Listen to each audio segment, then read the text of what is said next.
It all happened in 2038 AD on Mars, which became the last line of defense for the people of the Earth and the Moon. But after 3 years, everything had to end, because at that time, a general offensive against the aliens was planned. It was supposed to take place on the defense line of Mars, where the stronghold of the Earth Federation was located. David carefully prepared for this day. He collected all the necessary equipment. The man was the commander of a squad of blood wolves of the Earth Federation. Suddenly, they received an alert message from the system, which told them only one thing. A man named Magnus, whose nickname was Fatty, reported the situation. It turns out that they were attacked by the enemy, and right now the remnants of their squad were fighting back as best they could.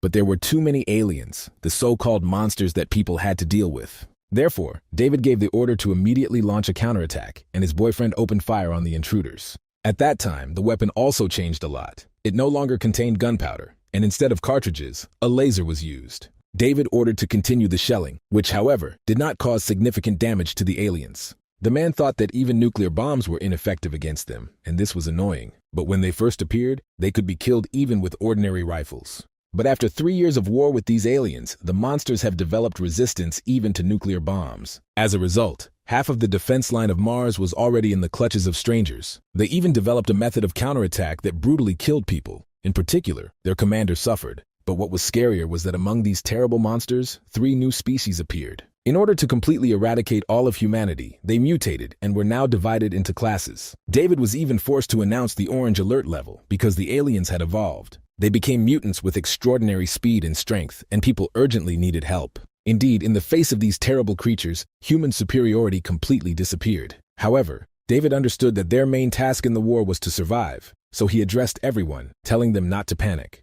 The man said that he would take charge of the 3 new mutants, and Fat Man would remain in charge of the defense. With these words, he ran towards the first mutant, who was a little surprised when he saw the first enemy. David Gaydon was a first-class fighter. In all 22 years of service, he was never defeated in battle. This should have happened today, but the man was still surprised at the speed of the new species of aliens. When one of them tried to grab it with his hand, David opened fire on it. The monster clearly did not like this, and in turn he was surprised that there was someone who dared to fight him. He opened fire on the man, or rather, it was an attack from his mouth, which contained a powerful laser charge. But David managed to dodge all his attacks. He was well trained, so he knew what to do. A moment later, when the enemy stopped with the guys, he dropped to one knee and returned fire. He thought that no matter how much these creatures evolved, their attacks would be useless against him. But suddenly the man noticed how someone approached him from behind, and before that, in front of him, he saw the leg of a mutant monster. They were breaking through to their Earth Federation point, but David knew that he had to delay them and buy time. The Fat Man, meanwhile, asked him on the radio where the squad of the Moon Sister was hanging around, because the time had already come. Their people were dying, they urgently needed help, and would not be able to resist the aliens for long in this situation. But David himself would like to know why Luna's detachment is delayed, because the time for a general offensive has already come. But not a single ship from the Lunar Squadron appeared. The man wondered if they had been intercepted. David tried to establish contact with the local command center for the general offensive in the Lunar Federation. After some time of unsuccessful attempts, he finally succeeded, and the connection was established. But instead of the usual dispatcher's voice, he heard screams that greatly surprised the man. In fact, it wasn't even screams. It was strangers talking to each other, and one of them received David's call. Hearing this, the man realized with horror what had happened to the people of the Moon Federation. He wondered if the Lunar Federation really had no strength left to provide them with reinforcements at the moment. But they could use some help. David looked at the approaching monsters and was a little confused. The man noted with bitter sarcasm that it seemed like he would have to look for a wife in his next life. However, he was beaten to it by Fat Man, who was the first to put on his special equipment and said that he would be the first to leave. He finally apologized for dragging him back all these years and then activated the effect of the suit. The next moment, a powerful explosion occurred, which destroyed half of the monsters at once. But those remained, so now it was David's turn to finish off those who remained. The man thought that this would be his last mission, because what he was about to do was suicide. He looked at his locket for the last time, where he kept a photo of his family, mom, dad, and little sister. On the other hand, it meant that he would finally be able to free himself and leave this place. Meanwhile, he was already completely surrounded by strangers, so he would not have been able to relieve him in any case.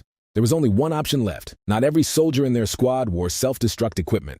After all, few could sacrifice themselves to save hundreds of other lives of their comrades. David activated his equipment, thinking about his family for the last time. Now he was going to them. Using the self-destruct effect, a huge explosion was created, which was the only powerful attack against aliens so far. David felt his body being torn apart. The sensations were terrible, but it lasted less than a minute.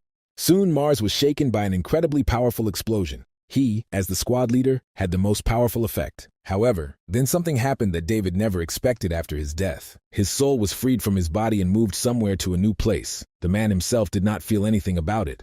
However, soon the color of his soul changed and curled up into a cocoon which went down somewhere. It was a little strange, but David was able to feel that moment, and then everything stopped. The man found himself on the bed in an incomprehensible place. He was not sleeping, but he was conscious and simply did not want to get up. But soon he had to do this because of the unbearable stench that suddenly appeared in his nose. It turned out that it was a dirty sock, but it didn't belong to him, and suddenly David understood everything. As if to confirm his thoughts, Fatty happily said that he thought his sock would help. He added that his friend should not be angry because it helped bring him to his senses, but David looked rather surprised. He got out of bed and grabbed his friend by the shoulders, saying that it was incredible because they were still alive. But Fatty didn't understand what he was talking about. It seemed to him that his friend was still not over his joke with the sock. Then David pinched him, checking to see if his partner was really alive, and he was surprised, asking what he was doing. And then suddenly David hugged him. He was just glad that his friend was alive, but David perceived this gesture a little differently. David did not fully know what happened to him. Perhaps it was time travel or rebirth. But Magnus still thought that his friend had developed some unhealthy feelings for him and hurried to leave him. David, meanwhile, looked around and realized, to his surprise, that he was in his own apartment. Moreover, he moved 8 years back in time, and now only 2030 was on the calendar. However, the man did not understand why his head hurt so much, thinking it was because of the explosion. Then he suddenly remembered that 8 years ago he was still studying at the academy, where a girl rejected him. He liked her for a long time, so, having received a refusal, the guy fell into depression and spent the whole yesterday evening with a bottle. David didn't understand why he had to return after this event, but he couldn't help it. Suddenly, another thought came to him, because if he moved 8 years ago, it means his parents should still be alive. The guy began to look for a cell phone to contact them, but the apartment, as usual, was a mess. Soon he found the phone under the pillow on the bed, and his heart fluttered with the impending call. He found a contact for his younger sister, whose name was Dina, but suddenly realized that he could not gather his courage. After all, it was so unusual, even though David understood that he had to do it as soon as possible. He even pinched himself, saying that he should calm down, but it turned out to be surprisingly painful. David thought that he had not yet gotten used to the new body, because it was a whole 8 years younger and stronger. The guy slapped his cheeks, as he always did when he needed to get ready, and dialed his sister. Almost immediately, Dina accepted the challenge, but David was again speechless when he heard her voice. He brought the phone to his ear, listening to his sister ask why he dialed her, but David was still silent. He couldn't believe that it was really the voice of his own sister, because it meant that his parents were also alive. Then Dina decided to bring him down to earth by talking about his sister Angela, who was not at all a match for him. She added that she are members of the Federation's Genius Club, so she must tell it like it is. The girl said that the brother was, of course, a good guy, but Sister Angela could not be his girlfriend. At this time, Fatty looked into his room and thought that his friend was already unlucky in love, and now his own sister was finishing him off. But to his surprise, David only replied that he was glad to hear his sister's voice and promised to return home on the weekend. Then Dina said that he finally understood everything and suddenly added that his brother would quickly get rid of his fat friend. She said that just looking at his fat face made her want to beat him. Magnus was unpleasant to listen to this. David also noticed this. At some point he wanted to tell his sister about it, but changed his mind. Instead, the guy suddenly said that he would always love her, which confused his little sister a little. At first Dina did not understand what he said, but then it shocked her, and the girl even got scared. She thought that her brother had a nervous breakdown in broad daylight, and this worried her. Meanwhile, David added that he didn't like Angela at all, although it was a bit of a stupid statement. Dina noticed this, because her brother's tone was definitely different, so she couldn't help thinking again. She was only worried that he wouldn't say it because he was going to do something stupid. She screamed at the top of the phone, turning to Magnus and saying, what if something bad happened to her brother? Then she will pursue Fatty all his life. Although given the character of her brother, this certainly will not happen. The girl thought that it would actually be nice if Angela became her daughter-in-law. Meanwhile, David mentally thanked Dean, because now he would be able to call them his parents. Without hesitation, the guy dialed the number and was soon answered by his father, who was the first to receive the call from his son. He asked why he called so suddenly, asking if he had any problems. But David said he just missed them, so his dad invited him to dinner that weekend. And his mother added that he should not bother with his studies alone because there were so many beautiful girls around. Then his mother suddenly asked when he would finally bring his girlfriend home, which confused the guy a little. But then her father interrupted her, telling David not to listen to his mother because real men should strive to do great things. But the wife quickly stopped her husband, reminding him that he himself was just a retired commander of a cook squad. Finally, they wished their son good studies and once again invited him to dinner, and he wished them good luck. The guy even sighed a little with relief because this was truly a difficult decision. Previously, when talking to his parents, he always wanted to hang up the phone as soon as possible, but now he wanted to continue listening to them.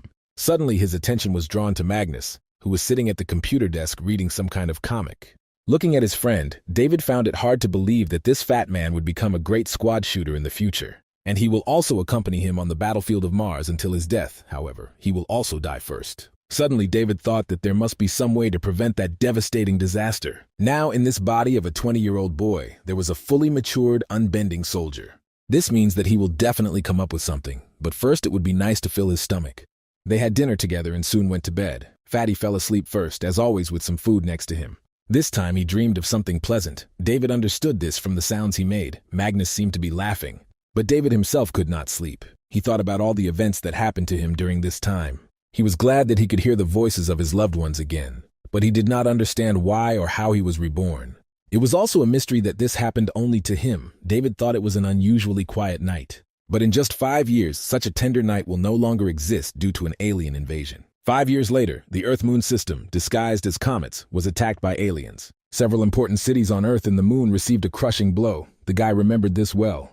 People were too careless, even though they fantasized about the existence of aliens. But they never expected that aliens would actually appear in the heavens one day. At first, humanity began to fiercely resist. They shot back and fought battles every day. In the first days of the war, both sides exchanged courtesy, and the people even gained the upper hand. But the turning point was the battle on the Surtees Plateau. It became key in the battle for Mars. Due to the carelessness of people, the northern part of Mars was occupied by aliens, after which the battles for Mars did not stop for 3 years. However, over these 3 years, the strangers became stronger and stronger. They learned to resist people.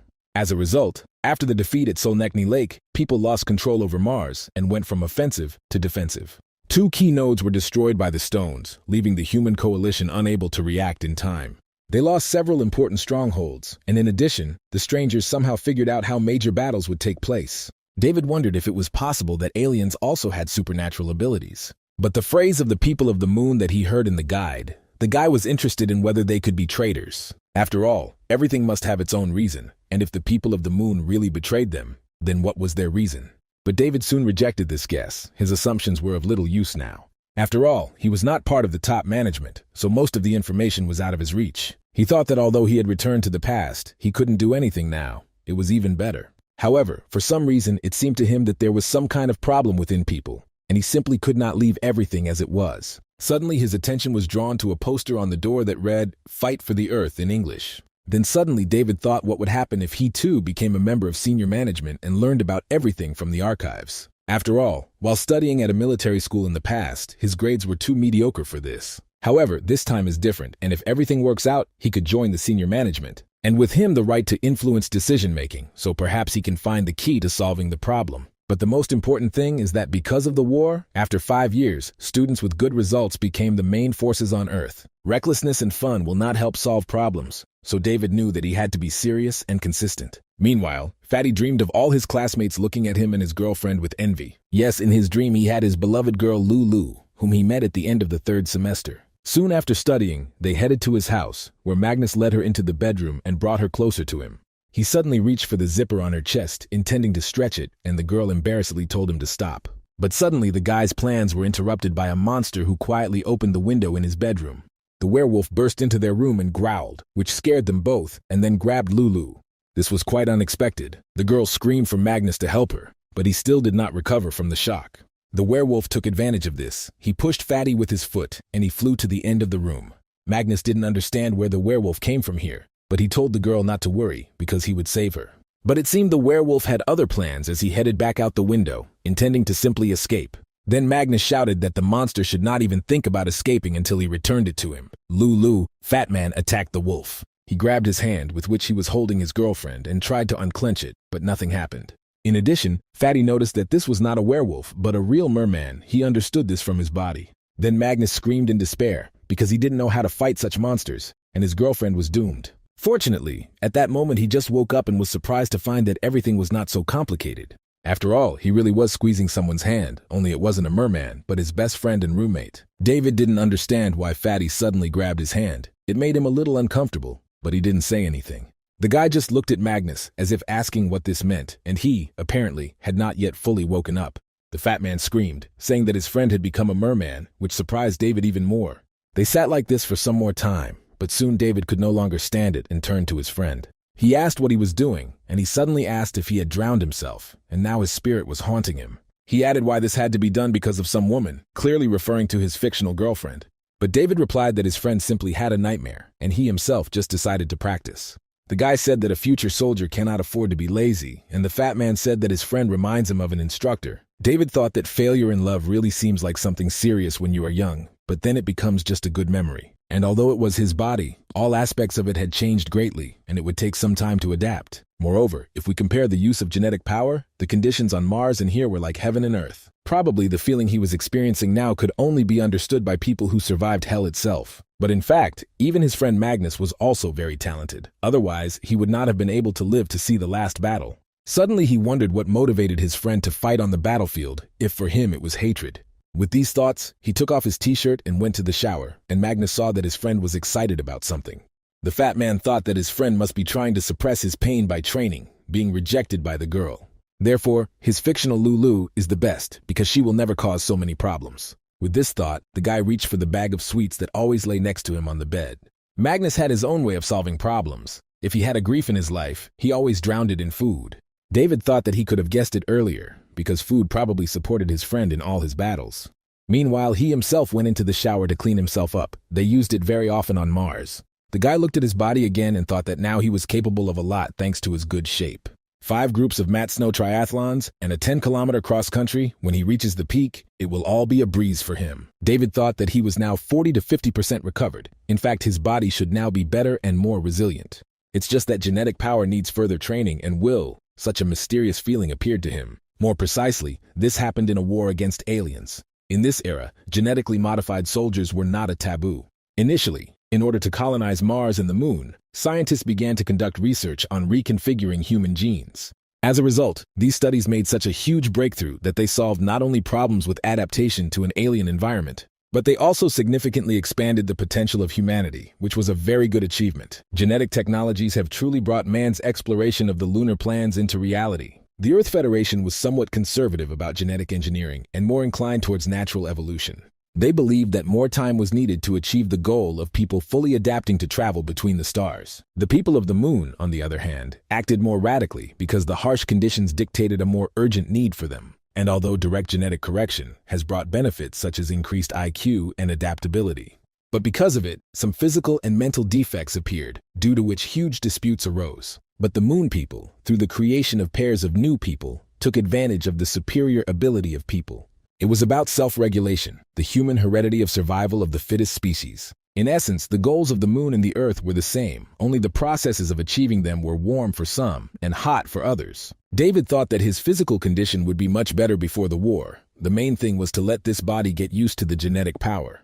The muscles will also need to be tightened, because for maximum effect, they must correspond to genetic strength. The method for this is quite simple. Train until you lose your pulse. Now he was well aware of his potential. Both Earth and Moon attach great importance to military schools, so the living conditions there often amaze newcomers. But of course, the requirements for admission there are also high. The main evaluation criterion is genetic value. David finally got out of the shower, which made Fat Man very happy because he wanted to eat with him.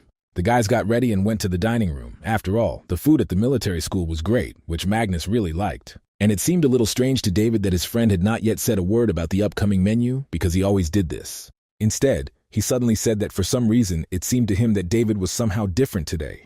He wondered with surprise whether Fatty's skills had really begun to awaken, and yet he was very outstanding in the war. David decided to find out for sure by asking what exactly was different about him from the usual. Then Magnus simply pointed to his mouth, saying that his smile could serve as a clear example. He couldn't say exactly what had changed. Perhaps his friend had simply become more beautiful, but David felt uneasy about it. He said that Magnus's compliments made him not happy at all, because he didn't see the point in them.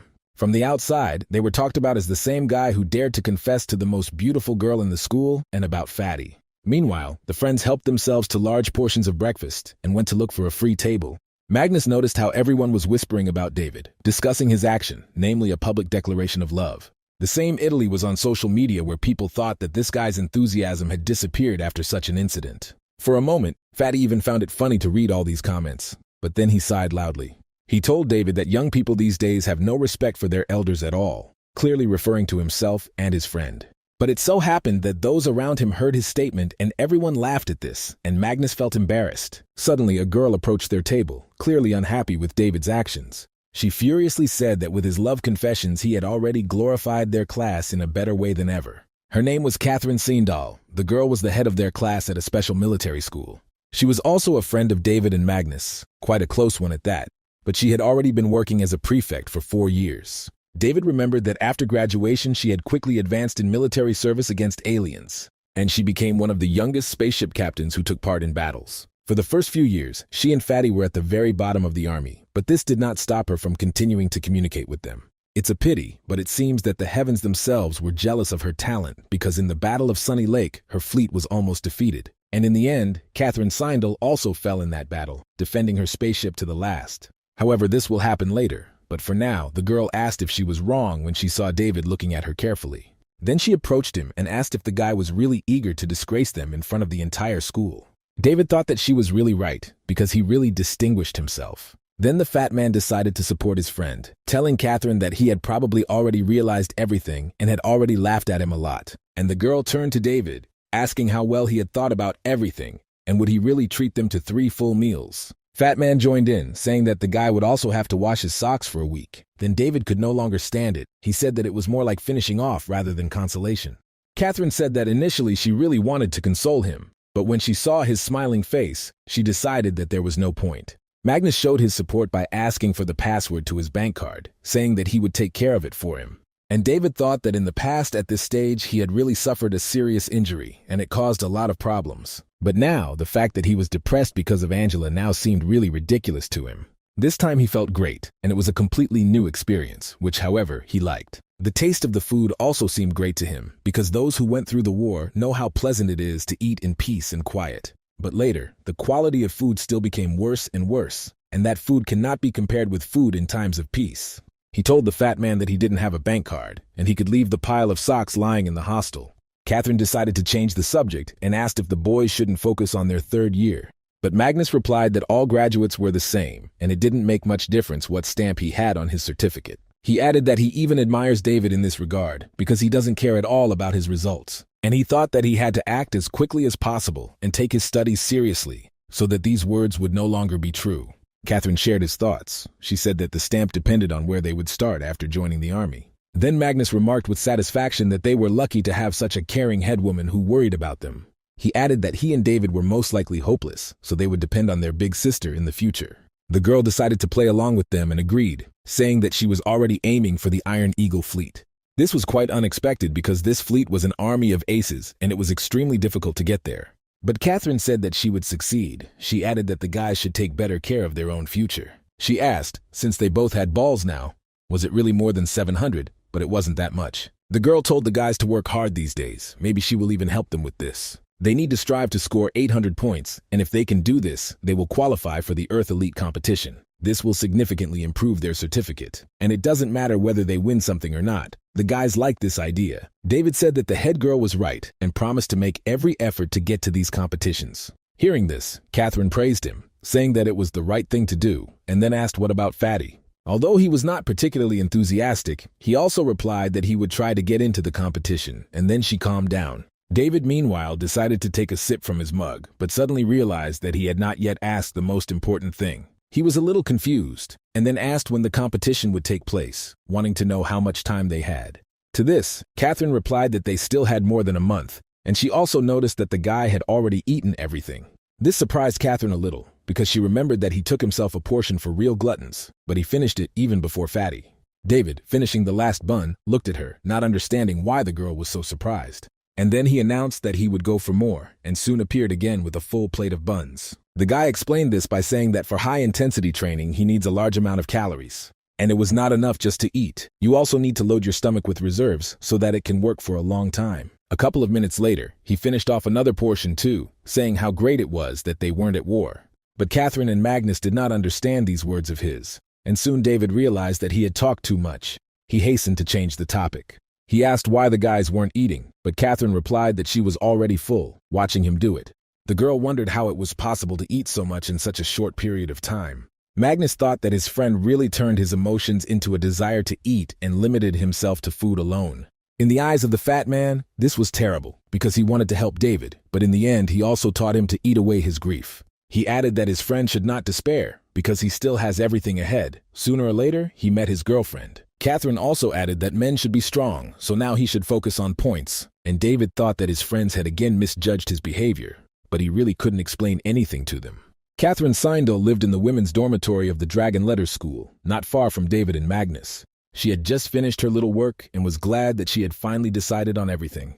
Her dorm roommate asked if she had chosen many disciplines when the girl showed her the result of her work. There was a list of all the disciplines that were related specifically to the Navy, and Catherine chose them all. She even invited her friend to choose the same, but she refused, saying that it was too difficult for her. Moreover, she added that everything may turn out to be the other way around, and in the future, she will take her friend under her wing. The girl was going to be a navigator, and Catherine said that in general it was great, because her help would also be needed. She also wondered what courses David and Magnus took, since these two had to be supervised at all times. Meanwhile, in the men's dormitory of the Dragon Letters School, the guys discussed their choice. David was unhappy that his friend chose only those subjects that required cramming, but Magnus made excuses. He said that this way he would definitely be able to graduate from college, so it was an absolutely safe scheme. Then David pointed to the figure of the girl whom Fatty adored. It was the same beauty, Lulu. David said that his zeal for learning should be the same as hers, which means that what he should choose is shooting. But Fatty thought that his friend was joking, because two mediocrities like them and competition are simply not compatible. Then David said that he was saying this in all seriousness, because they still had almost a whole month to improve their results. And if he was going to try to score more points, then his friend could too, but his friend wasn't particularly keen. To himself, Fatty wondered if David had really discovered what he had been hiding so well all this time. Finally, David said that if Magnus didn't have 800 points by the end of the month, he would put all of his figurines up for sale. To this, the fat man asked how long he had been thirsting for his Lulu, saying that if he was rejected, this does not mean that he should behave like that. David didn't understand why he said this and ran out onto the roof, and Fat Man thought that all this was an addition of a bad frontal experience. This must have hit him hard, because he used to despise glasses, and now he has completely lost his humanity. Magnus then took the figurine of his Lulu, saying that he would not allow anyone to take it from him, because he valued the girl very much. David, meanwhile, thought that there was a little more than a month left until the deadline for registration, but this would definitely be enough for him. Genetic power was in the body of every person, and the correct way to control it is the main key to unlocking it. Knowing this, he could now become the strongest man of this era, impressing everyone with his skills. Therefore, he had to reach the peak state of his body before the aliens arrived. He simply had to do it. 5 days later, they were already standing at the stadium of the Dragon Letters School, where the guy began his training.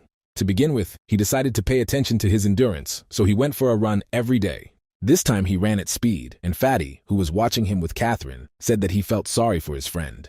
They thought he was still upset about Angela's rejection, but David had something else on his mind.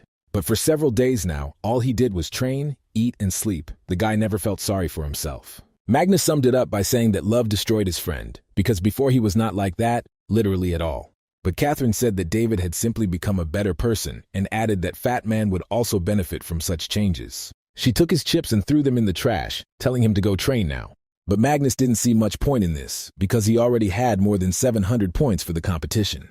But the girl didn't notice this. She said that she would not repeat her demand to the fat man twice. Then he realized that Catherine was not joking and ran out onto the path to David, saying that he would run with him a little. And he told his friend to keep in mind that if he overtook him, he would sell the poster of his beloved goddess Lulu. Catherine was pleased to see how the guys were trying. She thought that at this rate, they would succeed. That evening, in the training hall of the Dragon Letters School, David continued his program. He thought that now his friend Magnus was too weak, because he collapsed after the 10th lap. The fat man then said that she couldn't do it anymore, and he needed to crawl home to see his cosmic beauty. But David knew that now they were 20 years old, and it was at this age that it was easiest to master genetic power. He definitely needs to score 800 points for the competition, because now he only had a little over 350. And although the number of points does not reflect real combat effectiveness, society needs some kind of certification system. He had missed out on a lot in the past due to his waywardness, but this time it will not happen again. The guy finished training in the gym and headed to the educational building of the Dragon Letters School. Preparations for upgrading scores will begin soon, and the system has reached out to students. She said that each of them should head to their respective zones. David went to where there were less than 500 points. He used the heavenly information to register in the system, and it thanked him for his cooperation. The registration was successful, but David only saw a message that he should work harder. After all, his result was much below average, but the guy thought that today, this situation would change. Suddenly, his attention was attracted by a familiar girl. Angela asked the older student to let her go. And David was very surprised when he saw the girl. He asked himself what she was doing here. The senior student, meanwhile, said that she shouldn't be so cold with him. His name was William. David couldn't help but think that the world really was a small place. But in this situation, it was more like harassment. Suddenly, Angela noticed him. The girl saw David looking straight at her and became a little embarrassed. And the guy remembered that William, who molested her, was in the top 5 in points, and his father was a member of parliament. In general, the guy was the picture of a tall, rich, handsome man, so David decided that it was better for him not to stay here. He turned to leave, but Angela noticed this and decided to use him as cover. Suddenly, the girl grabbed his hand, which surprised David, but what she said next was even stranger. After all, Angel approached William, saying that the fact was that she already liked one guy, and it was David. So Angela apologized. She doesn't want her boyfriend to misunderstand everything. The girl meant it. William just stood and looked at them for a while, slowly digesting everything that the girl just told him. But he still couldn't believe that this fool was her boyfriend, and it was more like a prank. However, William himself told Angela not to try to use David as a shield, because everyone knew what he did a couple of days ago. However, to everyone's surprise, Angela said that the elder does not know everything because she did not reject David that time. She just didn't like the way he confessed, because where has it been seen that instead of at least flowers, the guy undressed? David listened to this and could not believe that the girl was really saying such words, but they were wonderful. This gave him strength and confidence, so David decided that he could allow himself some self-will. He pulled Angela towards him and turned to William, saying that he was not acting like a gentleman. David said a few more words, and Angela wondered if he had always been so eloquent. When he finished, a crowd of students behind him cheered him on, saying that this was where William had truly crossed the line. And he thought that there were too many people here for him to do anything else, and this irritated him. However, he could not just watch this couple hugging, so he was forced to leave them. The guy looked angrily at David one last time, saying that he remembered him, but he didn't even raise an eyebrow. But Angela seemed to tense up a little. The girl realized that William had not given up and would continue to pursue her. The guy finally said that he hoped she would make the right choice, after which he left. The girl herself also began to be called by her friends, who invited Angela to have dinner together. Then she turned to David, who was still holding her near him, saying that he could already let her go. He immediately took his hand back, saying that he had completely forgotten about it, but Angela already understood his feelings. But she didn't think that the guy would really take her refusal as a rejection. Angela wondered why such a talented girl like Dina had such a loose and clueless older brother. Meanwhile, David was thinking how soft her skin was and the smell of her hair. He couldn't help but admire her. Angela cleared her throat and thanked him for helping her out in this situation and wanted to add something else. However, David interrupted her. He said that she should not thank him, because it was not difficult for him to be her excuse. He added that he still had work to do, so he had to go, and with these words he left the girl, who was a little surprised. David returned to his thoughts about his scores, which he wanted to check now to see if they had increased. When the war started, the system was no longer used, so today he will be able to find out everything. In order to change the future, at this stage he can only increase his score. The guy was already standing near the desired office, and then entered it. This is where he planned to spend the rest of his time. To begin with, David decided to see what was available to him now and opened the special program menu. There were all sorts of battles in particular. There were even duels against others, and this interested him. But David understood that if he now went to fight against his classmates, it would be more like a beating. Then the basic training option caught his attention. He clicked on it, delving into the details of the description.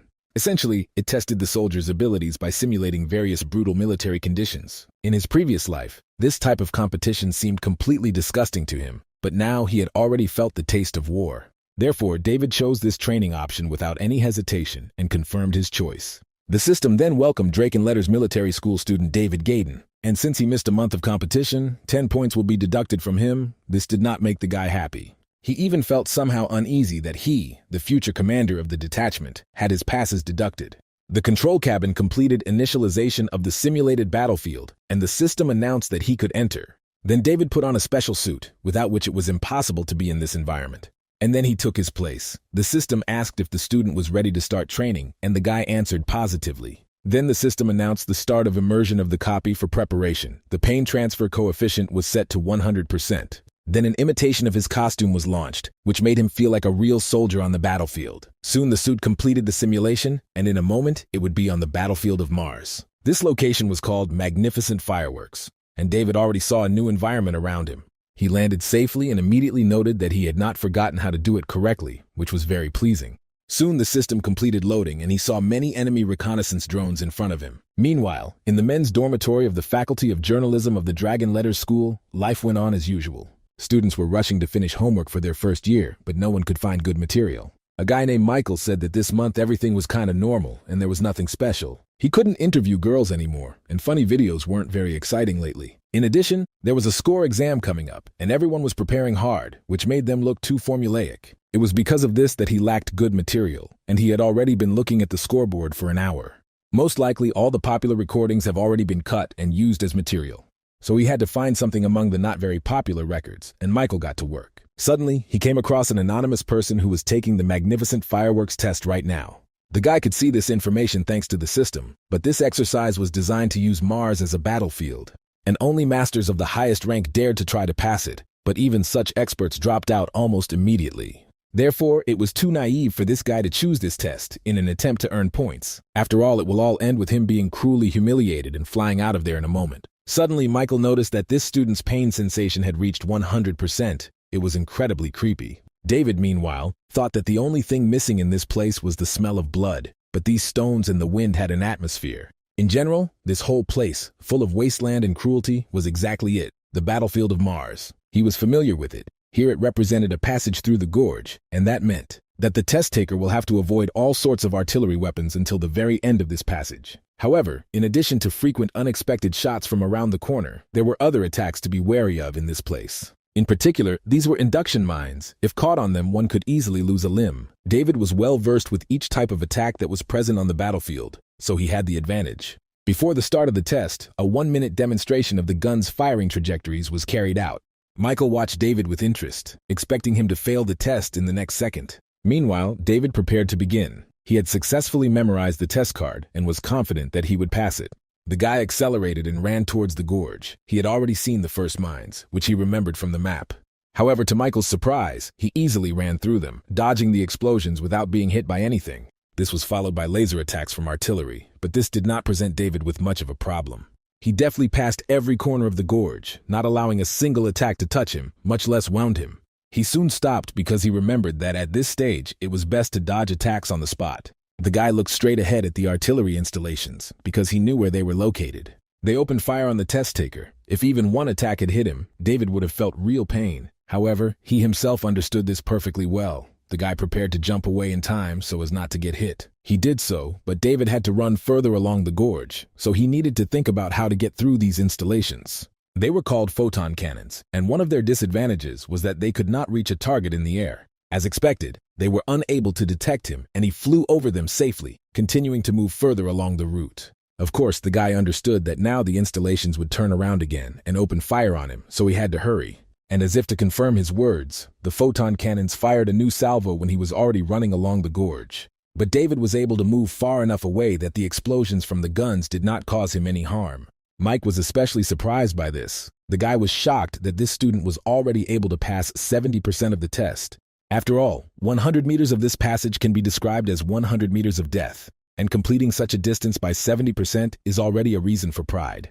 But what was most striking was that after all those movements to evade shots, David still has the strength to destroy the guns themselves and earn extra points. The level of his skill surprised Michael so much that he thought of the guy as some kind of Superman. Meanwhile, David continued to dodge the attacks of the photon cannons, which became even more numerous as he advanced through the gorge. However, the guy understood that he had already dealt with all this in the war, so he wasn't even nervous. But then another laser flash was directed in his direction and almost reached his eye. Michael, seeing this, thought it was incredible, because this student had already passed most of the test. Michael wondered if there was really only one person there, because he couldn't shake the feeling that there was a whole army fighting there. But there was really only David there, who was already approaching the final stage of the test. Suddenly, the ground shook under his feet, and the guy realized that he had to leave here. This is what he did, but the situation suddenly took an unexpected turn, and now he had to sweat. After all, what he saw next made even Michael shout that this was bad and perhaps he should stop the test. David looked at the pieces of earth that suddenly appeared in the air due to the fact that someone or something sent them there from underground.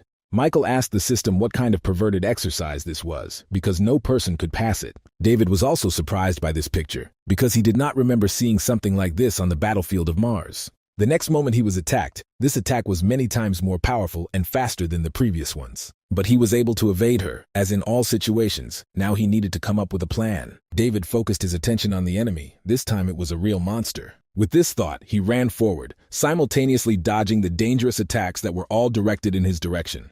David literally jumped from stone to stone in the air, and Michael, who was watching him, was amazed. He had never seen anyone so skillfully evade all attacks, and not on the ground, but in the air. But he didn't know that David would become the commander of a Blood Wolf squad in the future, so it wasn't a problem for him.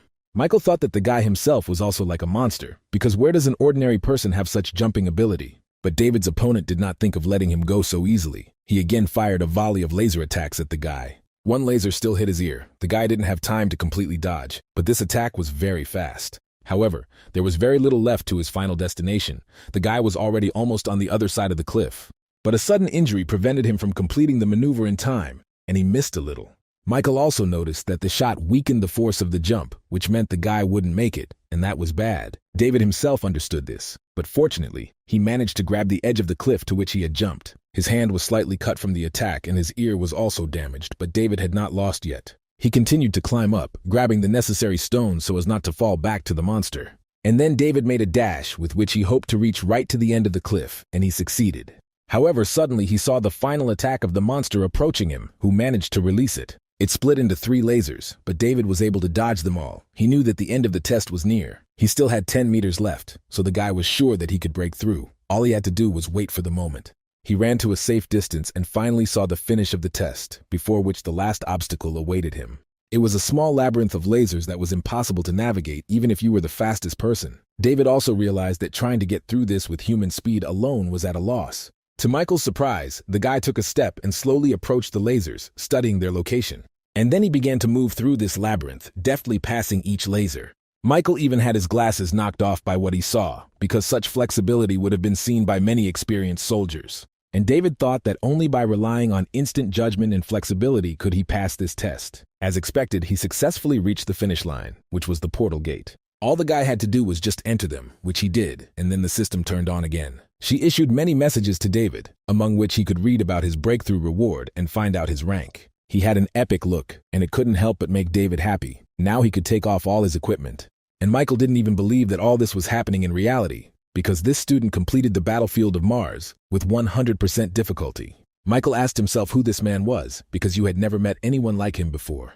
The guy was lucky that he had a recording on the screen, with which he was able to capture the entire ordeal. And this last look made him feel as if death itself was staring at him, which made Michael feel uneasy. But still, he didn't know who this guy was or where he was studying, so it was still impossible to reveal his identity. The loading screen displayed a message indicating that the video had been successfully synced and was now available. Michael even panicked that he didn't immediately pay attention to it, but the broadcast had already ended. With a trembling finger, he pressed it to see if there was a recording of the entire ordeal.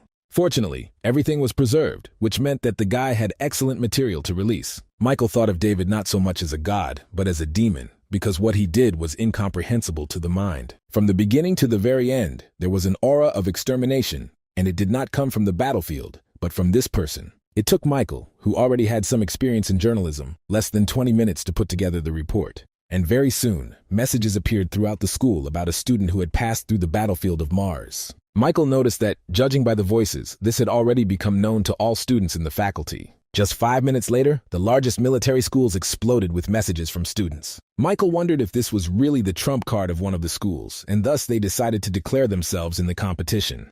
After all, he had never heard of a test on Mars being passed with an epic rank rating. Before this, the maximum rating was high rank minus. That is, it increased by 2 orders of magnitude at once. Meanwhile, David thought that he still had a lot of problems with some of the details of the trial, and it most likely didn't get the epic plus rank rating because of 2 big mistakes. However, it was great that after setting a new record, he was immediately awarded 100 points. But the guy understood that he shouldn't be so happy about this, because he didn't know how long it would take to get 800. Meanwhile, some students were sitting in the library of the Dragon Letter School.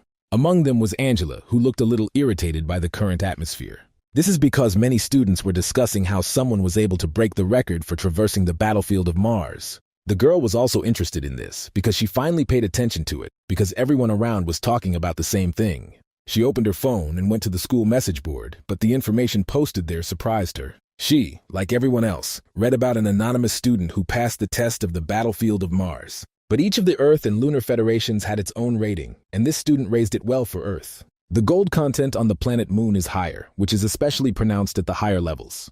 And the epic rank Mars battlefield trial is undeniably the most difficult battle area on both planets. Therefore, it seemed impossible to everyone, and even Angela herself tried to pass it, but felt only despair. It seemed to the girl that only God could successfully pass it, and this is exactly how David now looked in the eyes of the students. Meanwhile, the rest of the students were discussing why they had not yet leaked the video of the walkthrough. This interested Angela too, because she really wanted to know what kind of person could do this. Moreover, some thought that he was an ordinary swindler and all this fuss might turn out to be just a farce. So some students gathered in Michael's room to think about how to get a video of the walkthrough. They said that it could only be downloaded by someone who recorded the entire process or who went through it themselves. Then Michael asked why they decided to do this in his room because he did not agree to this. But one of the guys explained it by saying that Michael was one of the first to scream, so he must know something. The guys added that he is always the first to discover sensational material. But Michael was silent, and then someone said that perhaps this video was just a fake and nothing like that happened. After all, if you think about it, this test is truly impossible to pass, but Michael suddenly raised his hand, saying that he had a video. At first, the one who expressed the idea of a fake thought that the guy was bluffing, but his expression was serious. All three guys present were surprised by what their friend said, but saw that he was not joking. They attacked him, asking why he still hadn't leaked the video, and Michael asked them to calm down. Then the guys asked to watch the video he had just mentioned, wanting to see everything with their own eyes. Michael thought for a moment, but the guys already took this as a sign of agreement and were happy. They began to tear the laptop out of his hands, wanting to quickly see that same student who had passed the impossible test. But Michael took away his laptop, asking what they were doing and saying that the recording belonged to him. Then the guys began to beg him even more, even offering their treasures in exchange for the video. A moment later, they were already sitting at the monitor, but Michael warned them that he himself would implement the video. The guys agreed, and then he turned on the recording. A gorge appeared in front of them, in which they saw that same student. The guys were impressed by the way he moved, but what surprised them most was that he wasn't the least bit afraid. And when they saw the look with which David looked straight into the camera at the end, everyone got goosebumps. The guys agreed that some kind of murderous aura definitely emanated from this man. One of them couldn't even look at it anymore and jumped back, asking if it really was a person. The others agreed that such an ordeal would have been too much for any of them, and they would have easily died there. But this guy was incredibly strong. It was the first time they had seen such power and could not help but be surprised by it. Michael also thought that even though he watched it a second time, the feeling of power had not diminished at all. He also mentally added that it would be great if this person turned out to be an Earthling. However, something told the guy that he was definitely an Earthling, at least a student at a military school on Earth. Soon the guys quickly lost their heads from the magnificence of this student. Everyone wanted to be like him. They even forgot about Michael's condition, who reminded him that he made this recording, so he implements everything himself. However, the guy finally decided to publish it, and everyone was happy about this statement. After all, every student in Dragon Letters should see such a cool fight, and this will also bring glory to their journalism department. With these words, the guys uploaded the video to the network. It was night, but despite this, the first views began to appear lightning fast. And the next morning, there was only talk about this. The students realized that this whole story was not a lie. Guys from all faculties wanted to watch the video to see the face of this legendary student. Even the girls were not an exception, although in the women's dormitory they found out about this a little later. Catherine looked outside from her room. She had just woken up and didn't understand what all the fuss was about. The girl could not listen to anything in such an environment, but she needed to write something down. She cleared her throat and prepared to do so, but the noise outside again interrupted her. This was starting to really irritate Catherine because she couldn't complete the task that she needed to do. After another unsuccessful attempt, she finally couldn't stand it anymore and decided to find out what was going on. The girl got angry and slammed her fist on the table. She was annoyed that everyone was constantly shouting about some kind of test.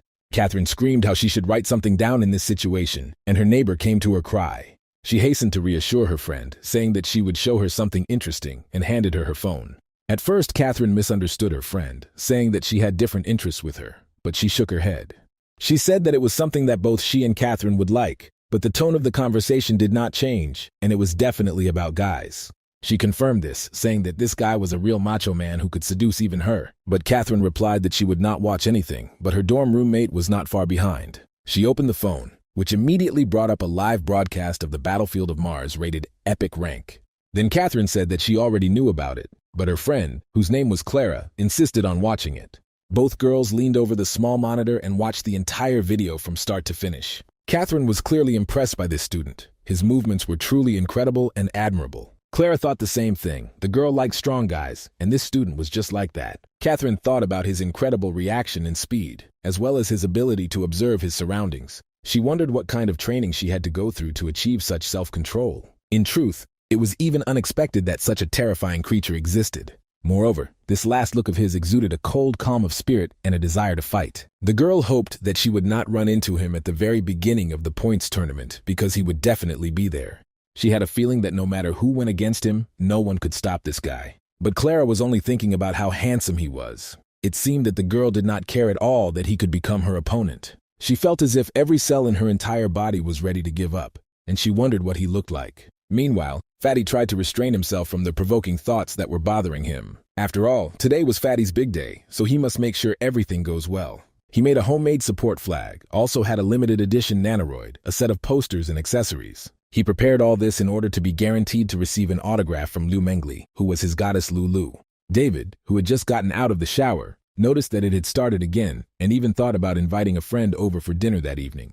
After all, he used to love this business, and besides, anything is better than letting him do such nonsense. And after David invited him over a couple of times and treated him to dinner, he began to follow him everywhere.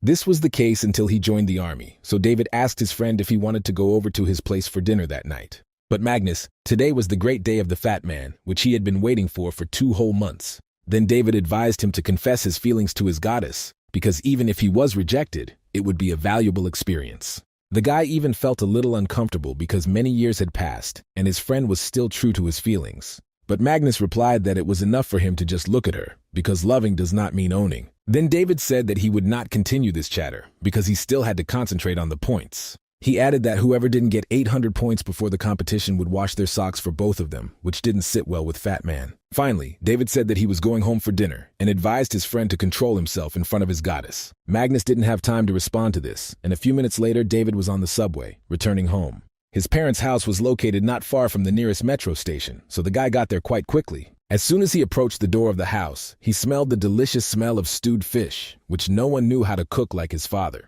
When David went inside, the smell became even stronger, and now he no longer had any doubts. As if to confirm his thoughts, his father appeared around the corner, noticing that his son had returned just in time. He added that he had a good eye, saying that this girl and his mother were even somewhat similar in their youth. David, however, did not understand what his father was talking about, so he wanted to ask him about it, when suddenly his mother interrupted him, and the guy noticed that she even put on makeup, and now he was even more interested in what it all meant. Seeing his wife, his dad ran to finish cooking, saying that otherwise his wife would be angry. And then finally David noticed that they, it turns out, had guests, but he didn't expect this at all. Dina peeked out from behind his mother and with a smile on her face told her brother to look at their guest. David did so, but literally immediately his face turned red because standing in front of him was none other than Angela.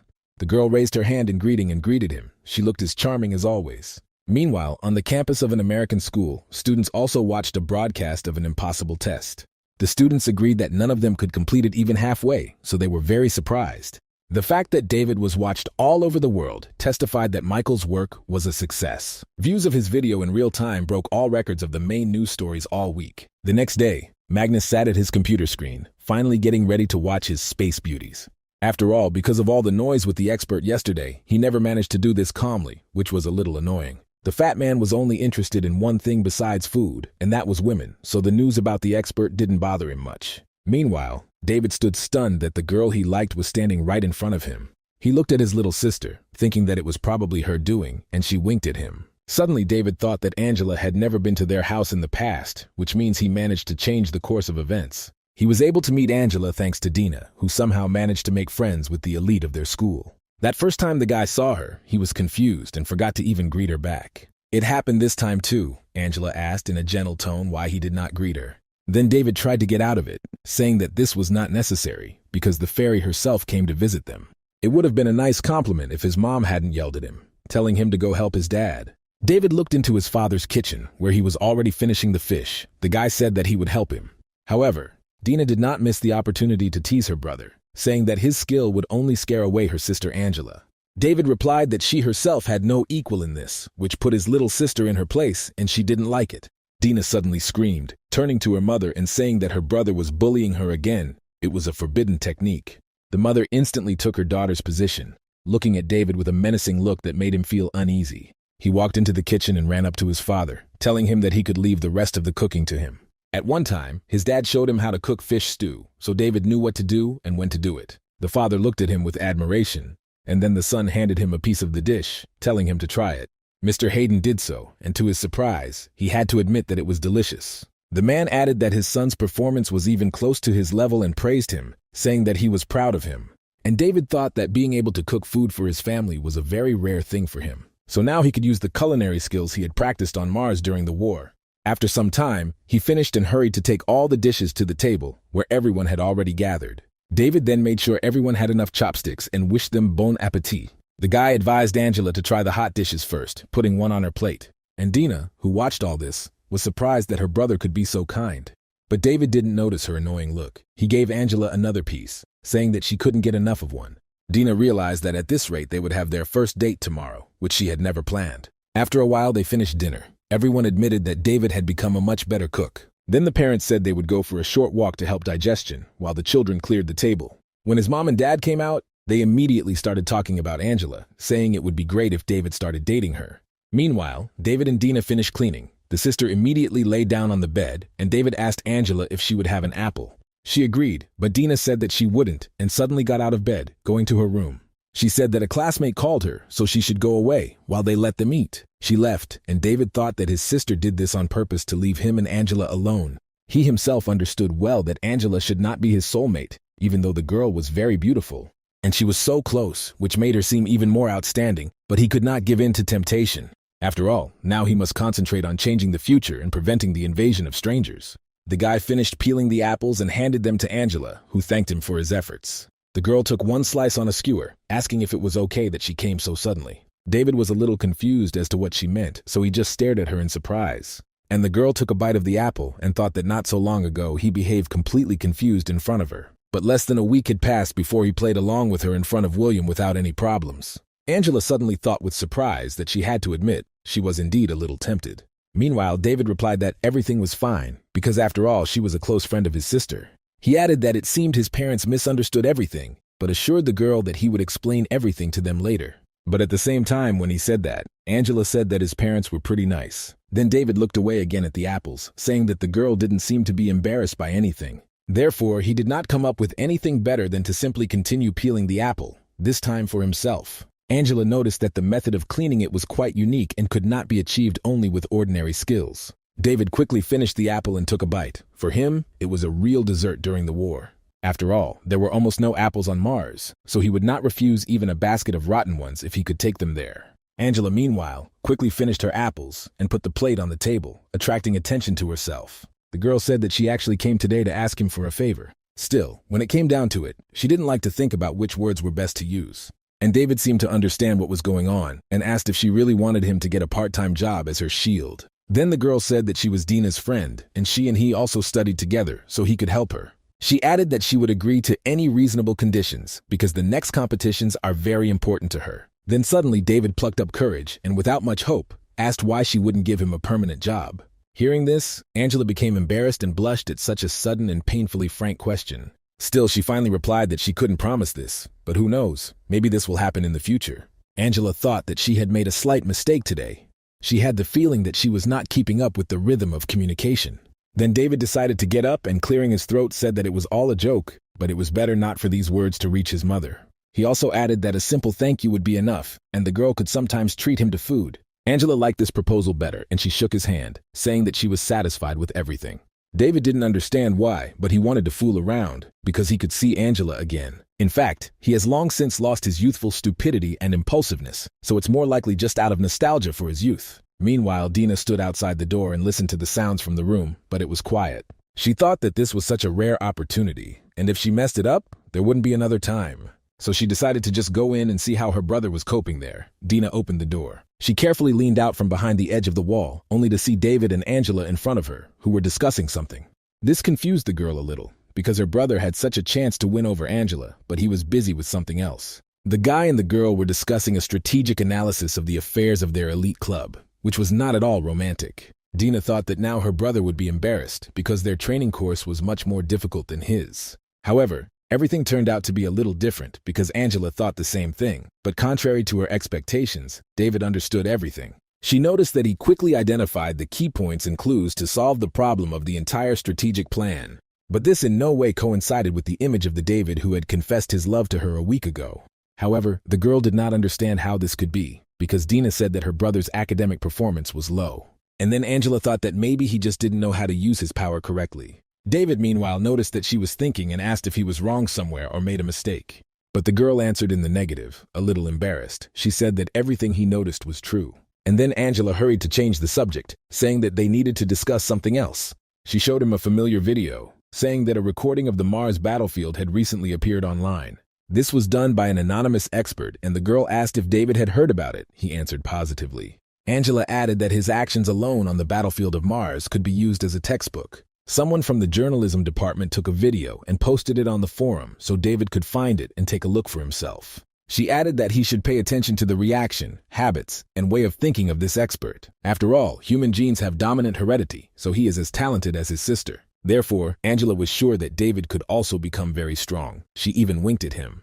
And he was a little embarrassed by such praise because she had never said this so openly before. Then the girl asked if it really hurt him, and David replied that, on the contrary, he would take it as a compliment. Angela nodded and then said that it was getting late and she should go home, and the guy thought for a bit. The next moment, he suddenly said that he would see her off, and the girl smiled at him, thanking him for his concern. They left at home, but Angela lived in a hostel that was close to the metro, so they didn't have to walk long. Finally, David waved to her, telling her to come again when she had free time. After making sure that she had entered the subway, the guy headed back home, thinking about this whole situation. And when he opened the doors, he saw Dean, who, judging by the expression on her face, was very dissatisfied with something. She asked if he really just took her to the subway and returned, but he had such a great opportunity. She stated that her brother did not understand anything at all, because was it really so difficult to travel with her to the hostel? To this, David replied that time on the weekend was precious, and he also wanted to play a game of chess with his dad. Dina was very surprised by his answer. She did not understand how David could be so calm when Angela, in fact, allowed him to be her boyfriend. However, David did not think so. He said that he would just act as a shield from time to time. He added that he would not be more than a friend to her, so her sister had nothing to worry about. And then he turned the topic to Dina herself, saying that she had lost weight again, and at this rate her ribs would soon become visible. The girl attacked him, telling his brother not to change the subject and stop smiling so mischievously. She said that she arranged all this to help him, but David suddenly put his hand on her head, telling her that she should not worry about him. And then he suddenly added that, to tell the truth, Angela was not his type, and Dina realized that he was not joking. She asked why not tell him then who he liked, wanting to know who really interested her brother. But David unexpectedly replied that a man should make a career and said that he had decided to reach 800 points. Dina, however, decided that her brother had a fever and said that she could introduce him to a good psychiatrist. At that moment, the parents returned home, and Dina did not miss the opportunity to expose him to her mother again. They sat for a while, and then David said that he should go to class. His father looked surprised, because usually he could blindly inflict a crushing defeat on his son in chess. However, this time he lost to him for the first time, and he had to notice that the guy's maneuvers had become better. My mother also noticed changes in her son, because usually he grew stiff when she started talking, but now he listened to all her grumblings with a smile. Dina also shared everyone's opinion, because usually 2 or 3 words were enough for her to intimidate her brother. His parents thought that his sudden change was definitely out of love, but it was quite drastic. They even thought what would happen if their Dina also had a lover and stared at her in awe. But the girl just stuck out her tongue, saying that she didn't want this because she wasn't interested in personal relationships yet. The next day at the school, they had a lecture on observation, during which he and Magnus usually slept. However, this time only Fatty continued the tradition, while David listened attentively to the teacher. The destroyer Iron Eagle was shown on the screen, which was Catherine's cherished dream to control. It was one of the newest ship models in the Army, having been released less than 10 years ago. David was well acquainted with her, because during the war he had even been on board her once. However, this copy, which was shown at the lecture, was quite damaged. Professor Cabrillo noted that this model was one of 3 destroyers that were sent to explore Pluto 6 months ago. However, Then the entire fleet and their connection with the base mysteriously disappeared, and the case remained unsolved until now. We'll talk about this today because this ship was accidentally filmed by the military outside the solar system. There were a lot of reports about these sightings. The battleship, which disappeared 6 months ago, turned into a ghost ship. Suddenly, David realized that the traces of this decay reminded him very much of something. They couldn't have come from a wormhole, let alone a time tunnel, so most likely. The reason was in the bodily fluids produced by strangers, because any technology or equipment in war, those that were exposed to this liquid were also corroded, and it seems that the same thing happened to this destroyer. There were still 5 years left before the alien attack, but we can already assume that they discovered the existence of people. David didn't even notice how he was talking about this out loud, which is why Fatty woke up, and the professor paid attention to him. The guy thought that if everything was like this, then this confirms that the sudden attack from strangers was carefully prepared. In addition, this shows that the intelligence of strangers is not only absent, but also equal or even superior to human intelligence. His train of thought, however, was interrupted by Professor Cabrillo, who called David. He said that judging by his expression, the guy had something to say, and he was the only one who failed last semester. The professor ordered him to stand up and share his thoughts with all the students. However, to his surprise, David decided to actually do as the man said. Magnus turned to him, saying that his friend should have at least pretended to listen to him, since he was already an eyesore. The rest of the students laughed quietly at David because everyone remembered him as the same guy who confessed his love to Angela. However, to everyone's surprise, David actually stood up, as if he actually had something to say. Suddenly, he turned to the professor, saying that he believed that all 3 theories with the destroyer were nonsense. Hearing this, Cabrillo was surprised because he did not expect the guy to get up and say something. The students laughed now without hiding it, saying that this David was questioning the professor's words. He himself thought that the guy just couldn't wait to stop him from giving a lecture. That's why he said this. Then he replied that in that case, they would all listen to what he himself had to say about this. Cabrillo added that it would be great to hear sensible thoughts rather than childish theories about aliens. Catherine, who was standing at the bottom of the lecture hall, wondered if this guy couldn't stay out of trouble. But David just smiled. He was going to earn the respect of the professor by surprising him with his knowledge. He started by saying that although the primitive wormhole is destructive, it is in the second photo. You can clearly see signs of biological corrosion in the form of rust stains, which is definitely not related to the wormhole. As for temporary tunnels, this is something of a fantasy. Moreover, in this case, the degree of destruction would be much higher. And as they saw in picture number 6, the destroyer's hull even still retained some performance. As for the mirage theory, it is already more probable, but also incorrect. David spoke so confidently that even everyone fell silent. The professor thought that based on various situations, the mirage theory was indeed the most plausible. However, this guy rejected her too, so he was wondering how he was going to explain all this himself. Usually no one pays attention to such details, but David mentioned this too, and he continued saying that if you look at the geographical position in the 5th photo, you can see that this area is on the border of the solar system, and a battleship, as is known, cannot operate far from it. So where could mirages come from, since there are no areas with such functionality near the solar system? Other students were skeptical of his words, asking how he knew the theory of multidimensional projections. At this, David just shrugged his shoulders because he really didn't know any of this, but proceeded purely from experience. Suddenly, one of the other students noticed that his words, however, made sense. And Professor Cabrillo said that they would return to this issue later, because they did not have much time left. They moved on to the next topic, which ended after 15 minutes when the bell rang. Students poured out of the lecture hall. David was also about to leave, when suddenly the professor called him. He asked where the guy heard what he said at the lecture, and he responded by asking if it seemed to him that some kind of creature lived on this ship. Cabrillo noted that David stood out once, but now seems to be returning to the alien fantasies. In addition, the guy so thoughtfully answered that it was possible, and then the professor decided to tell him some sense. He hit David on the head, telling him not to let these thoughts get into his head, but rather to get on with his course. But David thought that it was quite difficult for people living in peacetime to imagine an alien invasion. But it was not known exactly where the aliens came from. Perhaps they created wormholes leading directly to the solar system.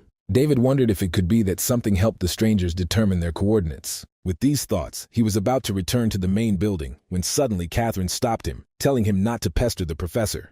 At that moment, Magnus joined them and reminded them that it was already time for lunch.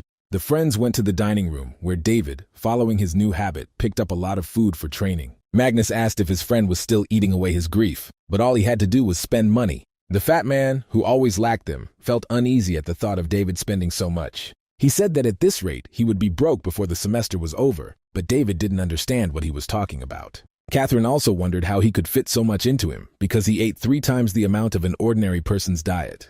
To this, David awkwardly replied that recently the volume of his training had tripled. He wanted to say something else so that his friends would not think that he was doing this out of bitterness of rejection, but he did not have time. They noticed the noise that arose at the entrance to the dining room. It was because of Angela, who also came to have lunch. All three at their table stared at the girl, and each had their own look, but David's was no longer a loving one. Catherine thought that this was the same girl who was in the top 10 in the Earth Federation with over 2,000 points. Although she was only in her third year of study, her authority in the school had already become very great. Angela, meanwhile, saw David and smiled, heading towards their table. The rest of the students watched this with interest, expecting that something was about to happen. Catherine also thought that the girl was coming here to cause trouble for David, and she did not like it. Angela walked up to their table and politely asked Fat Man if she could sit here. This was quite unexpected. The students began to become more and more interested in what kind of drama was brewing there. David decided that now he should play along with the girl, and asked his friend if he would give up his place to the younger one. He immediately assessed the situation and moved to Catherine's side, and Angela sat in his place, finding herself next to David. She asked Catherine what they were talking about, and Magnus thought it looked like it was going to be fun. Angela thought she would need the cooperation of smaller figures to make David her shield.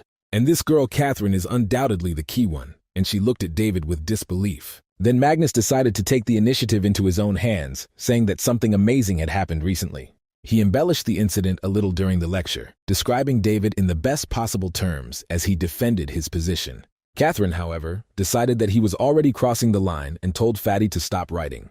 But Angela said that she thought the elder's words made sense, which surprised Catherine. She added that over the years, many ships of the Earth and the Moon have crashed. However, it was unexpected that David would study such specialized teachings. It was obvious praise, but the guy with a bun in his mouth said that the youngest was a good actress. He wondered if she couldn't have warned him in advance if she wanted to put on a show here. And couldn't they have chosen a less crowded place rather than this huge dining room and even during lunch? But he simply answered the girl that his knowledge was rather superficial because he had not studied anything in depth. Unexpectedly, he asked if the guys thought that aliens might be to blame. But no one answered him. Catherine and Angela were already discussing a video of a certain expert passing the battlefield of Mars. The fat man was also excited about this because Angela had many connections, so they hoped that she already knew who it was. Magnus added that whoever it was, he was definitely some kind of pervert because he treated himself so cruelly. At that moment, David sneezed. They usually said that people sneeze when someone remembers them, although it was just a saying. The guy apologized for this and asked his friends to continue, and Magnus and Angela handed him napkins. The latter said that she had dealt with people from Earth's top 20, but this expert's style was not similar to any of them. Then Fatty wondered if it could be that this guy simply trained for 10 years just for this test. Angela replied that she did not know this because there was too little information about him, but in any case, he was worthy of praise. The girl also added that his real strength, however, will only be shown by a real fight because this is a completely different matter. At that moment, David felt Fatty step on his foot, drawing his attention. He did not like the behavior of his friend, who could eat so carefree when such a goddess was sitting next to him. He told David about this, but he just shrugged and smiled. He knew the whole truth about him and Angela. The girl, meanwhile, turned to Catherine saying that she would like to train with her during the day. She agreed, and then Angela asked David why don't he and Magnus come with them too. Hearing this, David wanted to argue, because in fact, he already had some plans for the day. He had to go collect points. Time was short, so there was no time to train with everyone. However, before he said that, Fat Man answered for the two of them and agreed with Angela's proposal. They decided on this, agreeing to meet at 2 o'clock at the training ground. Then the girls left, and Magnus asked his friend if he would go with him, because it would be a good experience. He added that he could probably devote some of his time to this after lunch. In addition, Fatty simply did not understand why David was reluctant to go to a joint training session. But he, as expected, said that he had other plans in the afternoon, so they should have gone without him. He added that he didn't agree to this anyway, and then Magnus realized that his friend was serious. He made a last attempt to persuade him, asking if his friend could not postpone his business. But David was adamant. He said that unfortunately, he could not help because he had his own training. This already angered Magnus a little, but he understood that if David didn't go, then he himself wouldn't be able to either. So he launched a counterattack, saying that if his friend didn't go, then he would put on his underpants. However, David immediately defeated his threat, saying that if he did this, he would then throw him away to Lulu. Magnus realized that nothing was helping, so he had one last trump card. He decided to resort to blackmail. The fat man said that David might not believe it, but if he didn't go with them, he would post on the campus local network. And in this post, he will officially declare that he and he are two homosexuals. That is, one of those guys who are into boys. Magnus just wanted to meet Angela because who knows, maybe by the end of the semester he will have a girlfriend from his junior year. David didn't want his friend to carry out his threat, so he couldn't stand it and said that he agreed. Magnus was glad of his agreement, saying that he knew that he would not leave him, but David still did not like it. He told Fat Man to never blackmail him with such nonsense again. However, he could not be angry with his friend. Seeing how he smiled, he thought that he was glad to have such a comrade. And if this change allows him to lead a better life at school, that will be great too. Therefore, within an hour, they arrived at the meeting place, which served as a fire preparation site. Catherine and Angela were already there. The first one asked why they were late, telling them to come here quickly. She added that the guys don't seem to know how rude it is to keep two beautiful ladies waiting. To this, the Fat Man replied that the headman would never find a boyfriend if he constantly grumbled like that. Angela, meanwhile, addressed them, asking the elders if they wanted to take a couple of shots. Magnus immediately protested, saying that he couldn't, but David decided to help his friend this time. He pushed him forward, telling him not to be shy and to show his Lulu what he was capable of. The girls asked each other in surprise who Lulu was, but none of them could know. Then David replied that it was something like a mantra or self-hypnosis to make a friend shoot better. Magnus walked up to the weapon and took aim, and then opened fire on the targets, which were not very close. However, despite this, he was able to score as much as 92 points, which was very good, and the girls praised him. David noticed that it was he who was still nervous, and if we took away the unrest that had no place at the front, Fat Man would have knocked out all 100. Then Catherine said that now it was her and Angela's turn to show off their skills and winked at the guys. After that, he and Angela took their positions and prepared to shoot, choosing the best angle. The girls opened fire and David had to admit that they shot wonderfully and without misses. In the end, Angela scored a whopping 98 points and Catherine scored 95, both impressive results. Catherine then turned to David, saying that it was his turn, but he reminded him that he was a melee fighter. Then the girl said that even if he fights in close combat, he must have the technique of fighting at a distance. Some students who stood nearby and watched the process looked at him with contempt. Then David replied that in the future, he would definitely make more efforts and master the technique of long-range shooting. But the senior student still said with contempt that he was boring and turned around to leave.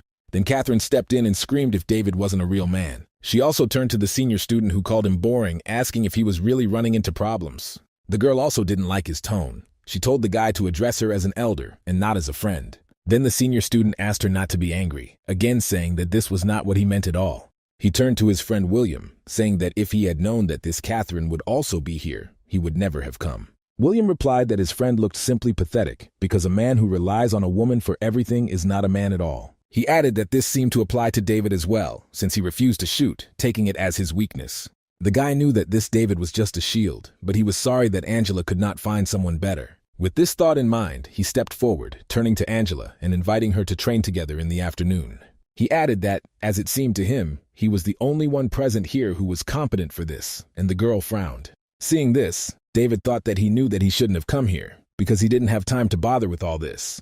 Besides, now is not the best time to touch military weapons. Meanwhile, William continued, saying that Fat Man should lose weight, because if he goes into the army with such a body, he will only become a cook there. David knew how offensive this sounded to his friend, so he could stand it no longer and turned to William. He said that he was trying for his own good, because even he was not competent enough to fight Angela. He added that she was the hope of their entire school, so the guy did not need to force her. William was a little surprised by his words and asked if David really thought he wasn't good enough. In that case, he asked what about himself, and Catherine wondered when David became so boastful. Students began to approach them because everyone felt the tension and hoped to see something interesting. Instead of answering William, David silently walked up to the shooting area and put on his protective gear. He then primed his pistol and prepared to shoot, hoping not to embarrass himself in front of everyone. By pressing a special button that activated the targets, the guy took the stance of a shooter. In the next moment, 100 targets appeared, some of which even moved and were difficult to reach. William's friend, whose name was Justin, noticed that the guy chose the double bullet test. Angela and Catherine were also surprised by this, because it was the most difficult test at this training ground. As if on command, now all the targets began to move in different directions, and it was really difficult. Magnus became worried about his friend, and the students behind him began to shout at him to shoot, asking why he froze. But David didn't freeze. He just concentrated on the targets, memorizing the trajectory of each of them. And then he opened fire and immediately hit the first target, breaking it in half, surprising everyone. The guy continued to shoot, even though he specialized in close range, but shooting was one of the required skills in the army, so David mastered it perfectly. The targets on the range fell one after another. All the students were amazed by David's technique. He soon finished and put the gun aside, mentally telling himself to relax. The weapon smoked from such a pure number of shots without stopping, but what was most striking was the result. After all the students froze in shock when they saw how many points this junior student scored in such a test. David thought that this result should have been enough to make William respect him. It was unnecessary to say that everyone, without exception, was amazed that he had completely passed the most difficult test. After all, he hit all the targets, and moreover, everyone was in the top 10, which was incredible and surprising. David, meanwhile, turned to William, saying that he was not yet fully trained in this test. He added that he learned such precision shooting from Lulu Fatty because she was a master of long-range combat. William and Justin looked at each other awkwardly. This was the first time they had heard of such a person, but this was not surprising. William also had no choice but to praise the younger man. He said that he was a smart shooter. He told Angela that he had some work to do, so he needed to come back, but he would contact her later. The students who had gathered around them cheered, congratulating David on such an excellent result, and he thanked William for his support, saying that he would remember this praise for the rest of his life, and wished him good luck. The fat man looked at his friend with admiration. He could not even think that David would be so cool. In addition, the girls also saw everything. Angela could not hide her joy for the guy, because he really shot accurately. After a while, they said goodbye when they finished training together and went home. David headed towards his dorm, when suddenly Fatty caught up with him, saying that now he would be his brother. He grabbed him by the jacket and added that from now on he would try to be like him in everything. David asked who he was to his friend before, to which he replied that he was simply his elder. He added that if his friend didn't think he was stupid, then please teach him his tactics. After all, he wanted to learn how to shoot as cool as he did, but David didn't like this wording. He said that even if the fat man was stupid, then there would be very few who could be called smart in this world. After all, in fact, this targeted shooting from the wrong position and displacements was invented by Magnus. In the future, he will become the king of weapons, but for now he was just an ordinary happy homebody fatty. Meanwhile, in the women's dormitory of the Dragon Letters School, Angela sat and thought. She thought David seemed frivolous at first, but lately he had been so reserved.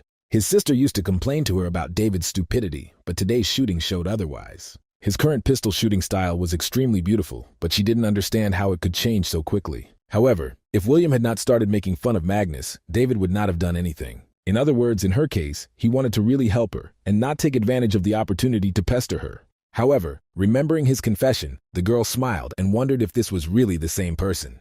She wasn't the only one who noticed this. Meanwhile, in the girls' dorm, Catherine was lying in another room. The girl wondered if David was really so strong already, but before that he seemed so carefree to her. She realized that perhaps she had underestimated him and that he really could have kept Angela company. At that moment, her phone vibrated, notifying her of new messages, and Catherine opened the chat. It turned out that David asked to be given a day off because of his stomach, but Catherine understood that this was just an excuse. But still the guy insisted, so she had no choice but to agree. The girl even felt pleased by his last words when David wrote that he could always rely on her. In fact, he and Fatty were planning something, and David gave him a sign that he had successfully asked for the day off. At the Battle of Sun Lake, the battleship Catherine was responsible for supporting the ground forces, however. Due to the fact that that battle was already almost completely lost, the headquarters ordered the fleet to retreat. In the end, he and Fatty managed to retreat along with the troops, but Catherine died through his fault. If in his previous life he had not been so lazy, untalented, and self-willed, then this would not have happened. As soon as he thought this, he literally immediately felt quite severe pain in the chest area. David grabbed the spot, not understanding what was happening, but the pain eventually stopped. The guy remained standing with his hand on his chest. He did not understand what had just happened. Opening his jacket, he suddenly saw a scar in the place where he had felt pain a moment ago. But David didn't know when he stayed, because the guy didn't even notice him all this time, and it was strange.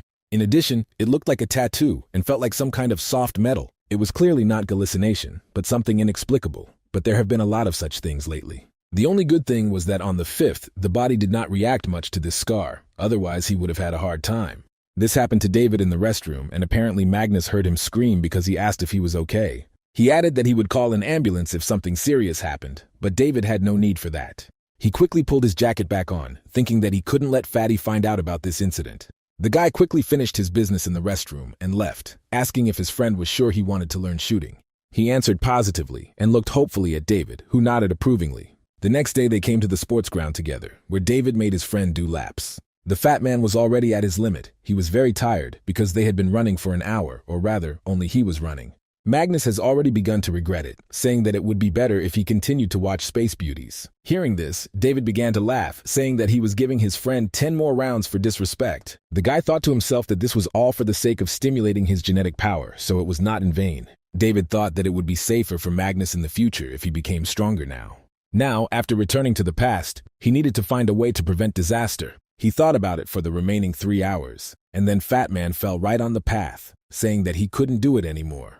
David told him that this was a good start because the intensity of his training would increase. He added that now Magnus could rest while he himself ran 30 laps, and then they would return to him again. The Fat Man thought that David had gone crazy because this method of physical training was worse than death. Meanwhile, some students were watching them who noticed that these guys had been pulling tires for several days. This actually went on for almost a week, and soon Fatty was running almost on par with David. He said that if he couldn't stand even this, then how could he be his younger brother? This gave him motivation. David praised him, telling his friend to maintain this momentum. He added that after 10 laps, they would go eat meat. After some more time, they tiredly headed to the school cafeteria, planning to eat enough for the week ahead. The girl taking orders asked what they would eat, and the guys simultaneously breathed out the word meat. They took out their cards and said they were taking every chop there was on the counter. It ended with both of them having trays full of meat, while the rest of the students were left with only vegetables. Magnus thought it was still great to train with his best friend in progress, but he spent almost all his time only training and watching the news, and even refused the girls a couple of times when they called him. Meanwhile, David thought that if we summarize all the available information about strangers and people, then only 2 assumptions can be made. Firstly, strangers and people of the moon are not connected in any way. Secondly, the alien attacks had a certain foresight, so it is quite possible that aliens have a certain ability to foresight. That is, the existence of more advanced aliens is possible. And in these circumstances, he must get as close to management as possible so that his words have weight. This will be best, because the reason for the loss of humanity will lie only in the lack of strength and preparation. As for the scream that came from the base, then, most likely, rebels simply appeared there. David also admitted that aliens and people of the moon are still connected. Then the problem is more serious. Moon space technology has completely surpassed Earth technology, and almost 90% of all expeditions were carried out by them. During the 3-year war, the moon lost 40% of its troops, but compared to the Earth, which lost 90%, this is not so much. In this case, Luna must have had a way of communicating with strangers, but spread among her citizens that this was impossible. However, if the Earth is left without the support of the moon's air force, its army will be quickly destroyed. In this case, David will have to gain access to the information of the moon and not of the earthly leadership. However, this will require even more effort. The situation was quite complicated because all these theories had their shortcomings. The first was too naive and simple, and the third had a considerable number of paradoxes. However, no matter how things really are there, David will need additional investigations. He said out loud that he should let off some steam, and this was heard by Fat Man, who said that he could lend him his disc. But David attacked him, asking what kind of perverted thoughts his friend had in his head. He added that they would have another training session. When they finished with her, David said that he had to go to the main building, and his friend could lie down for now. The guy knew that he now had 458 points, so he still had a lot of work to do. Last time he received an epic rank rating, but he didn't have any joy from it. David logged into his course chat and noticed that it was quite busy this evening.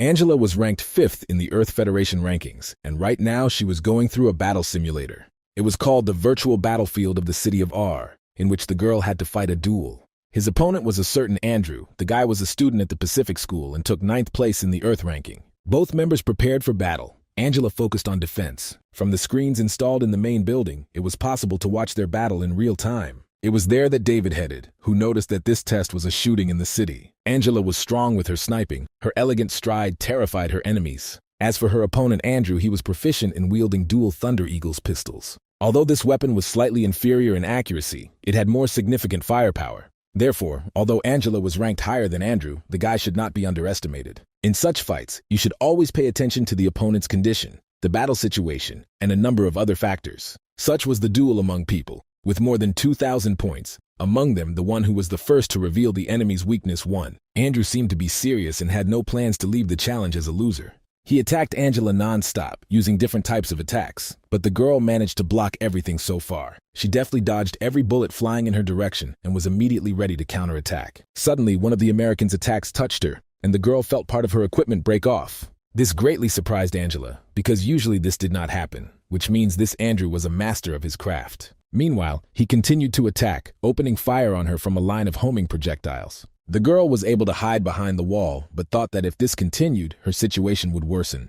However, fortunately for her, the guy stopped firing at her for a moment, all because he ran out of ammunition. Andrew realized that he had to reload the weapon as quickly as possible. It took him no more than 5 seconds. But this time was enough for Angela. She realized that this was her chance and she had to use it. So the girl lowered herself down and took a sniper position, and then fired a shot. Andrew barely noticed him at the moment when the attack was already near his neck. He managed to jump away in time.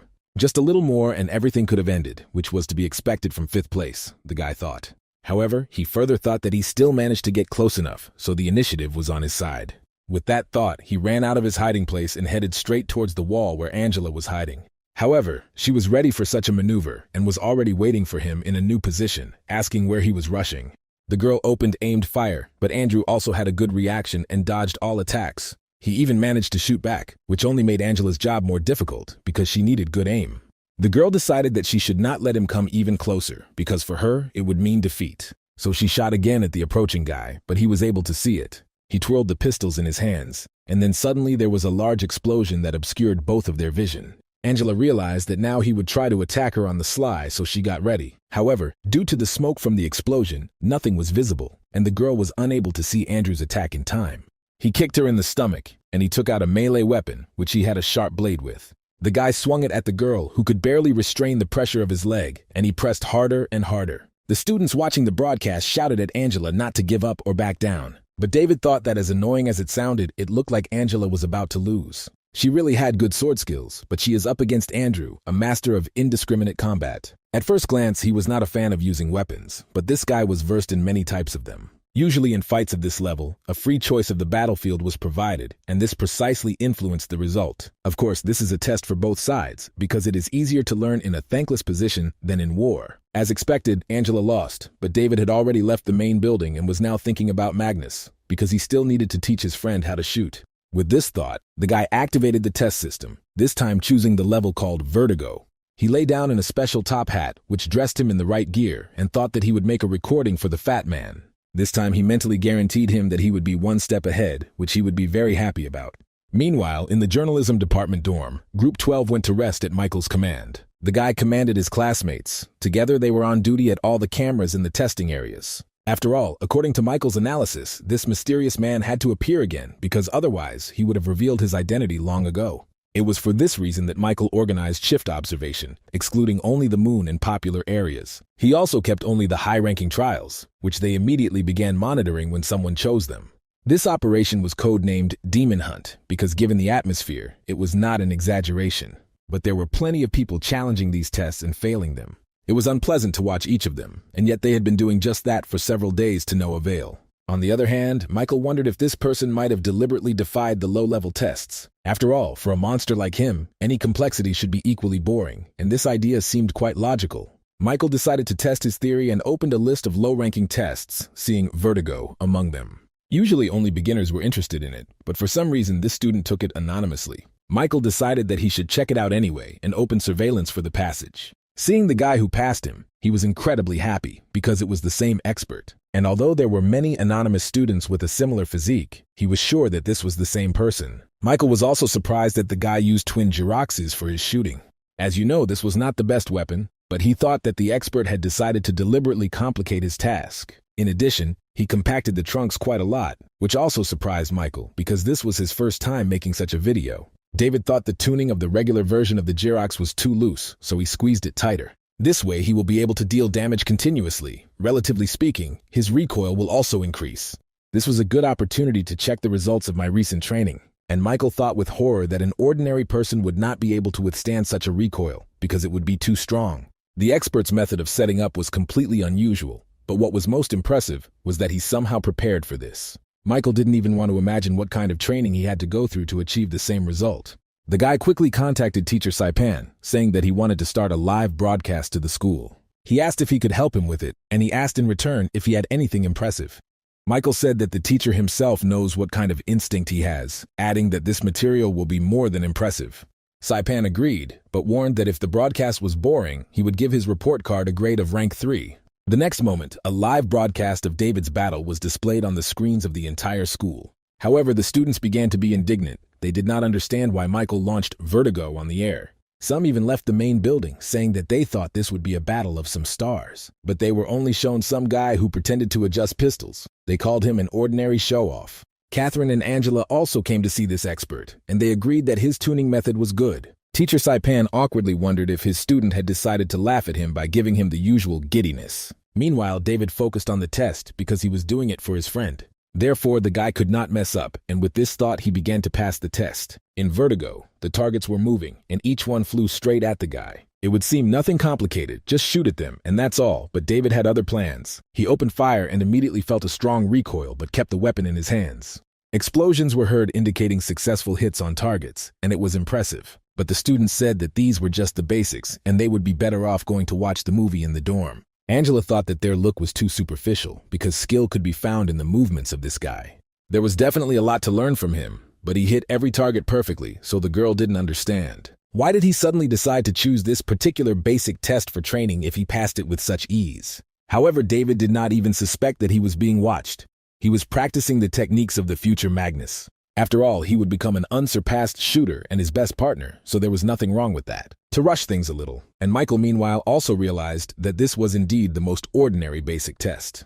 But he really wanted to get a high rank plus this semester, but now it seems he will only get a 3. David continued to hit targets using more and more new methods of wielding weapons. After all, he also had his own fighting style, which was slightly different from Magnus's style. Therefore, the guy did not forget to practice it, increasing the difficulty for himself by moving over long distances. When he hit the next target, it was accompanied by an explosion from which the guy stayed away. Angela suddenly turned to Catherine standing nearby, asking if the girl understood what she did.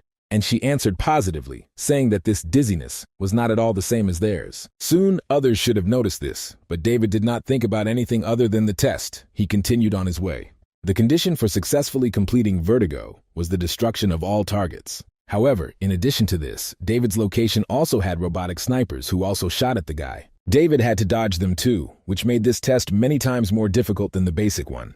In addition, he used 2 pistols at once, and it was extremely difficult to support both barrels with such recoil. But David was well trained. He held the weapon tightly and had excellent control over the trajectory of his shots. With 2 precise attacks, he killed 2 robots, hitting them directly in the head, earning extra points. Angela noticed from his movements that the guy was already a first-class shooter and could score 1,500 points without any problems. This was confirmed by his defensive evasive step and the simultaneous firing of 2 pistols. However, on the other hand, this was just a test of giddiness, no more than an ordinary snack. But now other students began to notice that there was something wrong with this test, because there were not supposed to be shooters there. David himself noticed the camouflage shooters, but now he could not waste time on them. The guy decided to finish off all the opponents with 1 attack and stopped for a moment, opening himself up to shots. As expected, they followed, and David was able to pinpoint where they had come from. This allowed him to quickly detect the enemy, despite the fact that he was camouflaged. The guy counterattacked with both of his pistols, aiming at the places where the shots were fired at him. He focused on the environment because any mistake could end very tragically. But fortunately, the robot shooters did not have lightning speed, so they did not have time to escape. His attacks hit the target, some even hit the enemy's heads again, for which the guy received extra points. When this section of the map was finished, David ran further towards the finish, looking for new targets. Michael noticed that everything seemed to be more interesting now, because his shooting was quite accurate. But this was still not enough to continue to remain on the air for a long time, and his teacher thought the same. Angela, meanwhile, was shocked that this guy was able to maintain such an alarming hit rate. And this despite the fact that he had to adapt to the constantly changing speed of his step.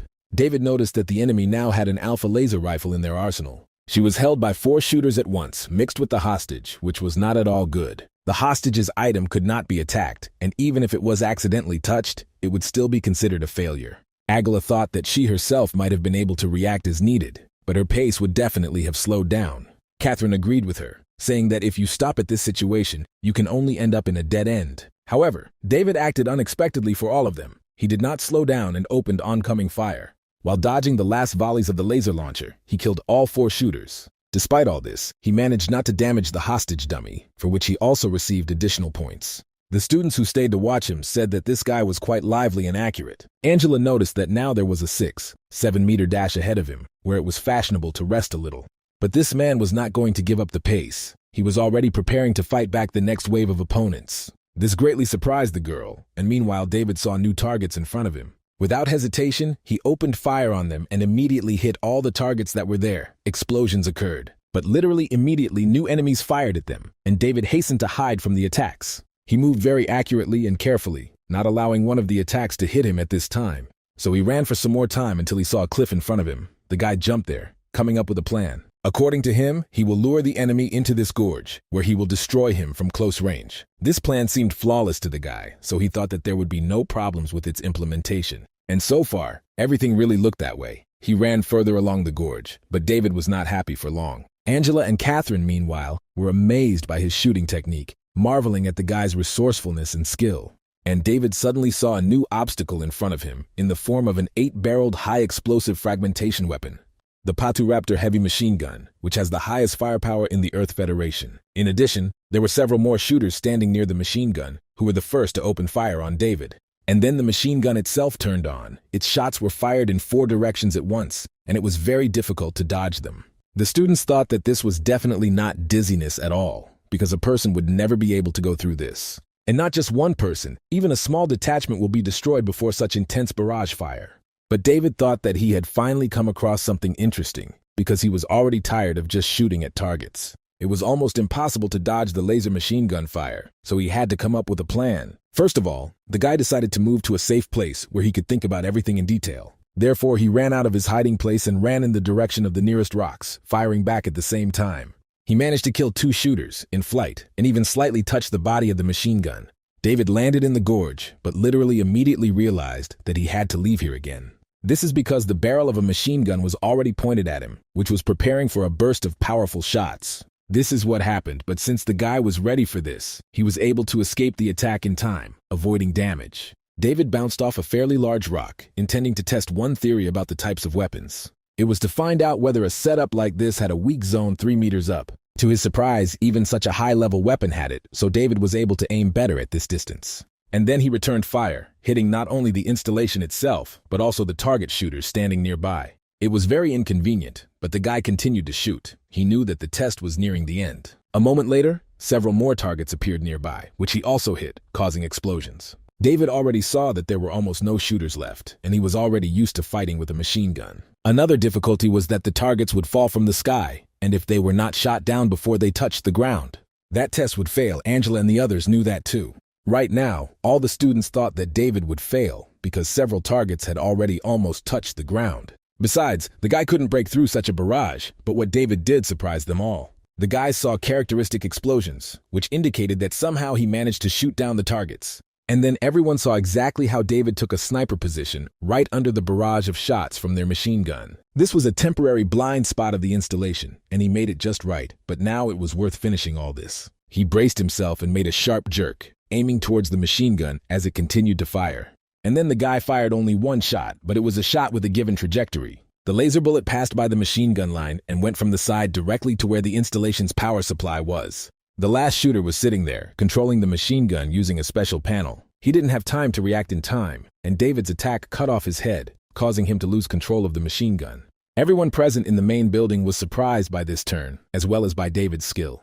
Catherine and Angela concluded that this expert was very dangerous if he used such techniques. After all, the ability to set the trajectory of bullets was something truly amazing. David, meanwhile, jumped onto the body of the now inoperative machine gun, but the last wave was waiting for him. He suddenly saw in front of him many targets that appeared one after another at high speed.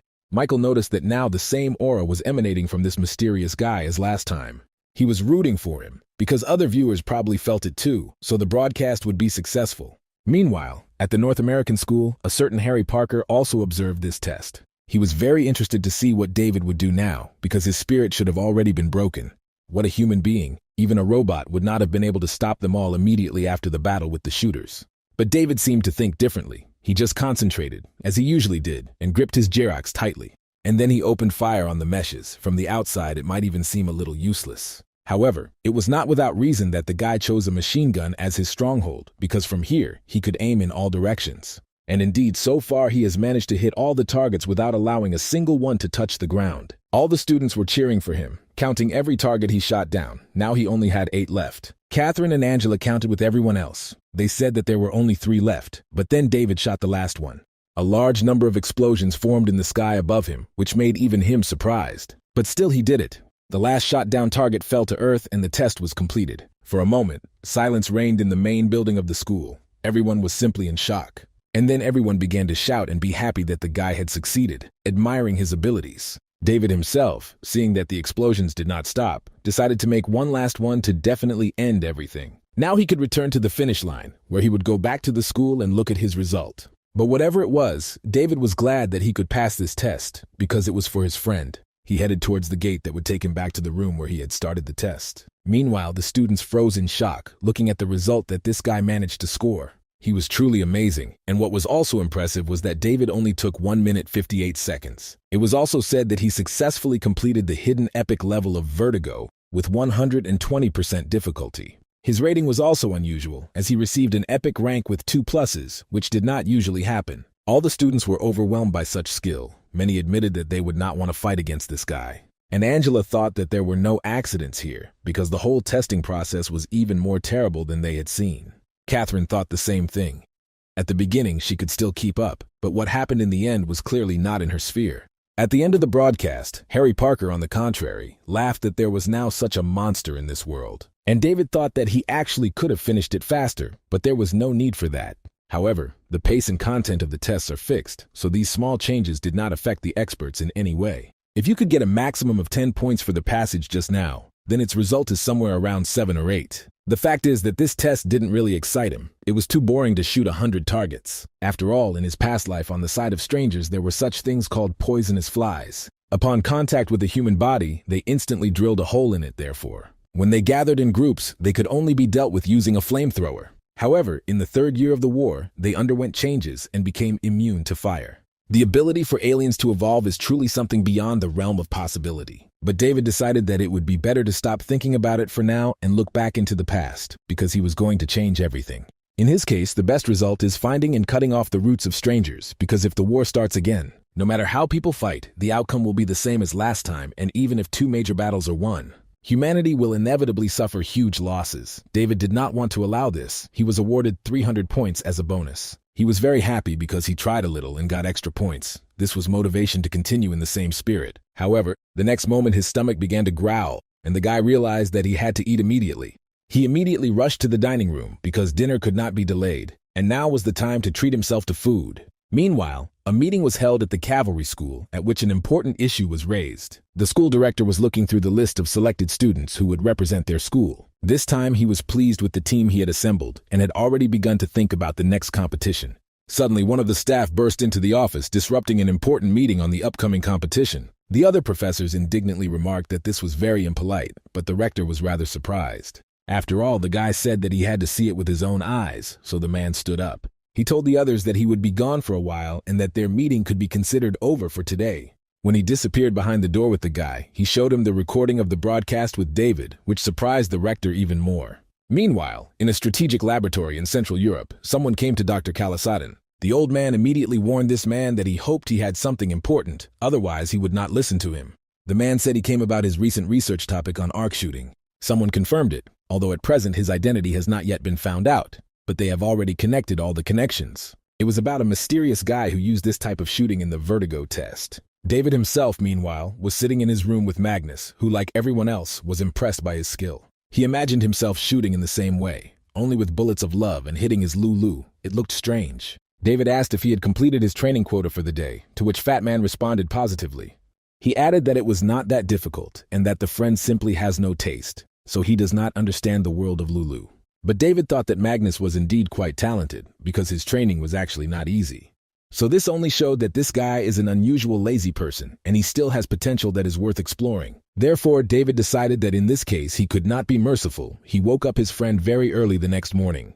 They started by dragging tires around the stadium again. This time there were a lot more of them, and the guys increased the pace. The same applied to training with a barbell. David did not regret putting extra weight on his friend.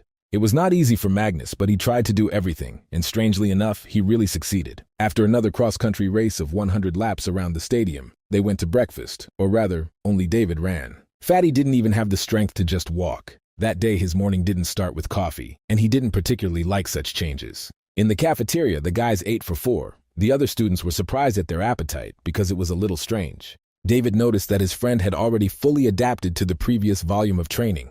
Therefore, the time has come to increase them, and Magnus asked if they, 2 fools, were really going to the competition. David agreed, adding that although it may have become harder lately, life has become enjoyable. However, Magnus did not share his enthusiasm, and then Catherine came to them, who said that he was simply too lazy. But the girl added that it was fixable, so she felt it was her responsibility to look after him as a prefect.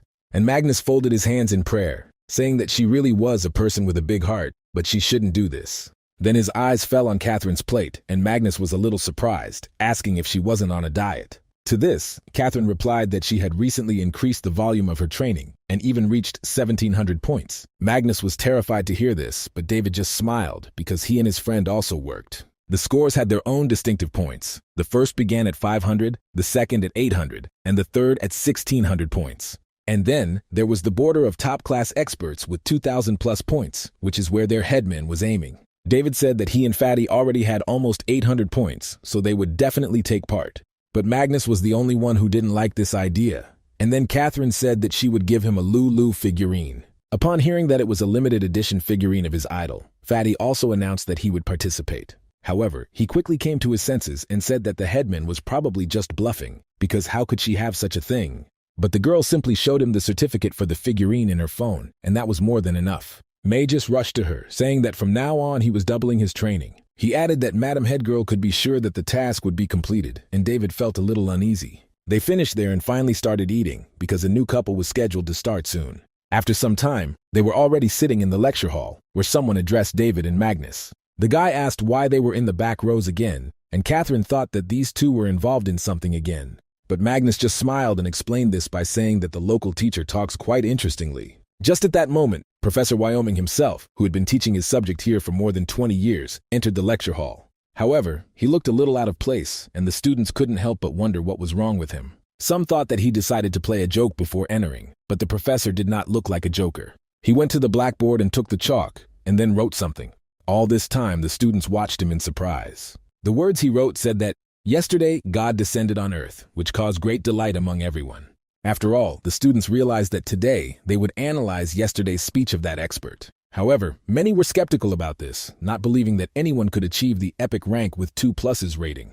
The professor, meanwhile, pointed to the board and said that some may have already seen this. And if someone hasn't seen it yet, then there's nothing wrong with that, because now they'll watch it again. By pressing a button on his desk, 6 large screens immediately appeared in front of the students for a better image. Those students who left yesterday because of the boring broadcast now realized that they had missed out on a lot, and those who had already seen the video of the walkthrough still got goosebumps when watching it again. Justin thought that every time he discovered something new in the behavior of this guy. After all, in fact, he really was a good example for studying models of battle tactics. That's why the professor decided to choose him for today's class. He stopped the video and looked at the students. He spoke briefly about this man, who had previously also become famous for his traversal of the Mars battlefield. After yesterday's test, it also became clear that fighters who reach the epic rank rating can go through 120% difficulty. However, today the professor said that he wants to talk not about the results and not about the little tricks of the designers. He said that this test demonstrated many fighting skills that are currently unavailable. Suddenly, Wyoming pointed at Catherine, asking what the girl thought about this. This surprised her a little, but she stood up and said that yesterday she was in the main building and saw everything with her own eyes. And the point is that she watched this recording for the 26th time, but there were still moments that she could not explain. The professor nodded approvingly and then called Justin, who was sitting nearby, asking what about him. He admitted that he watched this video 56 times and is about to lose confidence in himself if this expert does something again. Wyoming then said that the students he had just asked had scores above 1,600.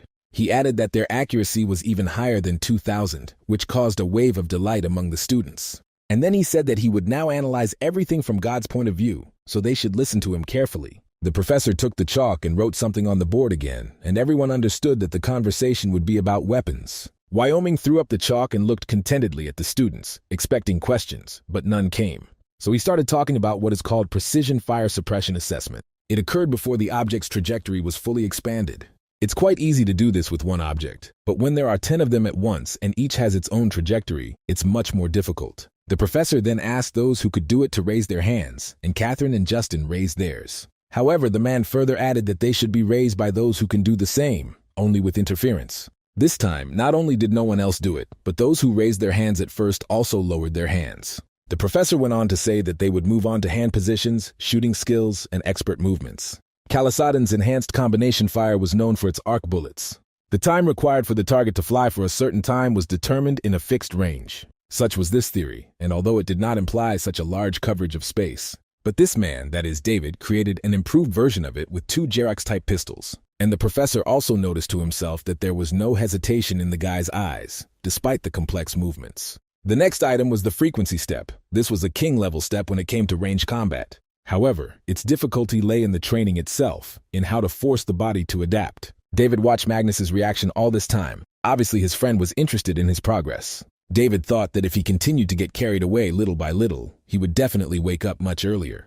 Finally, the professor moved on to the most exciting thing, arc shooting, which the expert also used. Of course, there were some fighters who did this by accident, but this man did it easily, as if he was already used to it. After all, the professor himself also could not believe that such a shot right in the head was an accident.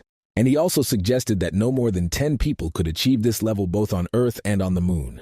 However, he then said that this was not the most difficult thing at all, because the expert's last move was something that shocked even experienced shooters. It was because of him that this guy was nicknamed God. The professor replayed a video fragment with 100 targets at the end of the test. He also slowed down the recording by 50 times, saying that the expert used a group shooting technique here. It turned out that the designer of this level did not plan for the possibility of passing it from the very beginning.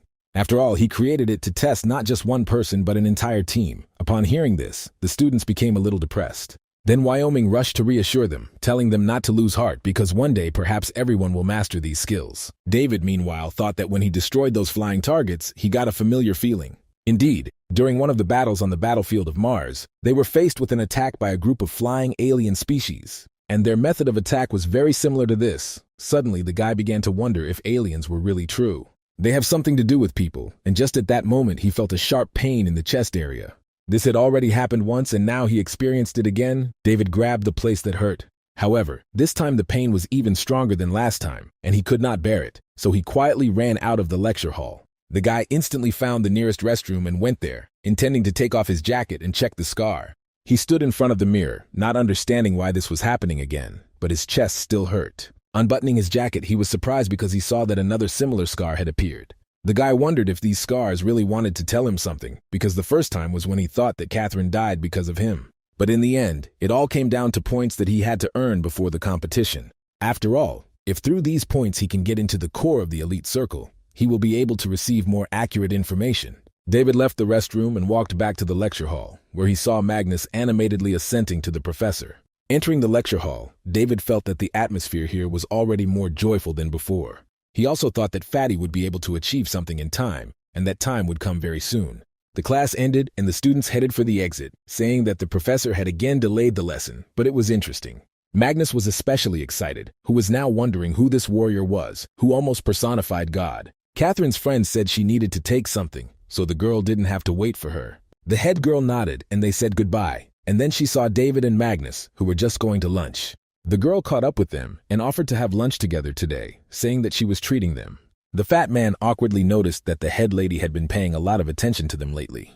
But when Catherine asked if something didn't suit him, he hastened to answer in the negative. Then the girl turned to David, asking if it seemed to him that the shooting technique of that expert was somehow similar to his. Then David suddenly announced that he was in fact the mysterious man from the rumors. However, of course the guys didn't believe him, and the guy thought that it was often difficult to accept the truth. Catherine noted that he must have made good progress in points lately. She said that this was evident due to the progress of his training with Fatty, and the guys felt pleased. Magnus added that he had not yet worked seriously, and Catherine then looked at him and said that she would really look forward to it. Such a sincere statement from the head girl, as well as her rather sweet look, confused Magnus a little. He even blushed and turned away so that it wouldn't be noticeable, but everyone could see that he liked the praise. David thought that in the future, Fatty was really at the same level as he was now in the guise of an expert. Catherine heard someone say that the Far North School had already begun conducting targeted simulated battles. Then the conversation turned to the mysterious expert. The students shared their thoughts that he was probably from Earth. This atmosphere was transferred to his friends. Catherine and Magnus were determined to immediately go to training. After lunch, the guys stayed true to their word and went to train together, and David decided to look somewhere else. It turned out to be a library. He thought that there probably was literature on the topic of space and time. He read that in just 200 years, humanity has developed so much that it has completely transformed the moon. It also began to explore Mars and send interstellar expeditions, with Doctor of Science Saran da Vinci playing a key role in this. David thought that whether it was the Earth or the moon, he was personified as a god, and his clan was also the largest clan on the moon. It was thanks to them that the moon, despite its meager reserves of resources, was able to overtake the Earth in development. By the way, this great scientist devoted the last stages of his life to the study of space and time. Thanks to his research, people have made long-term progress in space physics and achieved breakthroughs. In general, people had completely extravagant hopes for control over time. David thought that there must be some kind of intermediary that works under certain circumstances. And this intermediary is able to pass through time, spirit or soul, speaking in general terms. However, with current technology, it was impossible to create an environment suitable for this. So space has already provided a clue. It was a wormhole in the center of a wormhole, a world beyond 4 dimensions. And the so-called coordinates, in fact, are the most attractive point in the long river of time. In this case, it will be easier for the spirit to howl into the body, and no reaction of rejection will arise, which is where everything will end. But while all this seemed reasonable, there were still unresolved questions, such as when David had never contacted a black hole. He wondered if the power of a nuclear explosion from the self-destruct effect could create such a possibility. Da Vinci's theory was that different temporal and spatial branches are interconnected. Accordingly, they influence each other, so his changes in this space should have changed the future. David was so lost in thought that he didn't even notice Angela, who approached him and asked if he was also interested in this. The guy smiled awkwardly, saying that he just decided to look through a few books on the topic of space. But the girl noticed that excessive modesty can also be mistaken for arrogance. She added that David had been leafing through these few books for more than an hour before she completely exposed him. Then the guy asked if she believed in the possibility of returning to the past. To this, Angela replied that instead of thinking about the past, she prefers to look to the future. And then she said that she heard that he would take part in competitions and suggested that they train together. The girl added that this could be organized over the weekend, but David did not understand why this invitation was suddenly needed.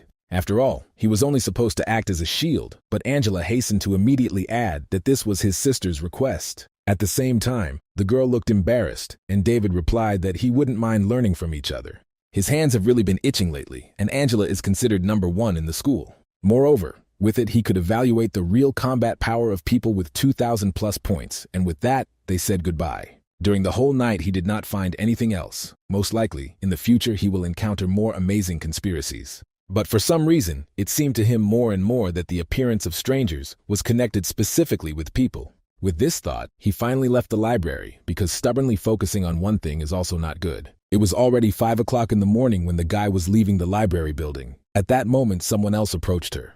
He entered his information of interest, wanting to get the necessary books, but David no longer saw this. As the end of the week approached, Fatty was glad that the headman really bought him a Lulu figurine. That's because they actually managed to score 800 points, but David was still going to train with Angela. He also invited Magnus, but he replied that he did not want to be a third wheel and interfere with their relationship. In addition, this Saturday there will be a group event for Lulu's fan club, saying he wanted to show off his new figure. In this case, David invited him to come to him for dinner, which Fat Man decided not to refuse. When Saturday arrived, David came to the club's special training ground. Angela was already here and practicing punches on the punching bag, testing her physical strength. Noticing the guy, she stopped and decided to take a break. Now they had a group exercise. David noticed that the girl was already in full uniform, and she said that he had come after all. She asked him to wait another minute while she worked on another combination of blows. Meanwhile, he noticed that he didn't think that the girl would come here so early, because it was only 8 o'clock in the morning.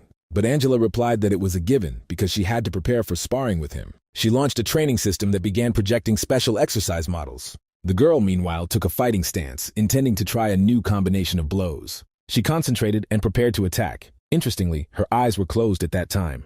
And when she opened them, there were already several models of soldiers around her who surrounded Angela. However, she hoped so, because what the girl wanted to try was precisely intended for such cases. When a person is pushed into a corner, he usually gets lost and makes mistakes, so here you need to attack first. With this thought, Angela attacked the first soldier standing next to her, or rather, his created model. She spun around on one foot and kicked him in the stomach with the other, causing him to shatter into pieces. Next, Angela stepped back a little and took the place where he was standing. Now she was able to escape from the ring. This pleased the girl, but there was no point in relaxing. She noticed a new approaching enemy. However, the same fate awaited him as the model before. This time Angela was kicked right in the head. David, who was watching all this, thought that she was truly an outstanding student. The power of her genetic power had already reached a good level, and her control was also excellent. In her movements, she always left herself room for maneuver, and each of her movements was connected with the previous one. This way she ensured her safety and at the same time increased her lethal force. This was precisely what was called microcontrol by top-level experts. Angela, meanwhile, has almost dealt with all the soldier models. She only has 3 soldiers left. But then she swung her leg in a jump and brought it down on the last one, causing him to shatter into pieces. After that, the girl finally landed and took a breath. After all, the physical attacks were exhausting. But there was also some hidden subtext here. In fact, she came here before David for a reason. Angela threw her hair back, as girls usually did, and at that moment she looked especially beautiful. She was counting on this to attract the guy's attention, and he unexpectedly clapped for her. Angela looked at him and smiled, and David said it was great. Treating training as a real fight was something common for the number one of their school. Hearing this, the girl lowered her eyes in embarrassment and said that David could see right through her, admitting that this was the case. She added that she always thought that Dina's brother Gaydon could not be as untalented as he was described. Now David felt awkward. He said that his hormones were just playing a little, so nothing could be done. However, the girl added that she thinks sometimes he just pretends to be bad at something. However, if he does this for too long, he will forget his true nature. After saying this, she even smiled. Why did Angela say that she would conduct targeted joint training with him before the competition? She was sure that if the guy tried hard with his shooting, he would have every chance of making it to the second round. David took it as a compliment and said he really appreciated it. He added that in that case, he offers her an official match for 3 rounds to 2 victories, which surprised Angela a little. She asked if he was sure, saying that she always fights seriously, so then he should take full responsibility. But David assured her that he could withstand any blow, and the only exception was the failure of his first confession. He added that since the girl was serious, he could ask for a small bet and asked if Angela would mind. She was even interested in this, and she looked at him playfully, asking what the guy wanted. And he said that if he wins, then she will come to them for dinner tomorrow, where this time Fatty will also be there. Angela asked if that was all, and David nodded, asking if she was going to be his girlfriend. Instead of answering, Angela warmed up and said that she wouldn't mind trying his father's cooking again. She then winked at David and added that she would therefore make a small concession by changing the rules a little.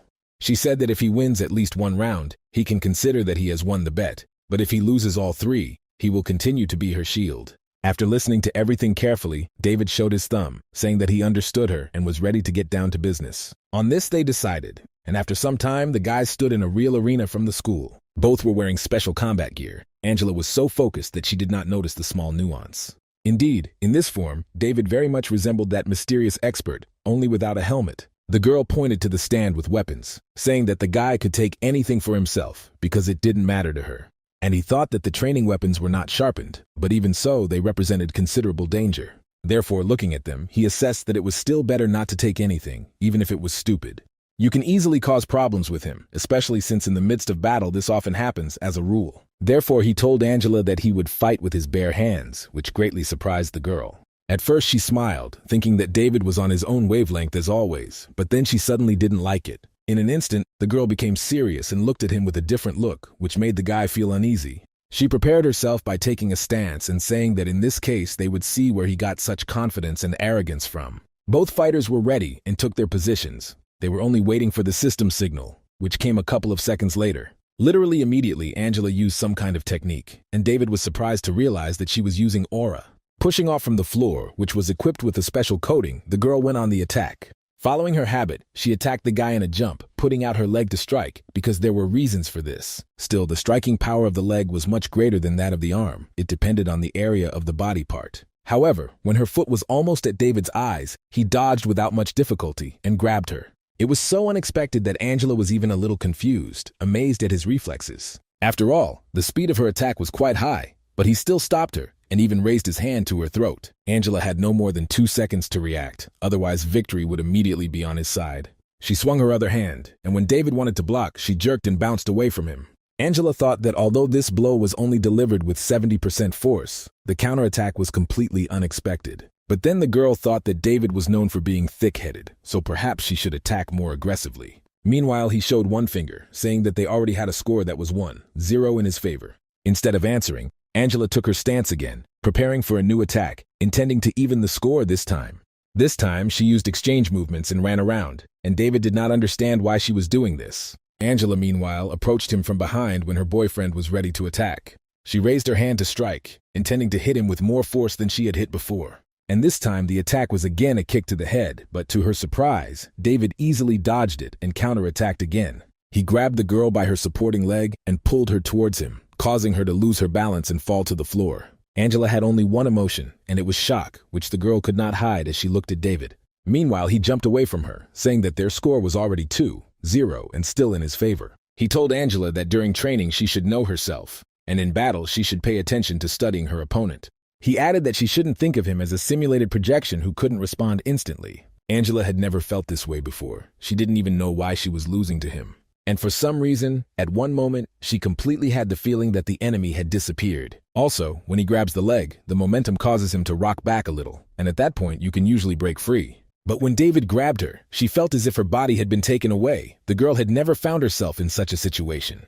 She tried to calm down, because even though this was the first time for her, she needed to put her condition in order. Looking at the guy, she thought that it was still very difficult to come to terms with this, however, as they say, if you lose, pay up. In addition, the girl could not help but admit that at the moment he is clearly better than her, although it is not clear how this happened. Therefore, she did not continue the fight further and said that the elder David was hiding well. She lost. However, he suddenly interrupted her, saying that this was not the end, which puzzled Angela a little. Then David showed 3 fingers on his hand, saying that since they agreed on 3 rounds, they should finish. After all, whatever the result, it will still be a useful experience for both of them. He smiled at the girl. Angela thought for a while and said that in this case she would not refuse, but this time she would use a weapon. With these words, she took out 2 rather sharp blades, which were clearly not from the system's arsenal. These were her own swords, which came with the girl's equipment, and she wielded them perfectly. Angela took a fighting stance and prepared to attack. This time her look was full of determination. David also noticed that the atmosphere instantly changed, and Angela immediately put her condition in order. To be able to consciously bring oneself to such a point in such a heated environment was truly rare. But nothing else was expected from the first number. The girl asked for instructions from the senior. David also prepared himself, taking a melee stance, in which he also felt confident, even against armed opponents. He nodded to Angela at her request, and in the blink of an eye, the girl approached him with her attack. She wielded the sword masterfully, and David had to admit this, even though he had not yet been hit by a single blow from her. But Angela was confident in her skills. She twirled her blades, preparing for her cutting cut. It was a unique move that not everyone could dodge, so she wanted to try it on David. As expected, the guy was able to jump at the last moment and avoid injury. He himself thought that she had completely blocked the direction of movement, but could not get in yet. It was completely useless, and Angela wondered if she wasn't fast enough, seeing how the guy dodged. On the other hand, the moment he landed was her chance to confuse him, so she attacked David. When he landed, she was already hovering over him in a jump, swinging for another attack from above. By then, several students had approached the court and were cheering for Angela, saying that this attack would be successful. They added that the girl had actually trained the ultimate move, and David was interested in this. He saw Angela suddenly change the trajectory of her attack right in the air and use 2 blades at once. This technique of hers was called 100 cuts of an acrylic spiral, which she used masterfully. David quickly realized that in such a situation he could only calmly dodge her attacks with swords. He did this, and then repeated it again, because the girl did not retreat. She even pushed him. Each swing of her weapon was quite close to his body, but David managed to dodge everything. He even began to be a little amused that Angela could not hit him in any way, and he decided to go on a counterattack. Waiting for her to attack him with her left hand again, he quickly grabbed her with his death grip. So the girl was deprived of the opportunity to use both hands, and this took her by surprise. And then something happened that she could never imagine. With one precise blow, David knocked the weapon out of her hand. It was so unexpected that Angela was a little confused at first, but quickly came to her senses. After all, she still had 1 blade, which is quite enough if used wisely. She attacked the guy again. But he, like the first time, using some techniques incomprehensible to her, grabbed her hand and pulled out the sword. After which he pressed the girl against the wall and put the blade to her throat, which indicated her obvious defeat. Angela was shocked and even a little scared. She didn't understand why David suddenly became so serious. And he told her that this attack would lead to nothing but death on the battlefield, which surprised Angela even more. But he soon realized that he had been squeezing her for too long, and he suddenly felt awkward about it. For this reason, he hastened to let the girl go and said that it was a pretty good fight. At the end, he summed up their score, which was already 3-0, and apologized for perhaps being a little overzealous at the end. Angela, meanwhile, thought that she had learned the ultimate level skill with such difficulty, and the guy reflected it so easily.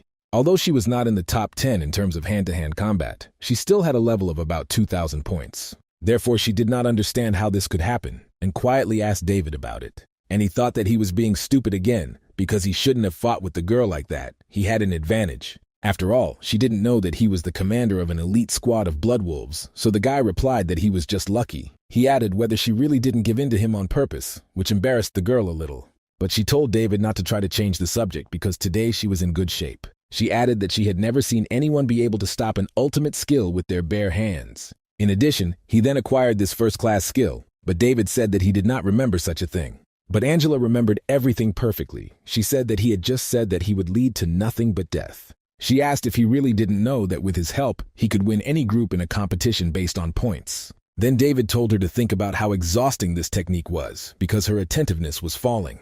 But in battle, she could be guarded by a sniper rifle, or there could be 100 opponents, and she would be mortally tired. The girl didn't think about it, but their fight was over, and now it was time to vacate the site. Waiting for them outside were students who had also come to try their hand at it, but when they saw these two, some became very jealous. After all, Angela suddenly took Michael by the arm, like a guy's girlfriend, and asked what she should wear to dinner tomorrow. They looked at each other, and David realized that now they were playing to the public, and he must play the role of her shield well. The students, meanwhile, screamed with joy at what they saw. They did not expect to see these two together again. Angela asked what kind of gifts David's mom and dad liked, adding that this time it would be more formal. When they left the school, all eyes were directed at them because everyone wanted to see Angela's boyfriend. The guy himself wondered if he really was her shield, but if the joke turned out to be true, it would be nice. When Sunday came, guests were again welcomed at David's parents' house. This time Fatty also came. And Dina also didn't like it, who complained that she had returned home, but they didn't look after her like that. Magnus, meanwhile, asked his friend what potion he had drugged Angela with, and Dina said that she did not like Magnus's company. Then he answered her that if she was so sarcastic, then no one would ever marry her. David supported his friend, saying that he was also leading. In fact, he was her fat older brother. After that, everyone returned to David and Angela. Magnus asked again how he managed it. He added that Angela herself rejected his friend, so everyone was interested in why they were together now. Angela blushed, but said that they had it all wrong, because she came here because she lost a bet. Then Dina thought that her friend wasn't telling everything a little, and said that she shouldn't have lost on purpose. Magnus quietly pitied his friend, saying that his sister was really doing everything to make his life difficult. But Angela replied that it was not like that at all, and she tried her best, but even so, she did not win more than one round. Then the girl turned to David, saying that he had been at the school for 3 years, so he could already tell them everything. Angela thought that she had even looked at the records of the best students over the past 10 years, but the guy was not there. However, yesterday he easily reflected and criticized hundreds of cuts in the acrylic spiral. Suddenly, his sister came up to David and grabbed her brother's cheeks, saying that they didn't look like a mask. Therefore, she said that she would ask one more question and asked him to answer seriously, because if he was wrong, either going to a military tribunal or an autopsy lab was a clear threat. Then came the most frank questions, the answers to which only the real David should have known. Some of the questions were a little personal, but the girl was not embarrassed by this. It seemed that only Angela looked embarrassed. David threatened her that Dina was calling for trouble, but she only loudly announced this to her mother.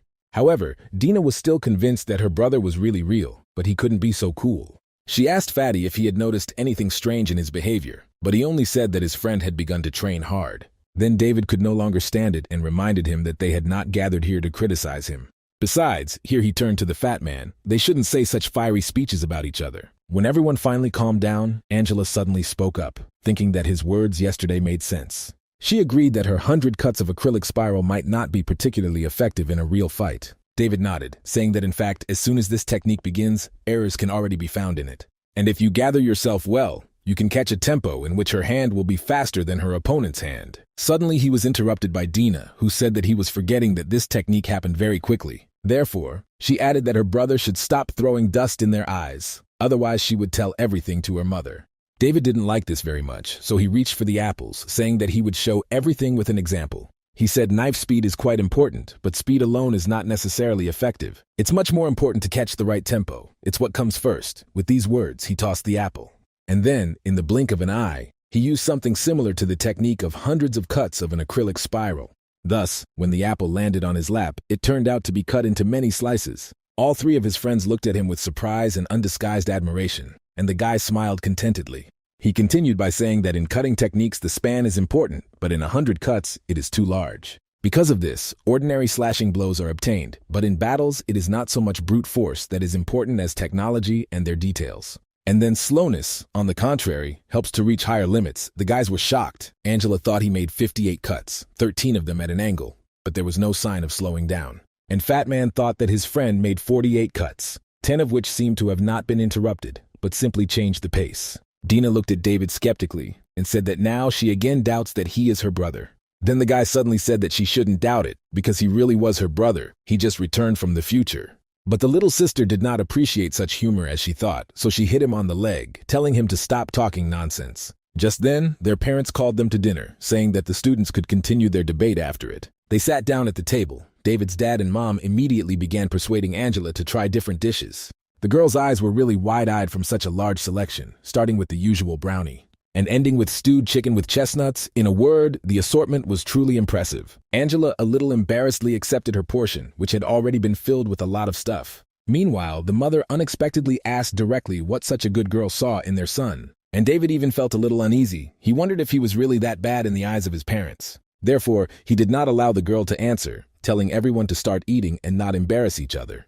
They spent the rest of the dinner talking on neutral topics, and when it was over, David stood up to see Angela off. They went outside again and found themselves alone, but the guy still doubted where it would be better to take her. Unexpectedly, Angela said that he really loves his family very much, but he asked if this is not common to everyone. To this, Angela replied that she meant something else, because perhaps he was not paying attention to his gaze. However, he looked at his parents and Dina with such tenderness and warmth that it seemed to her that he was even ready to die for them. This was not the look of a bright young guy, but rather of a mature man who had experienced a lot. The girl thought that earlier, on the contrary, youth was inherent in him, and he was a prankster. It even seemed to her that a guy might have such a way of expressing himself, with different patterns of behavior. At her remark, David only laughed awkwardly, saying that then he should take a closer look at this in the future. Angela smiled and then said that her car was not far away, so he could go back. But David said that Dina told him to accompany her straight to the car, so he wouldn't anger his little sister. After some more time, they came to the car, and Angela once again thanked them all for the warm welcome. She asked if they could see each other again next week, and David awkwardly answered yes. The girl left, and he thought that now, when he thinks back to that day, he understands that she did the right thing. After all, by refusing him, she saved herself from losing a person who could become something closer to her than just a shield. And Angela herself thought that lately there had been a trace of inexpressible sadness in David's smile.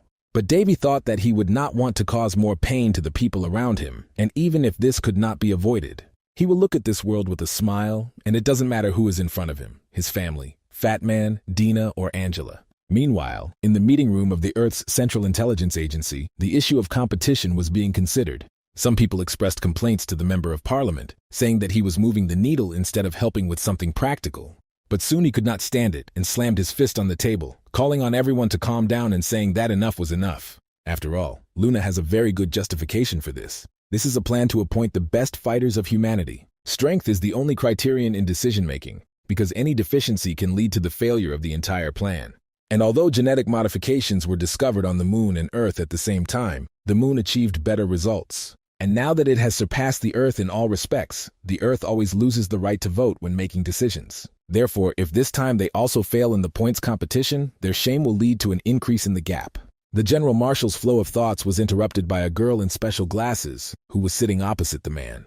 She asked if he was confident in the candidates recommended by the War Departments. He replied that they could only hope that they would do everything possible. After all, there were age restrictions. Many other representatives of the Earth districts were present at the meeting, and they all began to doubt this competition. The girl asked if the Marshal General was again suggesting that they hope for luck because she reminded them that last time not a single one of their people was in the top 4, so participation in the competition is pointless. The representative from the other district also slammed his fist on the table, saying they had to face the truth. After all, if they, as usual, submit their top 50 after the selection method is announced, they will have no chance of success. The rest of the representatives didn't particularly like this and started arguing among themselves. Another girl said that the chairman's words were not supported by anything because she knew that academic performance was in Asia. The one he is assigned to is not entirely satisfactory, and he, in turn, pointed out to his colleague the problems with its structure. In general, everyone said that using the new method was too risky and they could not afford it. At the end of the meeting, the old general thought that Luna had been behaving strangely in recent years, but their intelligence services did not reveal anything. At that moment, his assistant approached him and asked why the general didn't show that recording. After all, with her help, his words would have seemed more convincing, and he would not have found himself in such a difficult position. To this, the man replied that now he needs protection, not exposure, and the pressure on them would not be less. He added that he left the solution to this issue to his assistant, and he thought that this young man still gives the Earth, albeit small, hope. However, the man then smiled because at least this time a new selection method had been chosen. Meanwhile, in the classroom, the professor announced the beginning of a new week, saying that the points competition was about to begin. He added that this year Earth received 58 spots and the Moon 70, so the competition will be fierce. A total of 120 of the best fighters from the two federations will gather in the capital of the Moon, Casablanca, to fight for their honor. To participate in the selection, it was necessary to have at least 800 points, but this will clearly not be enough to enter the finals. Therefore, this time the first stage of selection will begin with the fact that the top 10 students with an epic rank rating will receive direct access to the finals. And getting this rating means that this person has absolute dominance on the battlefield. There was also the possibility of special recommendations, which, of course, was a great honor for the student. And if the quota for candidates is not filled after all this, then the second stage of selection will begin, the competition. Fighters with scores above 1600 or those who have received a rating of 1 rank in the tests will participate there. David thought that before he didn't really see the point in this selection, but now it gives basic combat effectiveness. This was done in order to weed out fighters with high scores but low combat effectiveness. However, it seemed to the guy that there was something strange in these competitions, and perhaps it was in them that he would find the key to the future. After classes, all the students went to the cafeteria to follow the tradition, but David did not expect what would happen there. He was called again by Angela, who saw him arrive with Magnus and Catherine and waved to them. The girl invited them all to sit at the table next to her, and the friends were embarrassed to refuse. Catherine noted that it was surprising that the guys could eat after the professor's words about the new selection. But Magnus said that without food there would be no strength, and recently he had a table with David that he was completely hungry. David said that he could simply answer that he trained hard, and this made the girls smile. But then Catherine thought that this competition was supposed to put Angela straight through to the finals. But she herself has already scored more than 1,800 points and should have the right to participate in selective competitions. However, the conditions for passing the first stage were too harsh, and it is unlikely that there will be many people with special recommendations. And even if she was recommended in this way, Catherine thought that she could defeat the key figures of the moon. Then suddenly David turned to her, telling her not to worry so much because she would succeed. He remembered that Catherine had performed brilliantly in the elite points competition in his previous life. And the head girl, noticing his strange look, thought that he was a little upset about his only 800 points. Therefore, the girl told the guys not to worry because when she becomes captain, she will definitely hire them. Angela supported her friend, saying that her words made sense because with David's strength, he would definitely have a chance. This, however, surprised Catherine, and she looked at Angela, wondering how she knew how strong he was. And she, seeing her look, explained that she had sparred with him over the weekend and noticed his unusual fighting skills. David nodded contentedly and then suddenly said that he was actually going to become the winner of the competition. However, the guys said that he seemed to be unable to live a day without boasting about his imaginary successes. Suddenly, one of the students put one foot on the table, telling Catherine to just give up on this guy. The friends of this student, whose name was Peter and who wanted to attract Catherine's attention, supported him. But the girl turned to them, telling them to stop making a mess. And she told Peter that she was giving the same chance as everyone else. She added that if he can make it to the finals, she will become his girlfriend, adding that she stands behind her words. And the guy thought with annoyance that he stopped at 1560 points and could not rise further.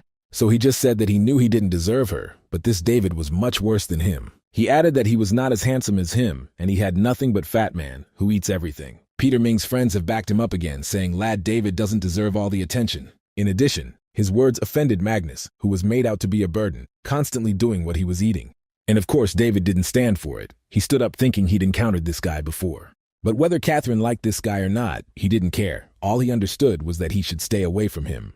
And all because during the battle on Mars, this guy fought quite bravely as the captain of one of the squads. During an important battle, he could have retreated, but due to the fact that all the members of his team were killed, he did not want to do this. Therefore, having activated the self-destruct effect, he exploded along with the strangers. They said that he loved Catherine very much. Meanwhile, Peter turned to him, asking why he just looked at him and didn't speak. The guy thought that David's gaze did not even express anger or cowardice, but rather sympathy, which infuriated him even more. Then Angela came to their aid and said that the guys seemed to have misunderstood everything because David already had a girlfriend. She added that he was just good friends with Catherine, and if a girl doesn't want a relationship, then she shouldn't be bothered by it.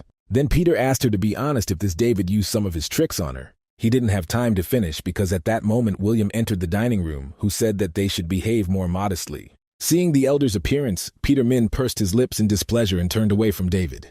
Meanwhile, William turned to Angela, saying that there was no need for her game because communicating with this guy would lower her status. But Peter didn't like how he treated the younger Angela that way, so he told him to take better care of his status. William irritably compared him to a mad dog, but then Angela responded. The girl said that she thought she should not explain to him her relationship between her and David. David also joined her, saying that he, William, was still a military man, so he shouldn't hang around women. From his past life, he remembered that this William Lee had fled during a major battle, leaving his comrades behind. He didn't know what methods were used then, but this guy never got court-martialed. Fortunately, he also did not succeed with Angela because otherwise David would definitely have lost his temper. Meanwhile, Peter liked that this David allowed himself to say such things to William Lee. Then he attacked David with claims, saying that he at least received the right to participate in the qualifying competitions. However, here Catherine entered the fray and said that the elder should not cross the line. And David replied that he really would not participate in the qualifying competitions, and William liked that. However, then the guy added that he had grander plans because he would participate in the finals. William never expected to hear this. He was a little confused, not even knowing how to respond to this. Catherine also thought that David should choose his words better, because these were no longer jokes, but for some reason he looked confident. The next moment, William came to his senses and said that someone like David shouldn't even dream about the final. After all, he won't even get into the top 50 of the Earth's rating, but the guy thought differently and suddenly took out his phone. He put it on the table and opened something, and then something amazing appeared in front of everyone present. This was a photo of the right to participate in the finals of the competition, but this was not possible for anyone. William especially didn't understand this, because he put in so much effort, but in the end, he was only allowed into the qualifiers. Therefore, he didn't understand how a piece of trash like this guy could go straight to the finals because he was clearly inferior to him. Meanwhile, David said that he had satisfied their curiosity, so now they could all leave here. For some time, everyone remained standing motionless, not believing what they just saw. And then suddenly David felt someone step hard on his foot, causing him pain. As it turned out, it was the head girl, and he told Catherine that she could leave someone without a leg. But the girl didn't care. She asked if he had really been hiding all this time that he had immediately qualified for the finals. But David hastened to justify himself, saying that he himself had only just received a notification where he learned about it. Angela wondered how he got admission to the finals, and came to the conclusion that it was through the epic rank assessment. Then the fat man hesitantly raised his hand and said that he too had the right to participate in the qualifying competitions. And although he was not sure that he would be able to make it to the finals, in essence, he had already completed his task. Hearing that even Magnus had made it to the qualifiers, the students went on a spree like bees, each checking their notifications. And then suddenly the loudspeaker called for David, Magnus, Angela, and Catherine to report to the rector's office. There was also good news that some students qualified directly for the finals. Among them was David Gaydon, and some watched all this from the side and thought with satisfaction that everything was going according to plan. After some time, David, Angela, and Catherine, as well as William and Michael, arrived at the rector's office. The rector noted that he expected that they would only have 2 promising talents, but here a whole team had gathered. And the most important thing was that 2 students from their school immediately qualified for the finals. They could only dream about this, so the rector said that David and Angela were the pride of their school. He added that he had heard it said before that David's academic performance was poor, but the current situation spoke for itself. The man also said that the guys should try to achieve the best results not only for themselves, but for all Earthlings. David thought that during his training in a previous life, he had considered the rector to be an incompetent bureaucrat. However, with the outbreak of war, he instantly transformed into a military man, bravely performing his duties on the battlefield of Mars. It was sad that at the Battle of Sun Lake, Rector John could not resist and died along with his army. The rector, meanwhile, did not understand why. Looking at David, it seemed to him that he was already accustomed to the battlefields. Apparently, he had already begun to delirium due to the fact that he had stayed too long in his office, because the guy was still a student. He then addressed those who qualified for the qualifiers, telling them not to become complacent. After all, this time all the large schools will come out of their holes in droves to accommodate as many of their students as possible. William thought that the rector was simply a useless old man, incapable of cunning plans. When the reception ended, they left their office and headed home, and the students were already discussing them as experts. Some thought that the guys must have cheated, but David did not listen to them. His phone suddenly rang. He accepted the challenge. It was his sister Dina, who as usual screamed loudly right in his ear. She said she finally felt like he belonged to her, which made David a little angry. He asked if this is how they talked to their brother, and why she even thought that he might not be her own brother. But Dina replied that she learned that he began to change after he became close to Angela. She added that he should continue in the same spirit, and she would always cover him from the rear. David thought warmly about his sister. He then turned to Fatty, telling him not to be a coward either, and to make it through the qualifying competitions. But Magnus replied that this was impossible, because just hitting them was already his goal. David then said that the friend was able to get a 1+ rank for his shooting, so he had a chance. The guy added that from now on, he will live by training, getting up early and ignoring pain and suffering. He ended there, saying that he now needed to check out the library, and left his surprised friend behind. And Magnus thought that he was able to achieve the rating of rank 1 thanks to the recording of that mysterious person. It seemed to him that this was his Lulu's blessing. David came to the Northern Library building. He knew that the first wave of attacks during the alien invasion was aimed at the largest cities of the Moon and Earth. At that time, there was a version that the aliens chose gun-populated areas as attack points, which is quite logical. However, now David understood that there must have been reasons for this, which he could only find out in the control center. After spending another evening in the library, he finally headed home, and someone was still watching him. After some time, the guy left the library building and headed towards the exit from the school through a small forest. However, when he walked there, it seemed to him as if someone was watching him and sneaking after him. In fact, that's how it was. Some guy in a jacket with the chevron of their school was sneaking right behind David. And then he suddenly heard a voice behind him asking if he was looking for him. The voice belonged to David, and his pursuer turned out to be Michael, who tried to get out of it by saying that he was just impatient for a little need. But David noticed that recently it seemed to him that someone was following him, and now he understood everything. Therefore, he further told the guy from the dragon letters to tell him why he was following him. David even threatened to beat him, and Michael offered to do without the fights if they were from the same school. However, instead of answering, David kicked the tree near Michael's head, saying that, alas, he had a bad character.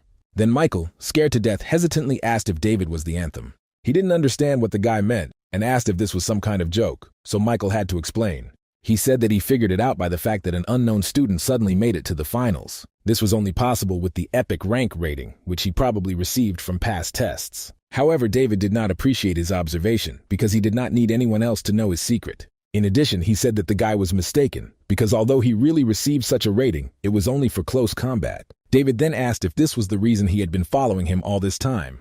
And Michael thought that this guy really was incredibly strong because he had long ago realized that he was being followed. So Michael said that being a journalist, he had to check everything carefully, and that's how he came to his conclusion. That the anonymous expert is probably a student from his school, and then the method of exclusion worked. After all, Angela does not fit the gender, and William and Justin were far from modest enough to hide. Then the only option left was that this was a hidden expert of the school who suddenly decided to shine in the scores. David thought that if the guy meant his sensational confession to Angela, then he just hit it crookedly, but it hit the target. Still, David decided to listen to him to the end and asked him to continue, saying that his story was interesting. Then Michael continued, saying that he really had a very strong feeling. He even thought that this was his talent. This was also reinforced by his high IQ. He said that he singled out several people, among whom was David. And after seeing how he shot on the range, Michael thought that this style was almost the same as in the test. David suddenly wondered if this meant that anyone could find him so easily, or if this guy really was a genius. He approached him, asking his name, and it was clear that Michael liked his interest in him.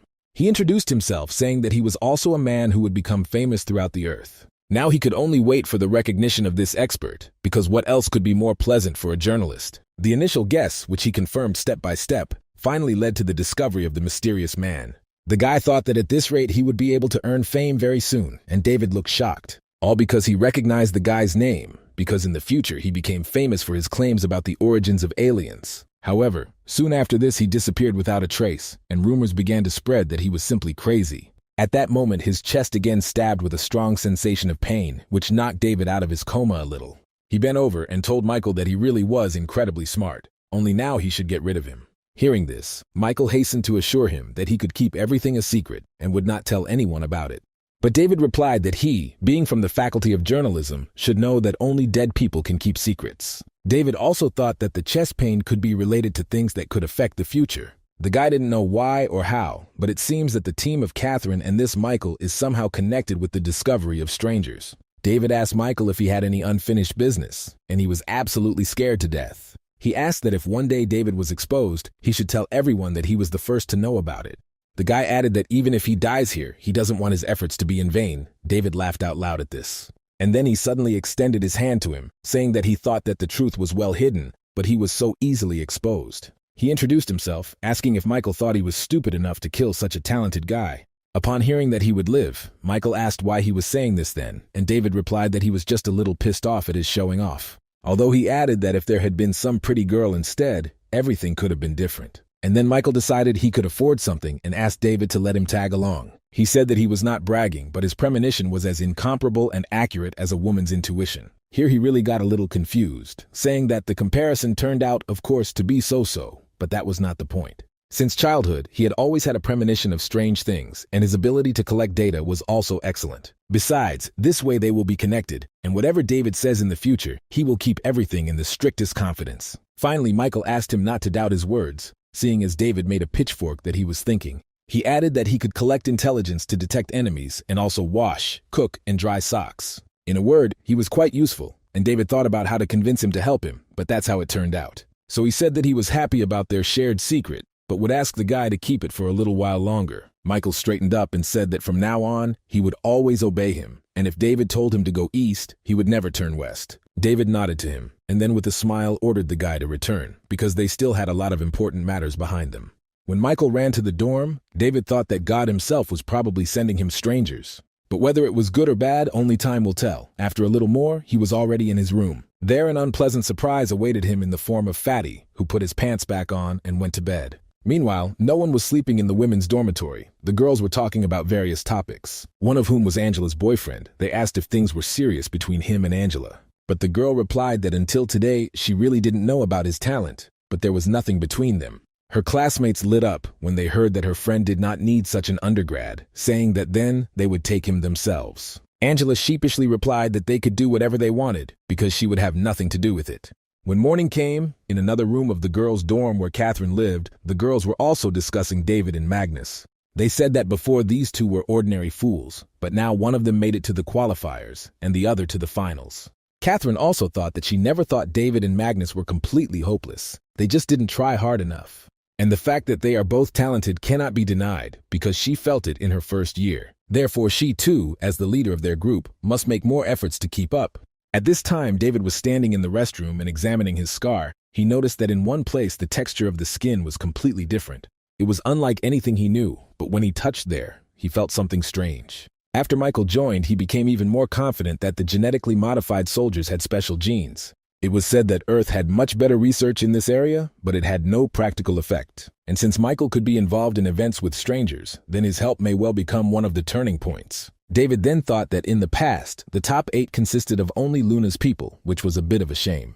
And the abilities of the 3 best experts on the moon were simply impossible to describe. They were said to be super geniuses. 3 innovators who are capable of leading humanity. These 3 have proven themselves well on the battlefield. However, in his past life, even during the later stages of the war on Mars, David was unable to resist these 3. Only now he finally had the opportunity to test how good these 3 really were. David thought about this for some time, and then suddenly he felt a strange cold. A second later, he realized that he was on Mars and also in his military gear. He even wondered if it was all just a dream, and he himself was still wounded on Mars. This was also supported by the fact that his body was real, and this was exactly the place where he exploded. There was even a crater left from the explosion, but this did not explain why the guy was still alive, although wounded. Blood was streaming from his face, his armor was half broken, and he did not understand what was happening. David even thought that this might be a revelation from God, who first gave him hope and then took everything away. But when he thought this, he suddenly noticed one significant difference that he had not had before. These were his 3 scars that he had from his time on Earth as a rebirth. The guy looked around, seeing many strangers who still had not disappeared anywhere and walked on Mars. However, this type of alien was a little different from the ones he fought. For some reason, they were cleaning up the battlefield. Suddenly, one of them noticed David, and it was clear how surprised he was, because he did not expect to see a living person here. He then attacked the guy with some special echolocation skill that he used against him. When the wave reached David, he felt terrible pain. His whole body was as if under the influence of a magnetic storm. He felt himself slowly being torn apart, but then suddenly woke up and realized that it was just a dream. The first thing he saw was Fatty, who looked awkwardly at his friend and said that his clothes were not yet dry. David replied that everything was fine and he would wear something else, so Magnus didn't have to worry. Then Fatty noticed that the guy had a slightly strange expression on his face and said that he didn't have to worry either. But David didn't listen to him. He thought it all looked too real, so he realized one thing. In a clash with strangers, he must give his all, otherwise the past tragedy will simply repeat itself. Therefore, David turned to Magnus, saying that he needed him in the finals, so he must definitely go there. Of course, this puzzled Fatty a little, but literally immediately he smiled and said that he would do it. The next day, however, he regretted that he had agreed so willingly, because he did not think that he would have to receive blows to the head. They started the next morning with training sparring, in which Magnus could not even touch his friend at all. He even thought that he was deliberately so cruel to him because he did not return his clothes. However, David said that his friend could already take it because now it would be his clothes as a reward. But Magnus was no longer able to train further. He fell and said that his friend could hit. He would not resist. Then David offered another option, saying that if he could withstand the onslaught of his attacks for 5 minutes, he could consider them to be over. But this didn't help either. Fatty said that his friend didn't even have to try to tell him anything. Finally, David stated that he had recently heard Magnus muttering in his sleep that he liked Catherine. As soon as David added that he would tell the headman about this, Magnus immediately jumped up and said that he was ready to continue. He added that his friend must have heard him wrong because he had just warmed up.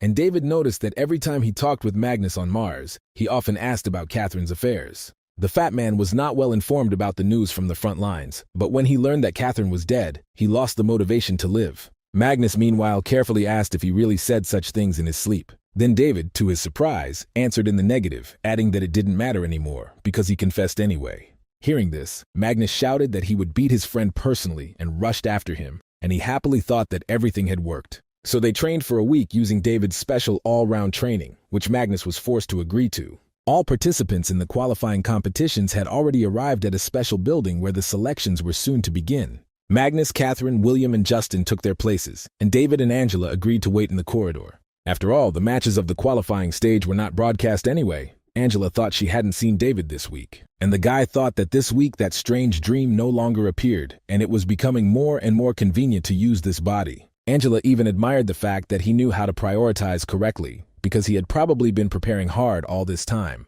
At first glance, he did not change at all, but in fact, there were changes, not only in appearance, but in character. Although the girl had heard that success makes a man shine, David's glow was somehow too intense. She turned to the guy, asking him if he thought they wanted more, talking about Magnus and Catherine. David replied that if nothing unexpected happened, both Fatty and Catherine would definitely be able to make it to the finals. In the past, Catherine has done this without any problems, but this time there is a new variable, Fat Man. After half an hour of competition, Justin's capsule opened and the guy was able to get out of it, which meant his defeat. He thought that he was definitely not inferior to his opponent in pure strength, but his opponent turned out to be much better than him in the front line. An hour later, he also saw his friend William Lee, who also dropped out, only in the second round. William wondered why he encountered an opponent from South America because he was as ferocious as a barbarian. Then the guy saw that Justin's capsule was also empty, but Catherine and Magnus apparently had not yet been knocked out. He walked out of the capsule hall and saw Angela and David sitting in the corridor, which only ruined his mood. William thought that with this defeat he had, one might say, failed the last stage of his final year at the school. There, the third stage of the qualifying competition began. Angela and David stood up, watching their friends' capsules. The fat man didn't even notice how he ended up in the third round. He thought that compared to David, the first two opponents were nothing. The fighting style derived from the anime looked relatively poor, but his moves were quite effective. And although initially the guy planned to lose on purpose, David threatened him with the headman, so now he simply has to win. The system reported that the loading of the virtual battlefield for the qualifying stage was completed. The third round was announced, and Fat Man saw his new opponent, who was quite famous. His name was Chris Thompson, a renowned expert at the Alpha Military School in North America. He was a close combat expert and ranked top 59 in the world rankings, so the fight promised to be not an easy one. Chris had already prepared his weapon. He was smart, so he immediately analyzed his new opponent. At first, he was even surprised that a person with just over 800 points was able to reach the third round of the qualifiers. He definitely couldn't do this by luck alone, so even though the fat made the guy look pathetic, apparently, he had some special individual ability and it was worth being careful with him. Magnus, as if to confirm his thoughts, opened fire with his pistols and the American began to dodge. The fat man made such a sharp maneuver because he understood that he could not be allowed to approach him. And Chris thought that such speed of hand movement and shooting accuracy were quite rare. If the situation wasn't so convenient for him, this guy really could have finished him off right away. It was lucky that he did not move fast enough, and the layout of the map of their combat zone also played into the American's hands. Waiting for a good moment, Chris came out of his hiding place for a moment and counterattacked the fat man. He unleashed many kunai towards Magnus, who didn't expect it and even panicked a little. He turned his back, dodging the attacks and protecting his head, but some of the knives hit the armor on his butt. Magnus thought that in such terrain, it would be impossible to use complex burst shooting techniques. Every move here is an opportunity for his opponent, and if this continues, he will lose. Therefore, Magnus found a convenient position from which he again opened aimed fire at the American. But Chris noticed that this was not the best position for the shooter, because the distance between them was close to 10 meters. He thought that if the fat man failed in the next attack, he could finish him off. Magnus thought that he had no way back because he could not fight in close combat. Chris decided to use a feint to force him to shoot and revealed himself for a moment to Magnus. He then immediately sank back, seeing that his fat opponent had indeed opened fire on him. However, what happened next still made the American wince on behalf of Magnus. His body was suddenly pierced by a bullet from a high-caliber pistol, which hit him from a spin. A moment before, Magnus had thought to himself that he wished he could be as light, jumping as this guy. On the other hand, it infuriated him. Fat Man wondered where the American was hiding among these slabs. He himself had nowhere to retreat because he had reached the border of the competition zone. It was then that Magnus noticed the feint of his opponent, who thereby gave away his location. Just what Fatty needed, he prepared to use the same technique as that mysterious expert. It was a side bullet, Magnus screamed so that the guy wouldn't even think that he could hide behind the wall. He fired in the desired trajectory, giving the bullet its own path along which it followed in an arched line. It all happened exactly like that, and the heavy-caliber bullet from his pistols hit the target behind the wall. It was then that Chris was surprised that he was able to reach him from such a distance and even hit important organs. The American clutched his stomach, not understanding how this even happened, and Magnus was already aiming for a new attack. In the competition area, they experienced all the physical pain, but it was impossible to die here. Therefore, when Magnus shot again and took off Chris's head, he simply returned to reality and left his capsule. The system announced that the winner of the third round of qualifiers was Magnus from the Dragon Letter School. When Fatty left his capsule and headed into the corridor, all three friends were already waiting for him. Catherine was the first to ask how it went, looking at him with some hope and even a little admiration. And Magnus awkwardly scratched his head, saying that he was lucky and made it to the finals, which caused a storm of emotions among his friends. David even hugged him and picked him up, saying that he knew his friend could handle it, and the girls thought the same. The students who watched all this said that now even pigs must learn to fly. Magnus, meanwhile, turned to David, telling him to let him go because he was not so easy. David did so, saying that he really should lose weight, although he already knew that this was impossible. Angela suggested that they all take a little rest and celebrate, and Fat Man sheepishly said that he had done nothing of the kind. Then Catherine spoke up, saying that actually the holiday would be in her honor, and then Magnus happily agreed. Meanwhile, their rector thought that for the first time in the history of the school, they had 4 finalists at once. Still, this new reform of selection based on the number of points turned out to be quite effective for them. The guys celebrated their successful passage to the finals in David and Magnus's dorm room, but there was another person with him. David introduced Michael to his friends, saying that he would go to the moon with them. Michael was thrilled to be able to meet the finalists and politely wished everyone good luck in their rounds. Then his throat suddenly became dry, and he grabbed a glass of juice, drinking it all in a second. And Magnus was incredibly happy because for the first time he was called senior by students of another faculty. Then David hastened to draw Michael's attention to what they didn't know, interrupting their greetings. He thought that although he had some pieces of information from his past life, he wanted to find out everything now. Michael replied that he need not worry and began to report what he had learned about the current competition.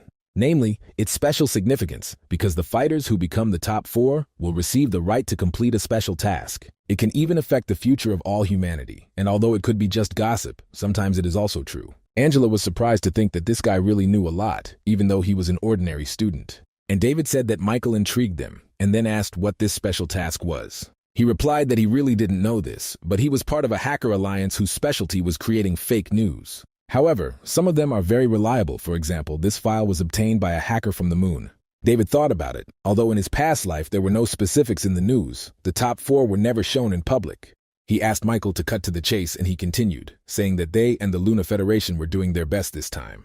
According to the latest data, both sides are strengthening their strongest cards, and so far the overall level of the moon is much higher. Michael added that this year, due to the dominance of the 3 musketeers, the difference could become even greater. Magnus heard the guy say 3 minors, and he muttered something, but Catherine told Fatty to keep quiet. She added that he watches too much anime, but fortunately, there were only people he knew well. The artist Alan Doyle, Holy Celestial Chrissy Da Vinci, and Heavenly Light Floyd Cooper. These 3 called themselves the 3 Musketeers, however. In fact, little is known about them on Earth and even on the moon. At this point, Michael ended his story for a moment, and Angela became serious, thinking about these guys. Michael then continued by going into characterizations of each member of the group, the first being Alan Doyle. This guy had incredible ranged combat skills and was rumored to be an evolutionary type. However, it was impossible not to talk about Floyd Cooper, who was considered the first expert of the moon and never lost. Then Fatty asked who would win out of these 2, but Angela replied that at this level it was a matter of probability. She added that a year ago she had already seen what he was capable of, and it was difficult for her to believe it. David was no less surprised. Meanwhile, Michael continued by saying that another recognized beauty and Luna expert was Chrissy Da Vinci. She was the heiress of the greatest family and was known as the person with the most outstanding genes and blood. Suddenly, Magnus said that he didn't really believe it. He added that their Angela and the head girl were more beautiful than her. However, Catherine said that the people of the moon were naturally gifted, so Chrissy must really be a beauty. Then David said that there is no arguing about tastes, and besides, in the eyes of everyone who loves him, his beloved seems the most beautiful. After the fat man's threats against him, David quietly smiled and asked Michael to continue.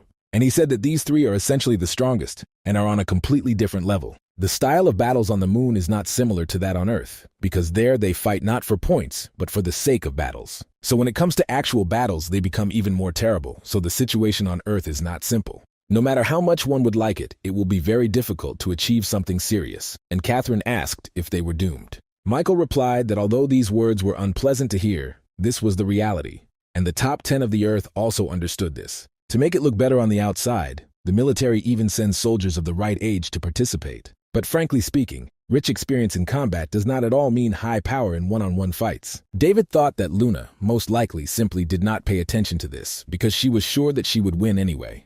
So he just asked Michael which of their people was more competitive for the competition. After all, he thought that although the general level of the Earth left much to be desired, they also had capable experts. In fact, during the battles on Mars, many powerful soldiers emerged from the Earth's army, which was strange.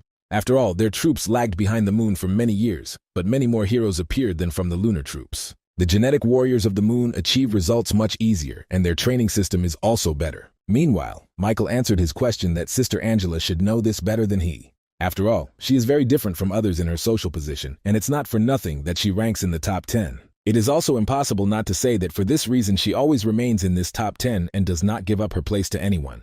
Angela finally responded that she thought there were several people on their side who had a chance to make it into the top 8. She began to list all these people, naming the names of Iron Man Austin, Robotics Sybil, and also Blade Master Phoenix, Shadow Jordan, and Golden Lion Peter. They were their hope. Michael added that in fact there were still hidden experts on Earth who could also perform a miracle. But Angela noticed that this time the selection has been optimized, and those who specialize in one thing will not be able to pass. Luna's tactical system was much better. The girl had already seen how experts were crushed by tactics alone.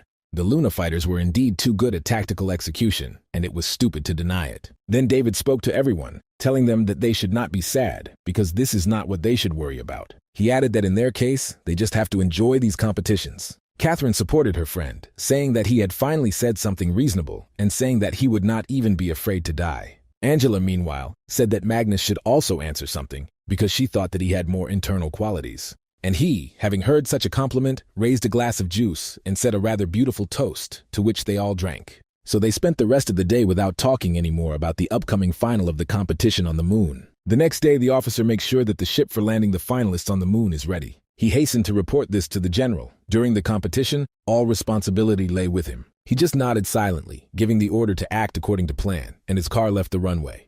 David felt a little awkward when he saw his whole family seeing him off. It reminded him of the war. The family asked him to also bring them souvenirs in the form of tobacco and cosmetics, which puzzled the guy a little.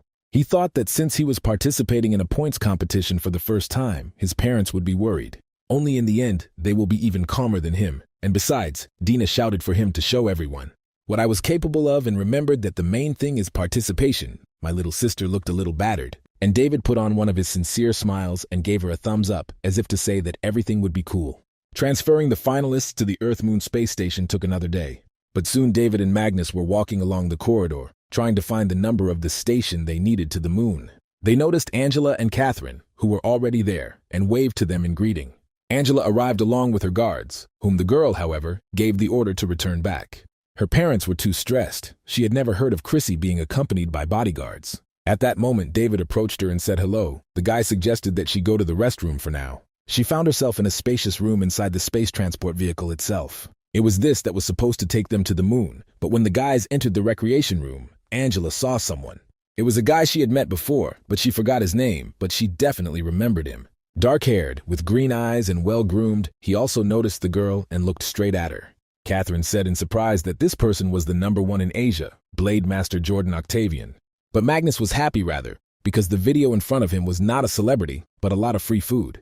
Whatever you say, the buffet here was really huge, and David confirmed that his friend could eat as much as he wanted. But Fat Man's joy was interrupted by someone's rude voice, and everyone saw another elite fighter. The guy with his hair held high said that he didn't know how Magnus got here, but he should remember his position. He added so that Fatty would not disgrace the Earthlings, and he just wanted to grab some more buns with him. David, meanwhile, thought that this man must be a teacher at a military school in China. However, he answered him that shame or not will be decided only on the battlefield, and besides, no one cares about such things. Then Jordan put his hand on the guy's shoulder, saying that although it was unpleasant to hear, David was telling the truth. Then he extended his hand to David and introduced himself, now saying that he hoped for his help. They shook hands, but David thought the guy was acting like a child, which was a little ridiculous. For this reason, it was not surprising that Earth has not had high ratings for the past few years. He turned away and joined Magnus, running around the hall and collecting food, while Jordan turned to Angela.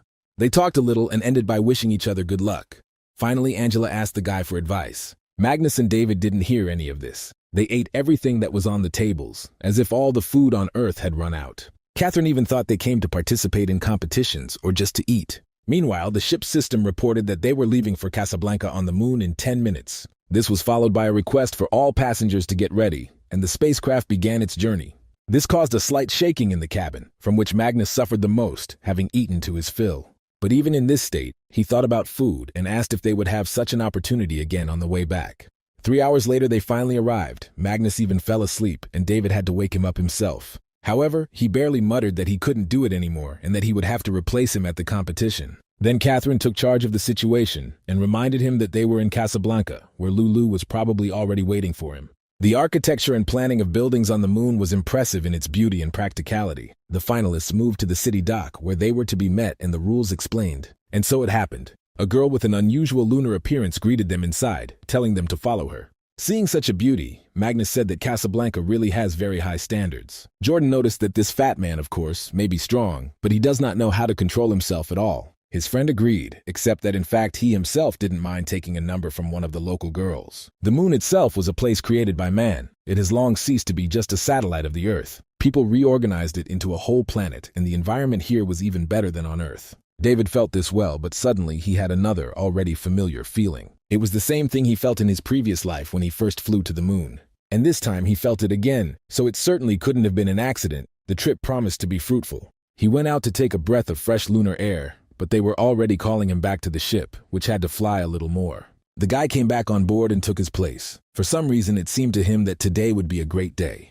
In the dining room, the finalists continued to indulge themselves in various delicacies, and some simply looked into the illuminators. His friend also liked this place. Fat Man said that Autumn would like to go to Lulu's live concert here. Jordan quietly noted that it had nothing to do with the competition, but he didn't realize that Magnus was a big fan of the idol. David stood and thought that this is what Casablanca looks like in peacetime, because when he arrived here for the first time, there was already a war. The guy thought that if she is connected with the people of the moon, then who is the crazy person who was ready to destroy this place? At this time, Catherine approached him. It seemed to her that David simply could not cope with his excitement. She agreed that there was a clear difference here from how they live on Earth. David said that the moon was still on a different level. He added that it would be great if they were greeted loudly when they entered the arena. Catherine thought that now the guy was the same as always again, which meant there was no need to worry. Jordan, sitting nearby and watching this scene, quietly muttered something inaudible, calling David a show-off. The system then announced to alert participants that the ship would soon dock with the Milky Way Military School. This meant that everyone had to return to their seats and fasten their seatbelts, like on an airplane.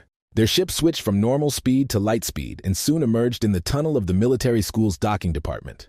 And after a while, landing was allowed and the guys slowly began to go out. David went out with Angela, and a group of escorts for the finalists from Luna were already waiting for them on the street. Some girl pointed to the sculpture, saying that it was made in honor of Dr. Da Vinci, who discovered the New Age. He was also known as the light messenger of the moon, and their dormitory was located near this statue. The girl from the moon added that all the places that are free to visit are also marked on the map, and the guys can take advantage of this. Finally, she wished them all a pleasant stay and success in the competition, after which she left with her group. Jordan's friend waved goodbye to her, telling her to call him when she had time. Catherine noted that giving her all under such pressure would be difficult from the very beginning. Then Angela approached her, offering to go shopping to relieve stress. Catherine was satisfied with this proposal, and the girls left their luggage with the fat man, telling him to guard it for now. David did the same, saying that he also needed to move away to meet with Michael, so he should go.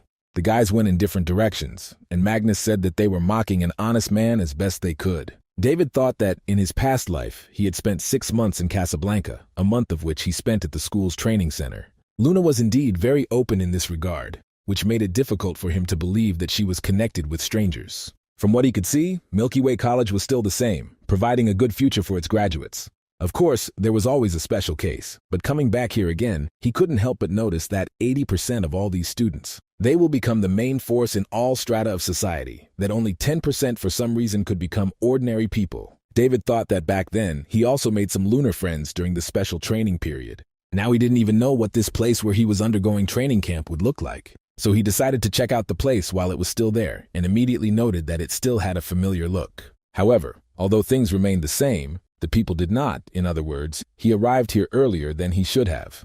Then David suddenly noticed something else that was not there in his previous life when he arrived here. Namely, it turns out that there was now a gravity gym, which was changed at that time. David didn't know if the password was the same, but he entered the combination that he remembered from the last visit.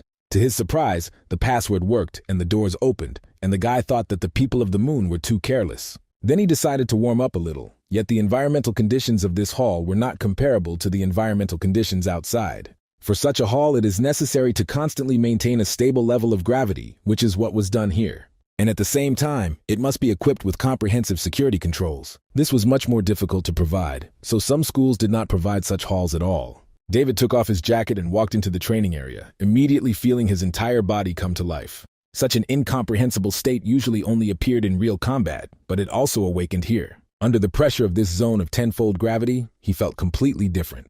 If there was still a good opponent, then it would be possible to go wild, but now these are nothing more than just thoughts. At least that's what David thought, but the next moment, he heard someone's voice. And then the guy saw a girl who was practicing on a punching bag and looked pretty strong. David didn't know her, but the girl had white hair, which is usually considered a characteristic of Luna people. She was also incredibly strong physically, perhaps even stronger than Angela, which also said a lot. The girl continued to throw blow after blow, mainly focusing on her footwork. And then she suddenly kicked back, and David thought that even he would not have time to block such a blow. However, this also affected the pair that the girl was using. It unexpectedly broke off the chain, and the lunar student took aim and guessed the moment when the equipment approached eye level. Then she used some special power that David could only dream of in his past life. He wondered if the level in the Milky Way school had already reached this level of power. After all, even if the students here had such power, then the Earth could indeed return home immediately. At that moment, the girl finally felt someone's presence and turned to where David was standing.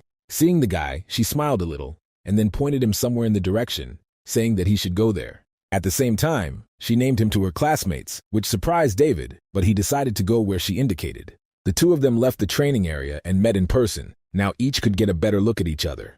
The girl asked if he was really lost, and David noted to himself that the beauty of the moon girls was also not spared. The student meanwhile realized that he was an earthling, although she did not know where the guy came from. Then David apologized for interrupting her training and asking where exactly they were now. The girl replied that this was a special training ground that was closed to students. Hearing this, David said that in this case he should leave, but he mixed up the sides and went to the locker room. The girl told him about this, and in order to get out of it, the guy said that the local doors were completely indistinguishable. The girl then said that the outdoor training room was in the day area. She added that the campus land was navigable, and David said she had a great body. Then he actually realized that it sounded a little strange and clarified that he was referring to the kick attack she had just performed. The girl simply silently looked at him with her bright green eyes, in which David did not read anything. He thought that after returning from the battlefield of Mars, he really became a little arrogant, but in reality, apart from his combat experience, his horizons are very limited. But as long as you live, you can always meet charming people. 2 days later, they were gathered in a large conference room, which was made in the shape of a star. All the finalists of the Earth who were supposed to participate in the competition gathered inside. Among them were also famous Earthlings who represented their federation and their continent. Angela asked Catherine why she didn't see David and Magnus among the others, and she said that they were probably standing in the last row. So it was. Fatty noticed that despite all this crowd, it was quite quiet here, which was a little surprising. Magnus also said that since arriving on the moon, his friend has been constantly using his girlfriend, and he was also interested in Michael. But David replied that he was simply keeping in touch with him, and this time, their provision of intelligence depended entirely on him. Right now, Michael was making inquiries about the new changes in match distribution. This time it will be mixed. In other words, you can run into both your own and the people of the moon. Fat Man liked this, because he said that with the people of the moon he had less chance of advancement, but David did not agree with him. Everyone will most likely breathe a sigh of relief, and even feel some sympathy for the moon. However, David knew that on the battlefield of Mars, many brave warriors of the Earth were not afraid even of the terrible strangers. The current so-called elite were afraid of the people of the moon, which made them a little sad. But there was no point in thinking about it further, because everyone suddenly fell silent when General Hugo appeared. He saluted, and so did all the finalists present, including David and Magnus. Then the general cleared his throat and said that they could sit down, but he had to make an opening speech. Seeing the applicants from Earth, he smiled faintly, which none of those present noticed. He even focused his gaze on Angela and Catherine a little, because in fact he knew these girls well. Finally, he noticed Magnus and David, who, like everyone else, stood proudly and waited to be told. And then suddenly the general turned to them, saying that last time they had lost shamefully, so now they would not stand on ceremony. He added that he was shown almost nothing at the last and even the year before competitions. The general also said that he heard that some people were happy about the way the matches were distributed. But as their leader, he was ashamed of them, and he said this with a special exclamation. The fat man who was among those rejoicing felt very awkward after these words. The other students also quietly said that they just wanted to take a higher place and there was no need to complicate things so much. The general meanwhile continued, saying that perhaps their strength is not that good and is inferior to the current people of the moon. Then he suddenly slammed his fist on the table he was standing at as he made his opening remarks. After that, he clenched his fist, and all the applicants realized that the general would now say something motivational. And so it happened. The man extended his hand and said a few more sentences that inspired everyone.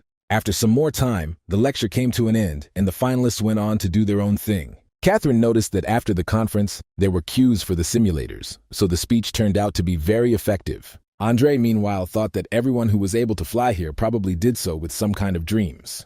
And that is why they are not going to lose easily, which meant only one thing: the battles would be difficult. In addition, hundreds of television and internet media from the Earth and the Moon have now gathered at the Milky Way school. So the journalists, prying into every crevice, also provoked some worries. After all, their goal was to compare the combat effectiveness of the two stars at these competitions. Catherine noted that she would not want to refuse to join the ranks of those about whom the media would write, so they decided to try their best. David, meanwhile, finally found Michael in the coffee shop, where he invited him for a cup of coffee an hour ago.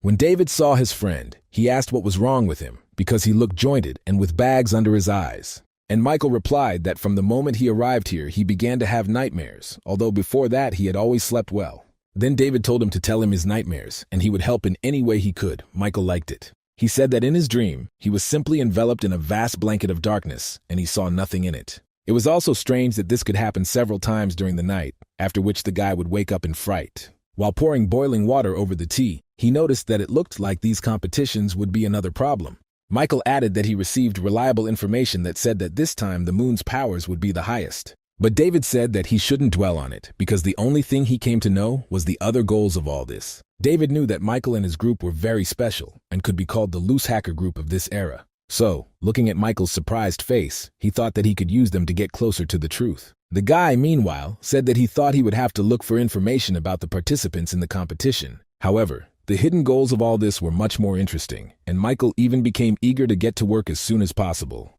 David added that, apparently this time it will not be just a competition, because there was some kind of peculiarity with quotas. Luna must have some kind of grand plan, but Michael didn't quite understand it yet. He asked if they should be worried about the upcoming elimination matches, since they didn't have much of a difference in their goals. David thought that the current Michael seemed more concerned about the honor before him than about gossip. He replied that materials on combat aspects were usually very limited, so they would not benefit much.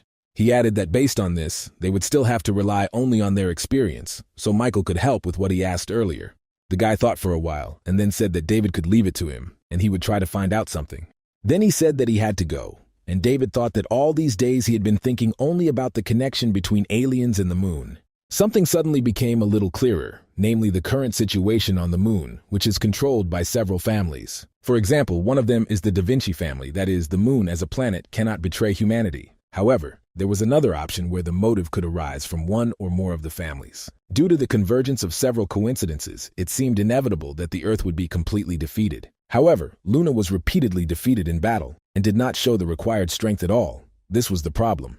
Therefore, if there was a traitor, then he must be hiding on the moon. He received this enlightenment after meeting that girl. More precisely, it was the holy celestial Chrissy Da Vinci, although at that moment he did not recognize her. Perhaps the most obvious thing in this situation was that the problem could be precisely among these three clans: Alan Doyle of the Doyle family, Chrissy Da Vinci of the Da Vinci family, and Landers Walter of the Walter family. The three main clans influenced the military and political state of affairs on the moon. Perhaps something went wrong in one of these families. If we consider the character and politics of these three families, the Doyle family advocated the unification of the Earth and the moon. The Da Vinci family advocated preserving each other's distinctive characteristics and promoting common development. And the Walter family believed that the people of the moon were better. It was a rather radical but reasonable position. And any increase in customs duties for the Earth and the policy of cutting aid always came from the Walter family. The ruling class of Luna was quite young due to the fact that outstanding youths from the three families learned to manage affairs from an early age. However, now David thought he should concentrate on Chrissy, performer Alain, and the Prince of Darkness Landers.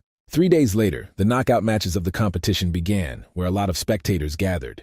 The top 8 applicants from Earth waited patiently for their turn. Everyone was a little nervous. According to the rules, they were divided into 9 seeded players who would not meet each other in the first 3 rounds. Then the top 5 seeded players on Earth were announced, including Austin, Sybil, Phoenix, Jordan, and Peter. Luna's top 5 seeds were Chrissy Da Vinci, Floyd Cooper, Alan Doyle, Landers, and Olivia. David thought that these 10 people were the strongest representatives of the solar system.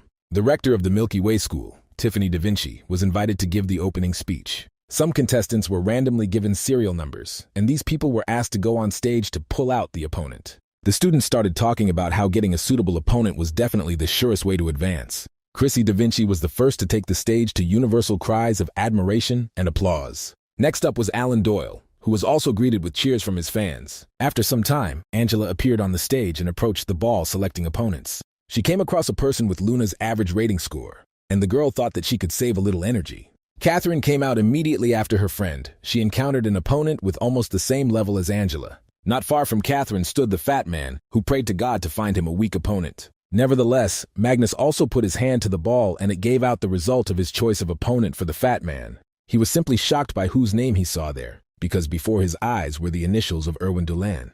Although this guy was from the moon, he loved to visit the noobs in the combat areas of the Earth. He constantly carried out one massacre after another, and therefore was on the list of the most unwanted on Earth. When 2 regions connected, he was always right there, and for his deeds, the guy was nicknamed the Executioner. Magnus felt someone put a hand on his shoulder and wish him luck. It was Catherine.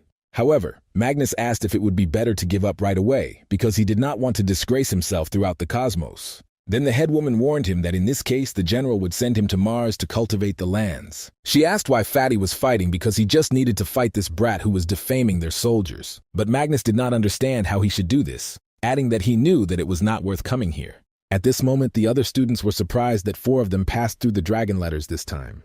But they thought about David and the fat man that they probably got here by pure chance. These students were spectators who also came from dragon letters and who were hoping for at least some place. At this time, David himself approached the ball. He thought that his friend had met a good opponent and hoped for the same. When he looked at the name of his opponent, the reaction of those around him was ambiguous, but the guy himself was pleased. His opponent was practitioner Harry Lundberg, who was in the top 19, having managed to achieve this in just his first year. He possessed the largest fighting style on the moon, formed by the fusion of the ancient martial arts of Earth and the tactics of the moon. The ultimate goal of practicing this art was to turn every part of the body into a weapon, as well as being able to use any object as a weapon. Meanwhile, Harry Lundberg took the stage. He greeted the audience, but this was clearly disparaged by David, who said that character improves with age. Hearing this, the guy looked at him with a cold gaze, saying that tomorrow he will show him what real martial art is. To his surprise, David reacted calmly. The guy did not feel fear from him, and this alarmed him a little. And David thought that today's youth had no manners at all, because now the guy was just pretending to leave. When the moon karateka left the stage, David joined his friends. Fat Man said that he wanted to beat up that cretin, and Angela said that such are the customs in these competitions, ridicule and a heated atmosphere. But Catherine considered this not normal at all. Mages supported her, saying that such characters should be disqualified.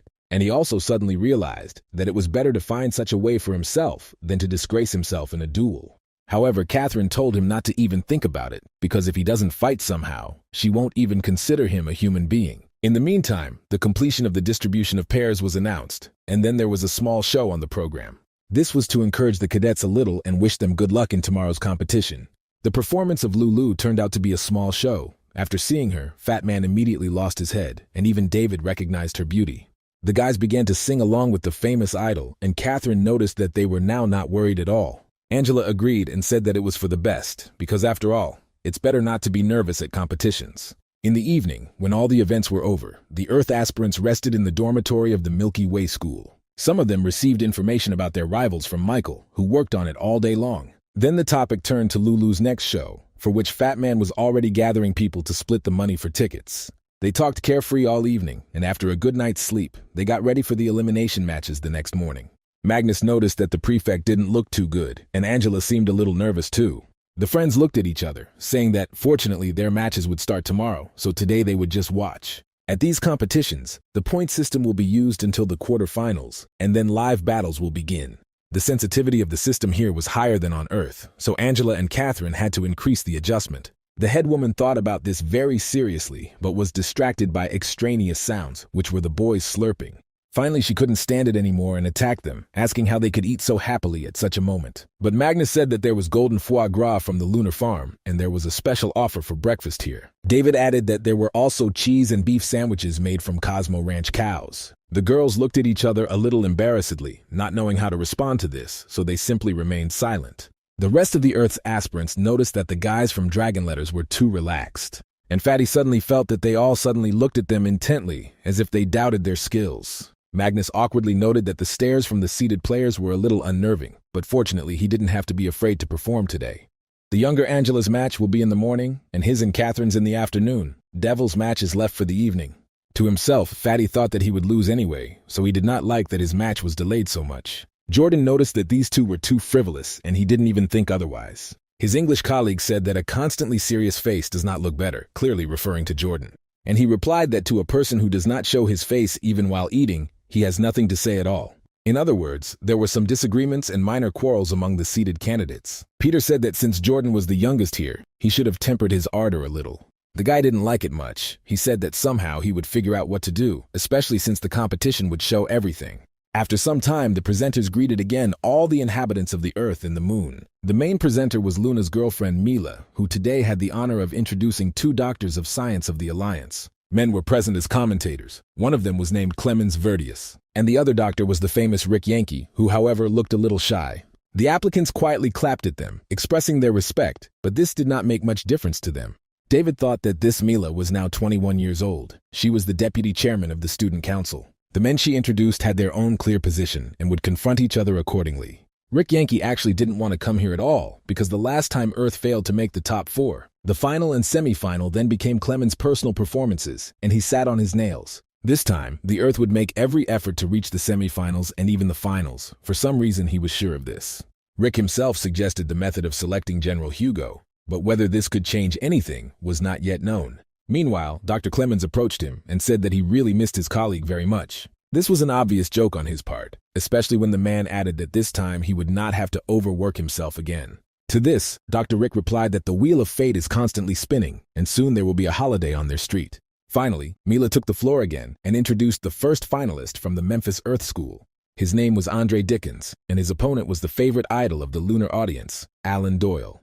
The earthly participants thought that this handsome guy was clearly in his field, so they could only hope that their student would not make a mistake. The situation did not foretell anything for each of the opponents, but many already understood whose victory it would all end with. Angela knew that Alan Doyle was the first commander of the Moon and the chairman of the Milky Way Student Committee. David checked Michael's data and concluded that this guy is 91% superior to his earthly opponent. The degree of popularity of this Alan was simply amazing, especially for Magnus. He didn't even pay attention to the threats of the headman, who told them to be sure to watch his fight. Then Magnus turned hesitantly towards Catherine, as if he was hiding something behind his body. And so it was. He suddenly took out a glass of juice, saying that the guys from the Moon are really extravagant in terms of squeezing. The fat man added that a person only had strength when he was full, so he had every right to drink it. It is noteworthy that the Earth students spoke of Magnus and David as some kind of idiots who would immediately fly out. Everyone was only happy for Catherine and Angela, who had good opponents, but David said that they didn't have to watch this fight. As if to confirm his words, Mila announced that the match was completed by Alan Doyle in just over a minute. The commentators did not miss the opportunity to mock each other, or rather, this concerned Dr. Clemens. The Earth's 5 seeded players also did not expect to lose 5 matches in a row, because in this situation, the morale was dropping. Dr. Clemens said that Dr. Rick should pay more attention to the mental training of his players. And he replied that the guys from the Moon were on their own field, unlike them, guests who needed time to get ready. He added that Jordan was next on their side, which meant that Luna's streak of victories had come to an end. Mila resolved everything in her silken voice, saying that in this case, they would wait and see. This was the start of the 6th match in which seeded Earth competitor Jordan competed. When he left, he heard a lot of support addressed to him, including requests to bring the Earth its first victory. However, the guy said that they didn't need to talk about it because he would certainly do it anyway. Fatty told David that they had been completely ignored, and his friend couldn't agree more. Jordan, looking at them, thought that the sight of these two really infuriated him because everyone was seriously worried, unlike them. These two only did what they ate and constantly hung around the school. They were not even aware of what was happening now. The guy also thought that he himself was completely different from these idiots because he carefully prepared for everything. Therefore, for the sake of his team, for the sake of his guys and the glory of the earth, he was ready to fight tooth and nail. The girls thought that if it weren't for Jordan's reputation, they would have been even more isolated. David, looking at his friend, thought that his heart was actually very fragile. It was just that the tension manifested itself differently in everyone. To support his friend, David asked him to bring him 2 glasses of grape juice too. He understood that now there was no point in trying to convince them with words in order to prove to everyone. That's why. All they had to do was show their strength. Meanwhile, Mila stated that Jordan had a high chance of winning. His pre-fight approval rating had already reached 80%, which was a fairly high indicator of popularity. His opponent, top 18-ranked Luna, clearly lacked experience as he faced a Blade Master. The Luna representative took the initiative to fight in close combat, although he used a pistol. Mila noted that it looked like Dr. Rick Yankee was right. They had indeed reached a turning point. Dr. Clemens, puzzled, asked Mila which side she was on, to which the girl replied that she was on the side of humanity. Rick Yankee thought that in some way this victory would be good for Earth's morale. But the problem was that the representative of the Milky Way was surprisingly not very smart and arrogant. Meanwhile, Catherine yelled at the guys to watch the fight carefully. After all, this was not just a competition. Many of these people in the future will become the basis of the Earth, its ruling class. However, David noticed that Jordan was in big trouble right now, so he didn't see much else to look at. Hearing this, Catherine, as always, was shocked because she did not expect anything like that about one of the seeded players. On top of everything else, Fatty also said that she was watching the match, and so far, it also seemed to him that something was wrong. Jordan's opponent was the lunar guy Antonio Balao, who noted with a smile that his mentor from Earth was too cruel. However, Jordan seriously told him to stop talking nonsense. He still did not understand his tactics. But this guy also dared to smile, so Jordan thought that he would now make the people of the moon pay. He rushed to attack. The trajectory of his movements was very unpredictable, but Antonio managed to block everything. It was even a little strange, because Jordan's speed was quite high. But despite all this, the representative of the moon managed to avoid a collision with his blade in time, deftly dodging. But he miscalculated and didn't notice how Jordan swung his leg, after which he sent the guy flying. The Earthling thought that this was a good chance to end things, so he prepared for the final attack. His sword glowed with an unusual turquoise hue, indicating the concentration of quite a lot of power. However, then something happened that no one expected to see, much less with Jordan. Catherine, who had been watching the fight closely, cheered when Jordan kicked her opponent. But David thought that the Luna fighter, who had the top 18 in the points ranking, simply could not lose so easily. Dr. Rick was also surprised by this. The bad feeling never left him, even though everything was going smoothly so far. This Antonio left himself at a disadvantage throughout the match, which is not at all like his level. However, everyone soon saw why he was doing this as Jordan pounced on him with his final attack. The guy smiled again, saying that he had fallen into his trap, which he had planned from the very beginning. When Jordan was almost near him, Antonio suddenly turned around in flight and pulled out a pistol. He aimed it directly at the Earthling, saying that this would probably be their goodbyes, and then pulled the trigger. The shot from his pistol was completely unusual. It was a kind of ball shape that absorbed Jordan. Although he put out his blade to block it, it was all in vain. Antonio smiled at him one last time, saying that Earth never produced any good players during this time. Then came an explosion that left Jordan no chance to continue the battle or dodge. Dr. Rick thought with annoyance that what they most feared had happened. The people of the moon were well prepared. Jordan's teammates, the other 4-seeded players, looked on in surprise, amazed at the guy's loss. Phoenix thought that his opponent was deliberately pretending to be weak, making Jordan believe that he would win easily. Angela also thought that the power of the Luna people was never limited to hard power. They were also expert tacticians. When it was all over, the winner, Antonio, waved to his new fans, while Jordan, annoyed, didn't even dare to stand up. Dr. Clemens noted that they still won this fight, although it was very awkward for the Earth. He thought to himself that such tactics could still be useful, because the Earthlings had the vice of complacency. Dr. Rick thought that this Antonio was not so simple after all. Winning such a victory is an art. However, then he suddenly smiled, and Dr. Clemens, seeing his smile, turned to him. He added that it looked like Earth was still behind, but Rick replied that it was too early to relax because Asia was their weakest continent. Clemens, however, did not want to listen to such confidence in his colleague's words, so he started the quarrel again.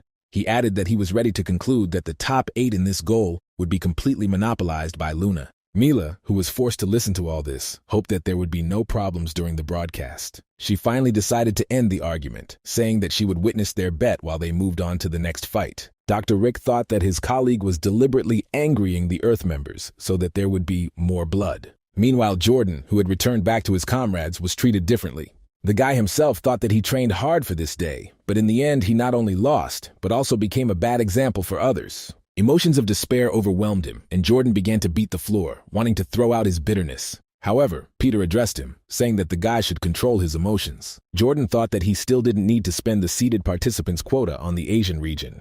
But the real test for the guy was David, who also said that he had become a disgrace to Asia. This completely angered the guy. He told David to shut up because the situation was not the best without him. He also told the fat man that he could continue playing with his idol toy and eating all day long. However, David replied that the guy should not run away from responsibility because if he had been a little prudent, he would not have lost. To this, Jordan said that even though he lost, David and Magnus were still more hopeless. David noted with a smile that it seemed to him that the two of them would be the ones who would bring 2 victories to the Earth. Peter said the Asian guys were actually quite funny, referring to Jordan. Then Angela intervened in the conflict, telling them all to calm down because they were all inhabitants of the Earth. The girl thought that the situation was out of control, and if this continued, big problems could arise. Jordan told her that it had nothing to do with her, so she could consider the conflict resolved. Catherine noticed that in the current situation, Jordan wanted to vent his anger, but who would have thought that David would answer him? The head woman thought that now the children, it seemed, would have to rely only on themselves and on their own strengths. Meanwhile, one of the main leaders in Luna was raising the morale of his players even more. In the 7th and 6th fights, the Moon again won, and only in the 8th round did the Earth finally win. At the end of the day, 32 battles were fought, of which Earth managed to win only 3. In the comments under the live broadcast, people ridiculed the Earthlings, saying that tomorrow they would not get a single victory. Catherine grabbed David's sleeve, telling him that they had to go and that the guy shouldn't pay attention to this news. And David thought that this Marco really was a professional because he got hold of recordings from his opponent's training grounds. Humanity was slowly plunging into darkness. A striking example of this could be the students of the Moon. And the guy, Walter, was still one of the most likely traitors. The family must have already recognized him as the head. David smiled, and Catherine, watching him, wondered in surprise whether he could still smile in such a situation. She was now unsure whether this was exactly the David Hayden she knew, because now it seemed less and less like that to her. Everyone's night in the dorm went differently, but all the Earthlings certainly couldn't boast of a good night's sleep. Angela was looking at Michael's information on Luna's opponents on her phone, and Catherine simply couldn't sleep. One of the few who succeeded was David, but his dream was similar to the previous ones. The guy lay covered in sweat from what he was experiencing in his dream, because he was again in his adult body of a soldier. This time his armor was intact, but this did not make it any easier, because there were many strangers lined up right in front of him. They were doing something, but David could not understand what exactly. He saw only a large sphere in front of him. The guy thought with annoyance that he had to fight tomorrow, and he was having this dream right now. Moreover, he did not understand anything from this dream, because he had never been so close to strangers without them attacking him. Apparently this was an unusual sight of strangers, because they even, one might say, looked at him in surprise. Then David decided to come closer to the mysterious sphere, which became even larger and now resembled a portal.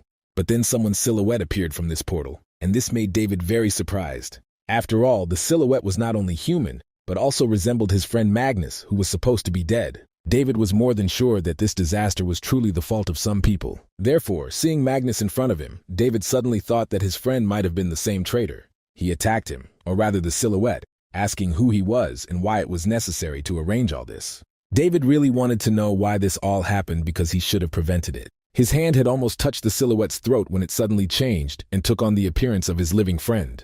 However, at this moment, David froze in place because his entire body was suddenly gripped by severe pain. He almost screamed from her, but it was at that moment that he woke up. He was covered in sweat and breathing heavily. It was night outside, but the dream was ruined, and David understood that now he was unlikely to be able to fall asleep again.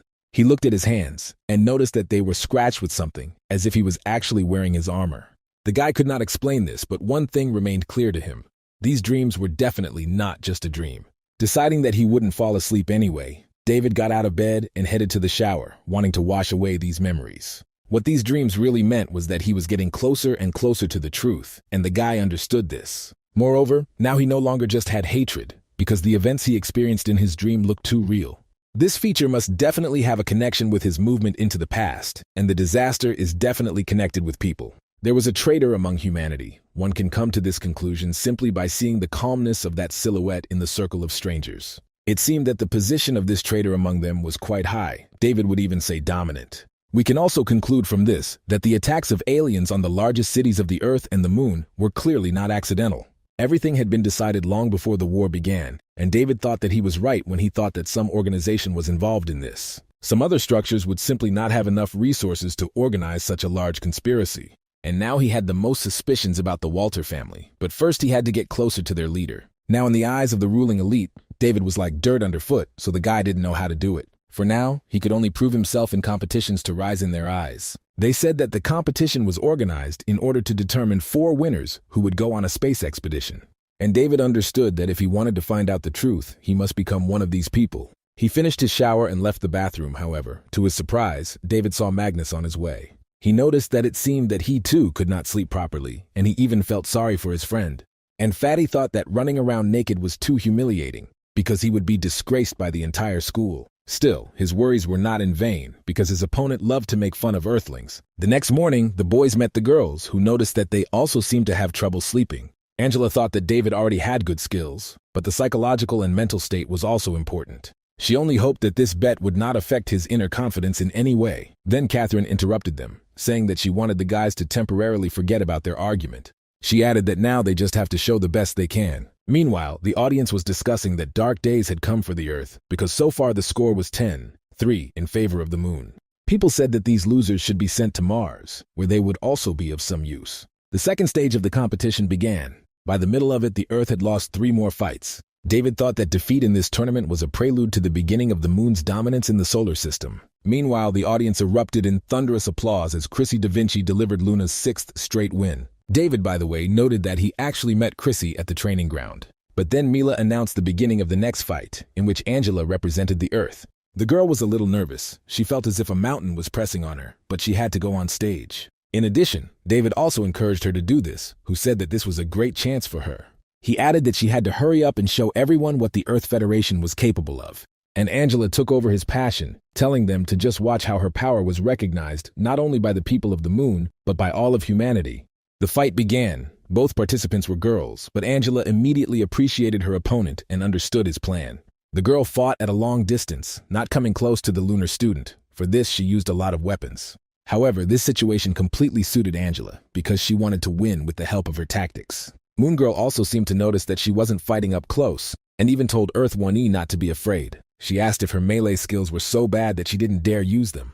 With these words, she rushed at Angela, telling her to show her all her skills. This time, the attack came from the lunar challenger, who was going to finish everything at once. The girl happily said that the moment of death had come for Angela and used some kind of technique. She threw her knives quite deftly, which ordinary rank 1 students would not be able to evade. But Angela succeeded. She was even glad, because everything turned out exactly as she had planned. After all, this crazy girl from the Moon really decided to use such a hackneyed trick against her. Angela couldn't stand this. She was ready to defend herself, so she used laser pistols. Thanks to this, each of her opponent's attacks was broken, and then the girl launched a counterattack. Lunar Player was unable to react in time, amazed that none of her attacks caused damage. Meanwhile, Angela was already near her opponent's face and kicked him with all her might. The blow really turned out incredibly strong. Her opponent didn't even believe that she was a dugout. Angela asked if she still had enough strength to open her mouth, intending to finish her off completely. The next technique was 100 cuts of the acrylic spiral, which the girl could not help but use. Seconds later, Mila congratulated Angela on her victory in this match, which was also Earth's first victory today. Dr. Rick was also happy about this, and the girl herself returned from the stage completely satisfied with herself. Arriving at her guys in the waiting room, she smiled, and everyone again congratulated her on such an important victory. Catherine said it was absolutely amazing, and she was amazed at how beautifully her friend was able to finish the fight. Peter also added that he hopes that some Earth players can learn something from her. Meanwhile, Mila announced the beginning of the 16th fight, saying that this time the Earth will be represented by the head of the school. Dr. Clemens noted that, at least on paper, her performance leaves much to be desired. However, Dr. Rick advised him not to jump to conclusions based solely on a person's performance. He added that a real fight is always more difficult than any exam, and the men looked at each other angrily again. Angela wished Catherine luck, telling her friend not to care about other people's prejudices against her. Magnus also wished her luck, saying that he was confident of her flawless victory in this fight. And Catherine was a little surprised that the guys could still smile, even though there was such a big stake at stake. As the girl passed by David, he beckoned to her and whispered something in her ear that no one else heard. Catherine looked at him in surprise as if asking if he was sure, but the guy calmly asked him to trust him. The location of the battlefield was the same for everyone, but inside everything felt completely different. So far, Catherine was not in the best position. She defended herself, but she did it quite successfully. Her opponent said that the girl's end was inevitable and she could just keep running around like a rat. Catherine thought that he was pushing too hard, and she couldn't even find the moment to somehow respond. She had watched the recordings of this guy from the moon's battles dozens of times, and yet it was all to no avail. After all, the enemy was head and shoulders stronger than her, and now he was simply suppressing her with his technique. Suddenly, the guy fired a powerful blast towards Catherine, saying that he had finally driven her where he had planned. Everyone, including Catherine herself, was very surprised because this guy had just used zigzag shooting. To do this, he used the arena's terrain to make the projectiles ricochet, which was quite clever. It seemed to the girl that with each bounce, the final impact power of the projectile would only increase. In addition, this moon jelly was even able to break through the wall of her shelter, but Catherine was sure that she was safely hidden. The guy did not slow down his fire. He fired a burst of shells, and his weapon itself was like a hunting weapon. The girl felt her cover crumble. Just a little more and the bullets would begin to reach her. This could not have been allowed, but her colleagues from Earth were already thinking that they seemed to be facing another defeat. It seemed that only her friends were sincerely rooting for Catherine. Angela was very worried about her friend. But David thought he had given Catherine a full account of her opponent's strengths and weaknesses. Therefore, victory or defeat in this fight depended only on her. But the head woman herself understood this. She remembered David whispering to her that the man's shooting skills depended on momentum. Therefore, he sometimes has to lower the gun down, and it was this window between the use of his skill that was Catherine's chance. The guy, meanwhile, said that he had almost destroyed her shelter, and his next shot would destroy the girl. He was completely sure of this, but did not calculate that the enemy knew more about him than even he himself. The guy used zigzag shooting again, and this time his threat seemed very real to everyone. Angela, Magnus, David, and even Catherine herself realized that if she had a chance to win, it had just come. The girl waited for the shell to hit her shelter, but at the last minute she jumped up. Peter noticed that this was extremely unreasonable, because the girl so easily flew out of her barricade. Seeing this, her lunar opponent was glad that they were working together again, and added that now he would definitely finish her off. As if to confirm his words, he changed the charge of the laser, and the power, on the contrary, increased. He said that this time the bullets will be smaller and there will be more of them, so the girl should prepare herself. The guy even equated their situation to the film The Matrix, where the main character faced the same problem. Only in the film he did it in slow motion, otherwise no person would have been able to do it. And Catherine understood this. She caught the moment when the guy lowered the weapon and used it for her attack. Everyone who was in the waiting room of the Earth was surprised and envied by such dexterity in the moment. Doctors and Mila were also shocked by the skill of both participants, but Dr. Clemens only looked at Catherine's wound.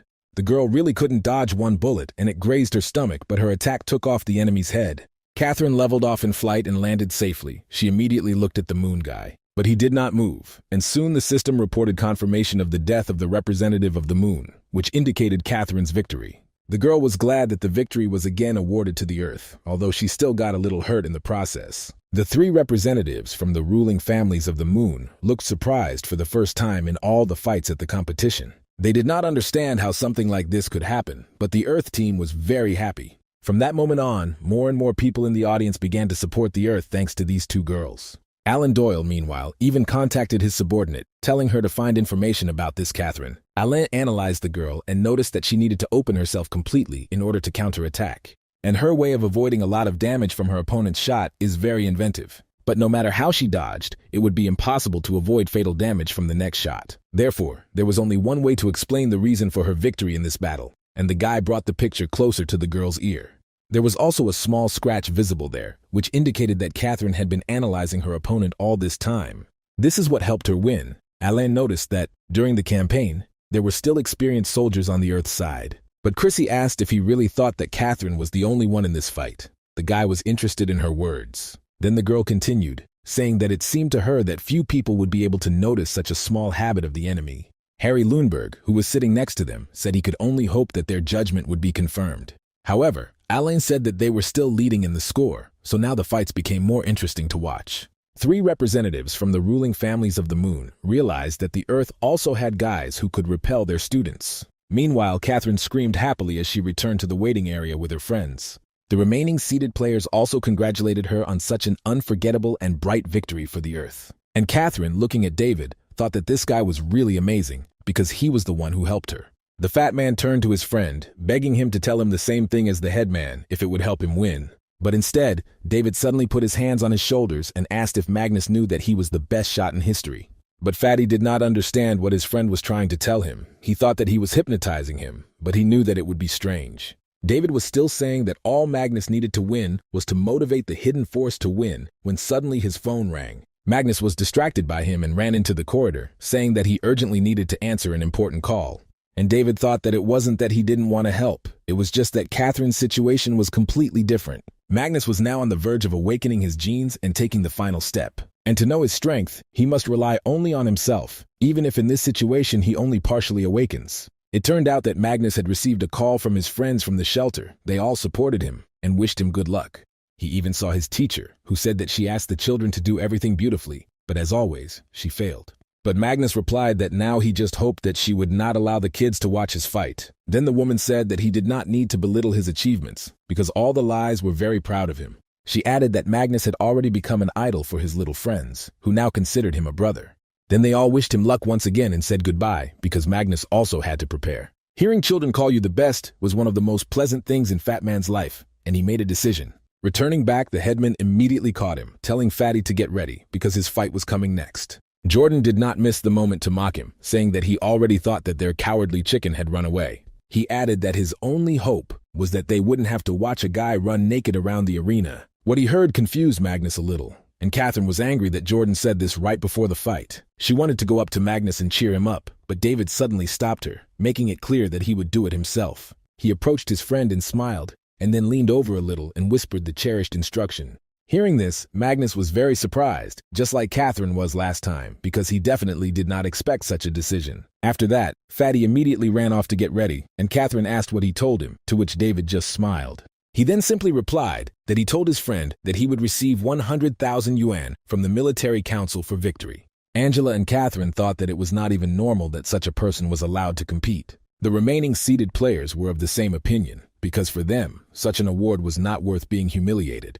But Magnus simply had a different vision of it all. He was looking forward to getting his money. Dr. Clemens asked Dr. Rick if the Earth really had such significant regional differences. However, he added that, be that as it may, they on the moon have long surpassed all regions of humanity in development. Dr. Rick replied that even if you do not look at his colleague's ignorance, modern science is still developing, and with it, humanity. Now he added that it was still useless to grovel in front of someone who would not listen to his wise words. The next match was scheduled to take place just before lunch, and many hoped that the fight would end quickly. The guys from the Dragon Letters school also watched the broadcast, especially now that Magnus was supposed to speak. They said different things about him, but all the comments were mostly criticism, so it's good that Magnus didn't see them. His opponent also looked at him mockingly, anticipating a quick victory, but Magnus was also not going to give it up without a fight. He analyzed his opponent all night, which is why he could not sleep, so now he already knew how to act. Angela and Catherine were surprised by the fact that Magnus's opponent was armed with a heavy sniper rifle. Peter noted that if Fatty fought at medium or close range, he would face a humiliating defeat. Phoenix agreed, saying that on a narrow path the brave man wins, so if you act correctly, you can win in style. But Jordan was having fun. He said that he had already made a bet that Manias would lose in the first minutes of the match. And it seemed that only David was the one who smiled and believed in his friend, because he only saw him as a winner. Catherine didn't like this a little. The girl asked how he could even smile in such a situation. Meanwhile, the famous lunar expert aimed his weapon at Magnus, waiting for the fight to begin. The fat man, unlike his opponent, was armed with a less cool rifle, and he only had one. Both opponents opened fire on each other, and shells flew in all directions, but so far none of them hit the players. Luna Boy dodged Magnus's rather well-aimed blast, asking if that was all he could do. He added that Fat Man didn't need to be so nervous, because he wouldn't be able to hit him at all. Finally, he told him to just freeze and wait for his death, because he would lose anyway. But Magnus shouted back that he was absolutely relaxed, although it was rather self-hypnosis. The system characteristics of Fat Man left much to be desired, and the most unpleasant thing was that they were broadcast too. The guys from the Dragon Letters school couldn't believe that their classmate made it to the competition. After all, with such and such data, it looked simply ridiculous, and now they all wanted to know how he managed it. All the guys agreed that it would be easier for Magnus to give up right away, and now he wouldn't be hiding from the enemy. In fact, Magnus was just waiting, he mentally reassured himself, saying that if he got nervous, then all his money will simply burn up, but it would be enough to provide the shelter with food for 6 months. Therefore, he simply had to win, for the sake of all the kids in the orphanage and for the sake of 100,000 yuan. With that thought in mind, Magnus suddenly emerged from his hiding place and returned fire at the enemy. He fired one powerful projectile again, saying that it was the result of his special training. The blonde did not see anything remarkable in this attack, intending to evade it like all the others. The only thing Fat Man emphasized was attack speed, but this turned out to be no hindrance to his opponent. The guy suddenly used his special perfect dodging technique, which allowed him to dodge almost any attack. Angela, Catherine, and David were surprised to see this in practice, as the opportunity had rarely presented itself. Seeing someone who had such a technique, Magnus thought the same thing. He panicked again. Meanwhile, Mila decided to tell a little more about the opponent who represented Luna in this fight. His name was Buster Da Vinci. In the conditions of modern warfare, the physical indicators of shooters must be at their best.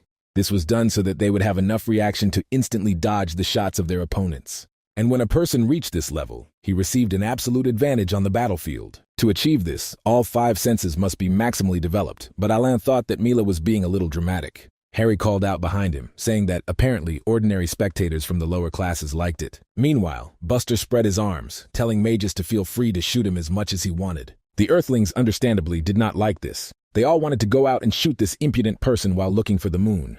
But the lunar audience was delighted with their representative, awarding him an early victory in the match. Magnus himself thought that he had never heard of such a skill as perfect dodging, but that didn't matter. After all, no matter what skills his opponent adopted, he must die for the sake of the 100,000 yuan that Fatty was fighting for. With this thought, he tightened his grip on the rifle and continued shooting, trying to hit the enemy. And Buster thought that he still had to admit that this fat guy turned out to be better than he thought. But he lacked composure, and this was a prerequisite for a good sniper. In an instant, the guy was behind Magnus, saying that it was time for him to disgrace himself in front of everyone. This was the first time that the lunar expert had encountered such an opponent, but now it was all over. At least that's what he thought, as did everyone else in the audience, saying that the difference between them was indeed too great. Peter said that it would be better if this farce ended quickly, because right now they were losing their reputation again. The fat man, meanwhile, was able to hide behind another barricade, gathering his strength to continue the battle. He ran around, focusing on the map of the arena in his head, because he remembered it well from the very beginning. However, Buster followed him adamantly, telling Fat Man to continue running in fear. He added that the guy shouldn't have stirred up the anthill, and Magnus was only thinking about how not to get a mortal wound. David's endurance training really came in handy, otherwise he would have been hit by a barrage of shells long ago. But one of them still touched Fatty, and he realized with great surprise that he was feeling quite severe pain. He fell in surprise, thinking hard about what to do next, because his situation was only getting worse. Magnus took a breath to get more air because breathing had become much more difficult and even painful. He quickly identified the reason for this. He was wounded in the stomach, most likely damaging important organs. However, his opponent did not think to stop there. A new projectile was already flying at Magnus. This time the guy was barely able to remove his head, but he was still slightly hurt, and this wound was much more serious. In fact, he almost lost his right eye because it became filled with blood, which greatly impaired his overall visibility. And Buster mockingly said that Fat Man shouldn't have turned his head like that, because he didn't want to shoot him in the eyes. He advised Magnus not to delay the inevitable, because he himself probably knew what awaited him. Magnus himself thought that this was not at all what he wanted to achieve, and he was sick of his own uselessness. Catherine screamed for the guy to cheer up because now was not the time to give up, although he could not hear her. Buster, meanwhile, added that in the last fights this will happen to every insignificant Earthling. Finally, he said that it was time for Magnus to go back to his squalid orphanage. But it was a mistake. Upon hearing the mention of the orphanage, Magnus immediately changed his thinking. He told Buster that he could say whatever he wanted about him, but he would never allow him to insult the orphanage. After these words, he looked at his opponent, and now he was a completely different person. The children from the orphanage also watched the broadcast of the fight. They told Brother Magnus to quickly get up and beat this moon fool. The teacher closed the eyes of the youngest of the girls, because even though the match was held virtually, but the injuries there were not at all toy-like, the woman was very worried about Magnus, and there was sadness in her eyes. The fat man, meanwhile, was inspired by the thought that from now on, he was fighting for his younger ones. Rising from his knees and standing firmly on his feet again, he reloaded his rifle and prepared for his exit. Now it was his turn to attack. The first thing Magnus did was go behind the wall, forcing the enemy to think that he was trying to escape again. And Buster noticed that the guy seemed to have finally given up and decided to accept his death. He was so sure of this that he did not see the spark of hatred that appeared in Magnus's eyes. In fact, Fat Man was waiting for the enemy to appear in front of him so that he could shoot him. He already had his rifle ready, and Buster, not suspecting anything at all, rushed after him. He opened fire on the wall, behind which, according to his observations, this fat guy was supposed to be hiding. The children from the orphanage thought so too and could not calmly watch as the bullets pierced the wall and everything behind it. However, one girl happily noted that Brother Magnus was fine, and she pointed this out to the others. And soon Buster also felt this, and in an instant he ceased to understand what was happening around him. What happened was that for some reason he could no longer hit this earthling with a single shot. The fat man was getting closer and closer, and Buster thought that this simply could not happen, because just a couple of minutes ago he had hit him. Peter asked, as if to himself, if this guy could really awaken his dormant powers at such a moment. Jordan also observed the situation, surprised that Magnus had such an ace up his sleeve. And only David understood that his friend had finally awakened his genes, which in a past life opened in 2 stages. The first was when Magnus encountered aliens on Mars, and the second was when he learned of Catherine's death. Now Magnus had fully revealed his primary gene potential and could easily cross his opponent's fire. After all, he saw all his attacks completely. And David also thought that this was the first time in 2 lives when he saw his friend awaken. Buster was no longer so confident. He was silent, and Magnus said that he had no time to play with him. The lunar expert could not restrain this and shouted for the Earthling to stop pretending to be tough. However, he still could not hurt Magnus anymore, which also amazed all the spectators. The initiative in the battle radically shifted to the side of Fat Man, who was already getting close to the enemy. He drove directly under the canopy from which Buster was shooting and fired his powerful single shell there. The Fat Man thought of everything in such a way that even if the enemy could detect his attack in front of him in time, then he still wouldn't have enough time to react because there was very little space on that canopy. And so it happened. His projectile hit the target, and Buster remained prisoner in the place from which he was going to finish off the Earthling. Only now, everyone saw how the representative of the moon screamed from the pain piercing his body from a powerful projectile. Angela and David were happy because it meant Magnus had won, and Catherine was the happiest of all. The system confirmed the death of Buster Da Vinci and announced the victory of a student from the Dragon Letter School. Thanks to Magnus's victory, the score between the moon and Earth decreased in difference and was now 10-6 in favor of the moon. The fat man came out of his capsule, not believing his eyes that he had won, but this made him very happy. He was especially struck by the thought that now 100,000 yuan was his, and he would be able to provide for the kids in the orphanage. However, he shouldn't be too happy, because only the finalists, of whom there will be very few, will receive the prize. Dr. Clemens was surprised by the Earthling's reaction, and Dr. Rick explained that the winners of the first round, the ministry will award 100,000 yuan, so although it is a little ridiculous, Fatty won. The inhabitants of the Earth were happy and surprised at the same time, and the lunar spectators did not believe that this was even possible. Buster Da Vinci, meanwhile, also left his capsule, but he was ashamed to show himself in public. And in this situation, the pain was transmitted 100%, and it seemed to him that his body was about to crumble. But Magnus was incredibly pleased. He joyfully ran to his friends in the waiting room. First of all, he asked David if he could already get his reward, and if it would be taken away from him if he lost. And David thought that with his strength, Fatty could easily become the commander of an entire corps, but now he was so careless. And the guys also saw Jordan standing next to him, who looked very stern and serious, as always. Magnus awkwardly said that he shouldn't be like that, because they were just joking then. He thought that the guy would attack him. But Jordan just grabbed him by the jacket, saying that Fat Man didn't even do all his buttons. He said that he should not forget about his image, because after all, he is a representative of Earthlings. He added that if they continue to win like this, it won't be difficult for him to run naked at least 100 times. Meanwhile, it was David's turn to show himself in the duel. In fact, he was waiting for this moment. General Hugo observed the students from Dragon Letters through a camera in the waiting room. He thought that they were truly amazing, and whatever the result, the spirit of the Earthlings should be reborn again.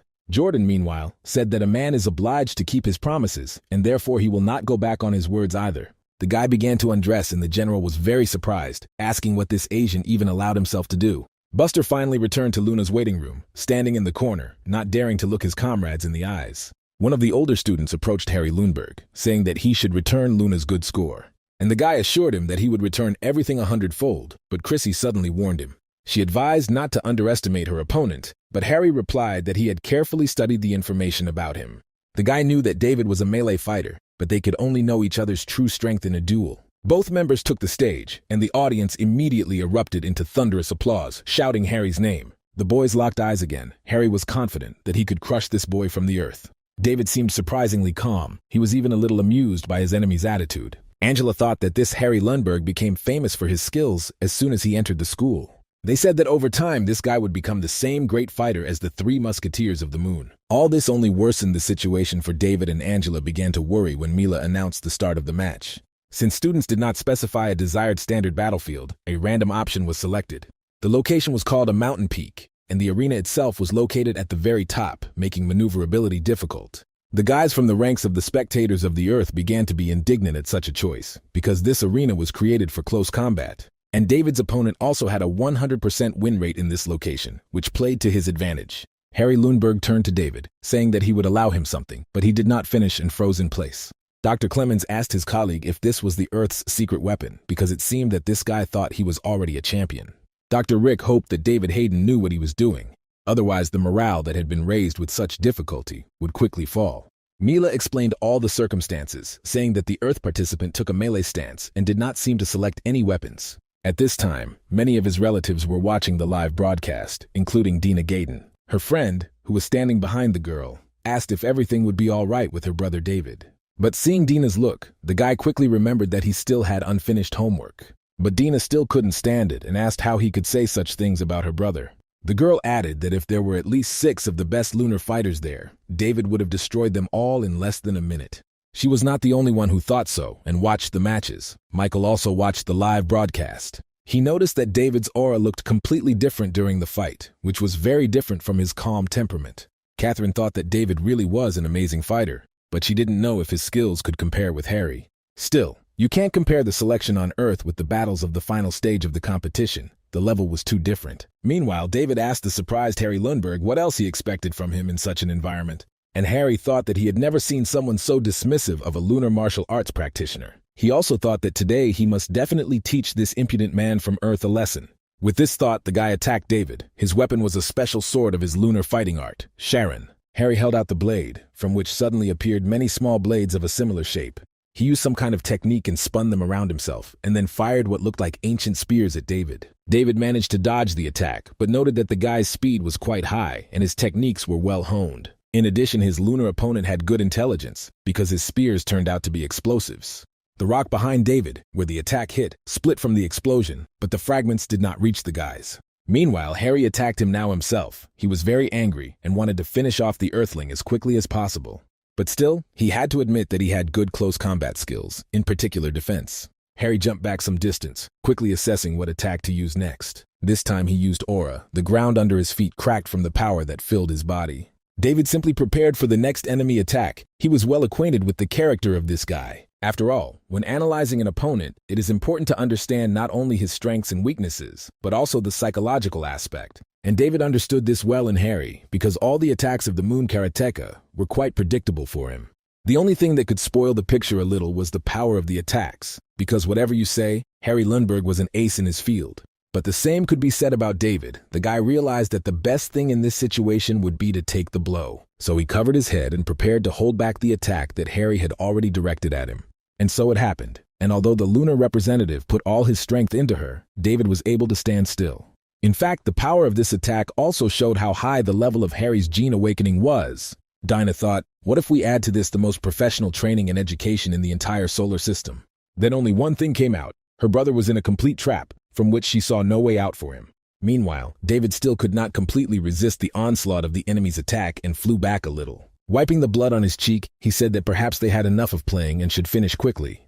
And Harry replied that if the guy wanted to anger him, then he succeeded, but now he will suffer the consequences. Lundberg kicked with such force that the ground shook again. It was he who pushed off and flew upward like a bird. David noticed that his aura was still there, which was a little strange, but he decided not to let his guard down. Harry, meanwhile, froze in the air with another kick, about to bring it down on him, and saying that the Earthling would finally know his death. The lunar audience seemed to think the same thing, as they shouted Harry's name with increasing excitement. Mila, seeing the situation that had broken out on the battlefield, raised her hand and joyfully congratulated Harry on his victory. But she didn't finish the name of the lunar representative, because suddenly another picture appeared before her eyes. Mila corrected her mistake, saying that victory was reserved for the representative of the dragon letters. Even the Earthlings themselves did not believe this, asking what nonsense the commentator was talking about, because this could not have happened. Dr. Clemens slammed his fist on the table, asking the same thing, because Harry had been dominant throughout the entire fight. He added that their boyfriend is a master of moonlight martial arts, so he felt like David had cheated somewhere.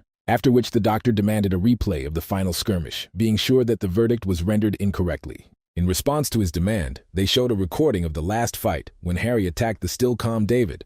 The lunar expert then swung his leg with a murderous aura, so it seemed that victory was truly his. However, David even allowed himself to close his eyes because he was completely confident in his plan. The guy ducked down. He moved a very short distance away from the enemy's leg, but it was enough to counterattack. David found himself face to face with Harry Lundberg, who did not understand how he was able to dodge his attack. But David did not give him time to think and evaluate his situation, because he had already swung his hand for the decisive blow. It hit the lunar expert right in the jaw, and David put all his current genetic power into it. All the spectators felt this, watching the moment of the fight in slow motion, but it was worst of all for Harry himself. David said seriously that the guy moved too slowly, which is why he lost, unable to defend himself from the blow. The death of the representative of the moon was confirmed, so the victory was rightfully awarded to David Gaydon. The audience on Earth and beyond joyfully began shouting the name of this guy from dragon letters. After all, he managed to defeat Harry Lundberg, who was a martial art ace. David's friends were also happy. But the guys noticed that their friend was quite calm despite his great victory and achievement. Dr. Rick thought it wasn't surprising that there was very little information about this guy, since he really was their secret weapon. Dr. Clemens thought that if it was just a defeat, there would be no problem. However, suffering such a humiliating defeat was much worse. Both doctors looked at each other. Dr. Clemens was forced to admit that it seemed that the Earth was indeed well prepared for this year's competition. But Dr. Rick replied that his colleague should stop joking, because luck is luck, but he does not need to explain their merits. He added that now they can only pray that other soldiers can learn from all these battles. Dr. Clemens replied that he was glad that his colleague himself understood this, because getting into the top 64, which the Earth has achieved, does not mean much. And then he added that the brutal part of the competition is really just beginning. And he was right, because there were still a few seeded players who did not perform. And then the second stage began. Dina's classmate said that everyone online was discussing her brother's victory, and their team even acquired nicknames. Dina really liked what she heard. She said that it was pretty good and nodded approvingly. Now David and his friends were spoken of as 4 dragons, who would dominate wherever they appeared. Meanwhile, in the canteen, which was also offered in the list of services for finalists and applicants, Michael sat with David, asking why that shot looked so good. The young journalist added that if he were a woman, he would have married him long ago. David looked a little puzzled. He didn't really like hearing so much praise addressed to him. He replied that if Michael really were a girl, he would beat him to death for such a desire. David asked him not to say such nonsense anymore, because it would be better if he told him if they had made any progress. Then Michael replied that his research was very fruitful, and he managed to find out that in recent years, the 3 families had been working together on some common project, and it seemed to be related to space research. But David said that the guy was teasing him again, because this fact was already known to the whole world. Then Mike reminded him of his excellent intuition, saying that he could always rely on it. So he asked David if he knew how many ships had gone to explore space in the last 10 years. David, of course, did not know the answer to this question, but he already understood that the 3 families allocated much more. Michael decided not to torment him and said that we were talking about tens of thousands. Some returned back, but some were missing. And Michael was sure that this was connected with something that they didn't even know about yet, and perhaps only 3 families had this data. David thought that 9 times out of 10, these ships stumbled upon something, but they didn't want to let anyone know about it. But Michael said that if you look at the situation from this point of view, then everything even began to cut off the meaning. Then David asked if he really knew anything else, but the guy shook his head, because how could any of the 3 families share information with him? He added that if he continues to dig in this direction, then very soon the security service will knock on his door. David thought that this data was already of great value because most likely, the lunar families managed to discover something. It also turned out that when 4 places in the competition were taken by lunar players, Earthlings would definitely lose control over the situation in space. This time, David had no right to make a mistake, and although he did not know what awaited him, if he failed, the fate of humanity would repeat itself. He told Michael that he had to be careful because it was a case that 3 families were so passionate about. Should be a huge profit, but Michael responded that he and all his friends knew what they were getting into. At the time, David only said that he was just warning them, but he also really appreciated their work. Meanwhile, Magnus was sitting in his dorm room. He was looking at his computer monitor. There, a video call was activated with his juniors at the orphanage, who were waiting for him to win the next round. The fat man replied that he would try not to disappoint them, and when he returned, he would definitely treat them to a delicious dinner. At the same time, General Hugo listened to complaints from the leadership that only 10 Earthlings were included in the top 64. They told him that they did not expect to see such disappointing results with his leadership. And the general wondered if the representatives of the moon were really so superior to Earthlings in development and strength. But this George, Chief Admiral, doubted the correctness of the Earth's genetic policy. For a very long time, the development of the moon took place in the shadows, but if you look at the political side of the issue, then its representatives. We always tried to be on the same level with the Earth. Now Luna had an overwhelming advantage. The speculation of ordinary people or the opinion of the inhabitants of the moon about their superiority looks too childish. Then the general thought about the expedition, which had been planned for several years, where the lunar representatives aim to get there.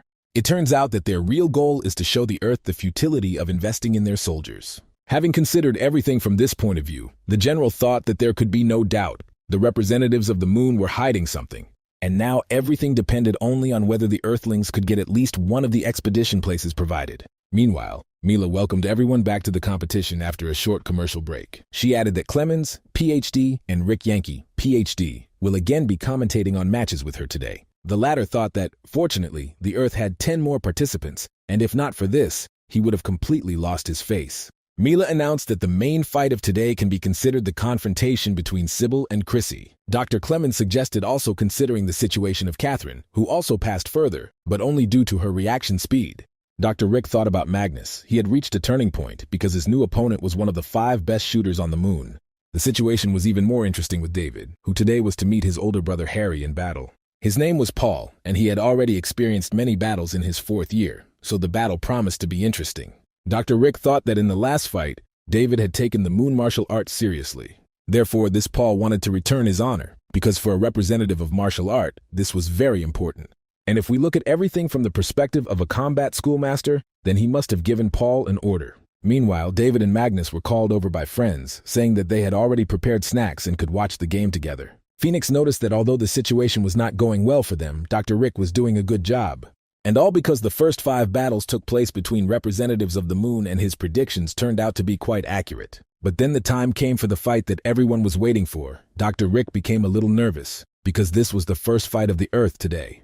It was also the highlight of today because one of the representatives of the 3 families of the moon fought in it. Chrissy Da Vinci thought that if she defeated Robotech Sybil, Luna's morale would definitely increase. This is also the first confrontation between preceded participants. This fight will be able to show the level of everyone. The fight began. Chrissy immediately activated her aura with genetic power to overwhelm her opponent with power. She understood that the weakness of the Earth contenders was that they did not have enough combat power. As a result, Robotech Sybil let her guard down when Chrissy was right in front of her eyes. Now she had an excellent angle for an attack, and the girl planned to take full advantage of it. Unexpected compliments fell on Magnus's head in the waiting room where they spoke to him.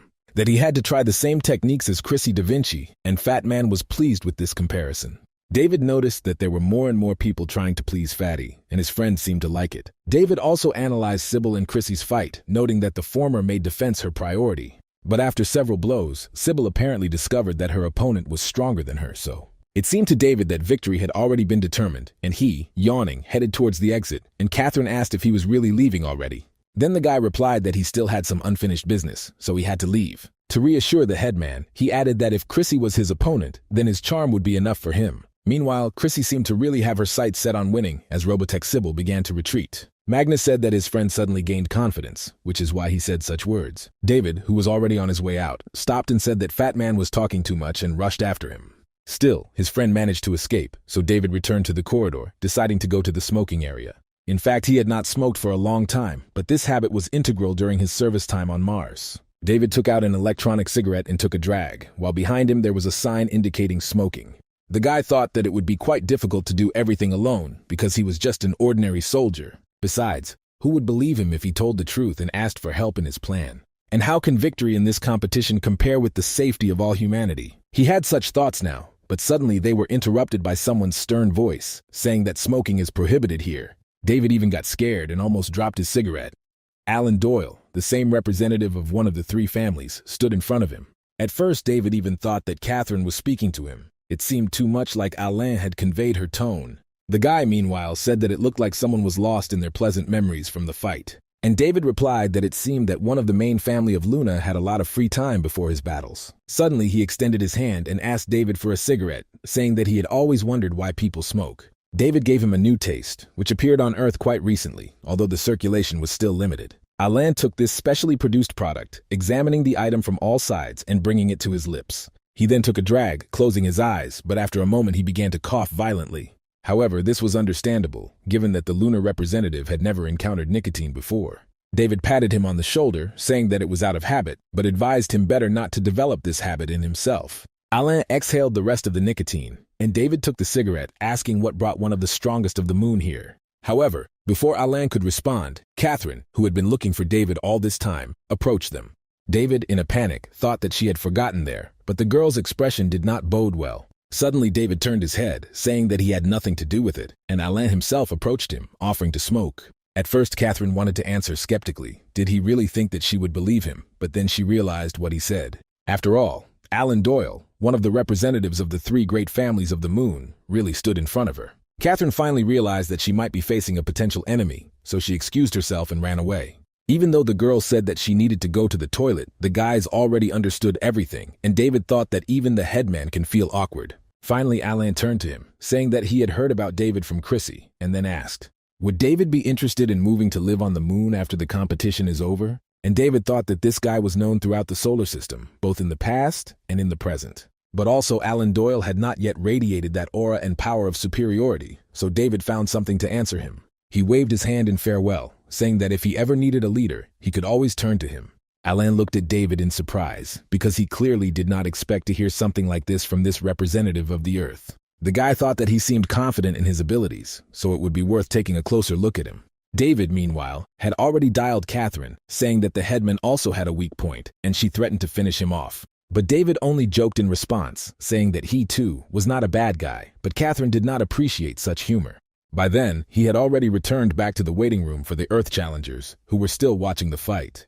Peter didn't understand why Sybil missed so many of Chrissy's attacks so shamefully. Victory, of course, was for the moon. Phoenix said that they shouldn't be so categorical, because Sybil tried her best. Upon returning to her comrades, she sat down in the corner. It was clear that the girl's mood was depressed. She noticed that Chrissy was not even the strongest of the four moon monsters, and Catherine heard this too. Dr. Rick thought that there were only 2 pre-seeded participants left, but this was not a particularly pleasant situation.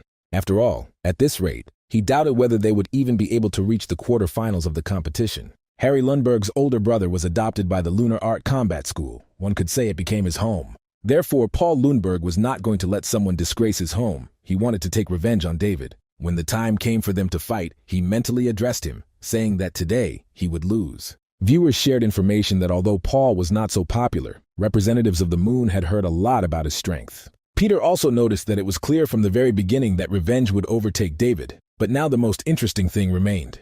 Catherine, meanwhile, analyzed the enemy. Paul was a fighter who had no weaknesses. Angela thought about his ability to super-adapt, because in the army such people were made into super soldiers. They also found out that this guy was accepted into the first corps of the Lunar Space Marines. And Catherine added that she even heard that he already had real combat experience. He took part in the destruction of a pirate lair. However, David apparently was not at all worried about such significant achievements of his opponent. Catherine even told him to stop smiling, telling him to at least be more serious once in a while. And David did not miss the opportunity to tease her and asked if the headman really wanted him to look like Alan Doyle. This understandably angered Catherine. She said that he had better win now, otherwise he would die by her hand. She told him all this through the earpiece that David put on, as this was allowed by the rules. However, in fact, he was more serious than ever, because he himself understood what kind of enemy he would fight. First of all, Paul Lundberg saluted him, which slightly surprised some spectators who were far from the army. But David understood everything perfectly well, because it was a gesture of respect, so he appreciated it and did the same. This somewhat surprised even General Hugo, who watched every fight like everyone else. But these two guys, who were now about to fight in a duel, aroused his respect for some reason. Meanwhile, the competition battlefield simulator started, and the location this time was the depths of the forest. Dr. Clemens began to talk happily about Paula, saying that he had a sniper rifle, very suitable for such a place. And as a mature warrior and soldier, he is able to remain calm in almost any situation. Dr. Rick replied that he had to agree with his colleague, because in fact, in this battle a cadet and a soldier collided. However, only time will tell which of them will win, so soon the audience joyfully awaited the start of the battle. However, in the next moment, both doctors of science and Mila asked in surprise what was going on here. After all, the challenger from Earth, David Gaydon, Nova decided to fight without weapons, as evidenced by his empty hands. Catherine really didn't like this frivolity. She threatened that one day she would definitely kill the guy. The fat man, oddly enough, supported her radical position, saying that it wouldn't hurt to put David in his place. And Catherine added that Magnus should remember well not to repeat after him. Everyone else in the Earth waiting room thought David was some kind of crazy person, and only he knew what he was doing. Dina's classmate said that this time he was almost 100% sure that her brother would lose, but Dina did not like it. She attacked the guy, saying that she had already told him not to speak badly about her brother. Meanwhile, in the arena, David seemed to have completely forgotten that he was on the battlefield, because he acted as if he was taking a walk. In fact, he already knew where his opponent was hiding, because it was not so difficult to guess in such arenas. David also thought that if they did not engage in a duel within 5 minutes, their locations would be displayed on the map. And suddenly, everyone present in the waiting room was surprised to notice that David began to actively approach Paul. The lunar representative himself also noticed this. His rifle was pointed at the silhouette of a man approaching him. But the guy didn't understand what this earthling was thinking about, approaching him without a weapon. Some of the lunar viewers said that they had never seen this kind of error before. One of them even shouted that he would give up his last name if David managed to win, but Alain and Chrissy thought otherwise. Alain remembered how the girl had already warned that this man was very strong and needed to be given more attention.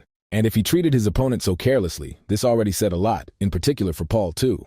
Yet his lunar opponent did not expect that this guy's confidence would be beyond imagination. Deciding that now he would end his life, Paul aimed his rifle at David, placing the sight directly on his head. He fired a shot. All the spectators saw it clearly, and many thought that the fight was over. However, when Paul lowered the rifle, he was surprised to notice that his opponent remained unharmed and invisible. Other participants saw the same thing and were no less surprised, amazed at David's skills. It turned out that at the last second, he managed to dodge and the bullet hit the tree, as if the guy had expected this. Paul did not understand then how he succeeded, so he decided to quickly continue the attack, turning it into shelling. His rifle shook with a burst of shots that all flew clearly in David's direction. However, he dodged all the projectiles with extraordinary dexterity, not allowing them to hit himself. As he did this, he also continued to move closer to the enemy, so he was forced to change his location. Paul moved to the branch of another tree and prepared to continue his line of attacks on David. He fired the rifle quite accurately, so each projectile had to reach its target. But the target was constantly moving and very deftly at that, so the guys were on equal terms, no matter how strange it may seem. But David had already caught up with Paul to such an extent that it became unprofitable for him to shoot, and he used another weapon. They were steel blades that the guy was using at close range when David approached, and he actually expected just this. He blocked Paul's first attack and prepared to dodge the second. Paul had already pointed his other blade at him, intending to pierce his opponent in the side, which was a serious wound. However, David, of course, understood this, so he carefully watched his every move and was able to dodge in time. In Paul's eyes, he was moving too fast, to the point where he couldn't even keep up with him. However, the lunar representative was also no slouch. He had well-honed hand-to-hand combat skills. At some point it seemed to everyone that he was about to hit David with his knife, but he constantly dodged. Then Paul moved on to his secret combat tactics, the first of which was the 7 deadly steps scheme. David tensed and braced himself as he saw his opponent suddenly change his stance and become more concentrated. Now he had a special aura that looked quite impressive and powerful, so David even became worried. His worries were intensified by the fact that Paul's speed also noticeably increased, and it was now becoming more and more difficult to evade. However, while he was still able to do this, David thought it was time to end his show. To begin with, he should have avoided his opponent's blows, because he was delivering attack after attack without stopping. Therefore, David used different jumps back, thanks to which he was able to move some distance away. But Paul did not want to let him do this and threw one of his knives with quite a lot of speed. Fortunately, David noticed this and was able to avoid a collision after he landed, even though he had a head start. However, as soon as the guy thought about this, he was overtaken by an unexpected attack with another blade from Paul. The guy was no longer ready for this. He was knocked down and grabbed his stomach, and all the spectators gasped at this moment. The lunar audience cheered, saying that finally their representative had shown this scoundrel that he was not vulnerable. But Paul thought that he had not heard the knife go into the flesh, so it seemed to him that something had gone wrong. With this thought, he turned to David, telling him to stop pretending because the attack did not hurt him. At first, the earthling did not answer him, but this was for a slightly different reason than Paul thought.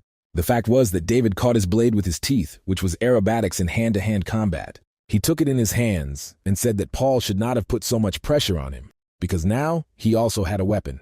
Meanwhile, the audience appreciated how he caught the knife with his teeth, because courage alone was not enough for this. Catherine wondered why she hadn't noticed before that this guy had such excellent abilities. But the girl immediately thought that she didn't yet know how he would decide to use the blade, so it was too early to rejoice. But Angela replied that David would have no problems with this. She remembered how he skillfully cut an apple. Meanwhile, Paul agreed that now his enemy also had a weapon, but would he be able to use it? And David thought that this representative of the moon was not one of those who give up easily, so the battle would not be easy. However, this feeling was precisely what he lacked, and a person who had already put his life on the line more than once would understand it. With this thought, David looked straight into Paul's eyes, and he had the feeling that another person was standing in front of him.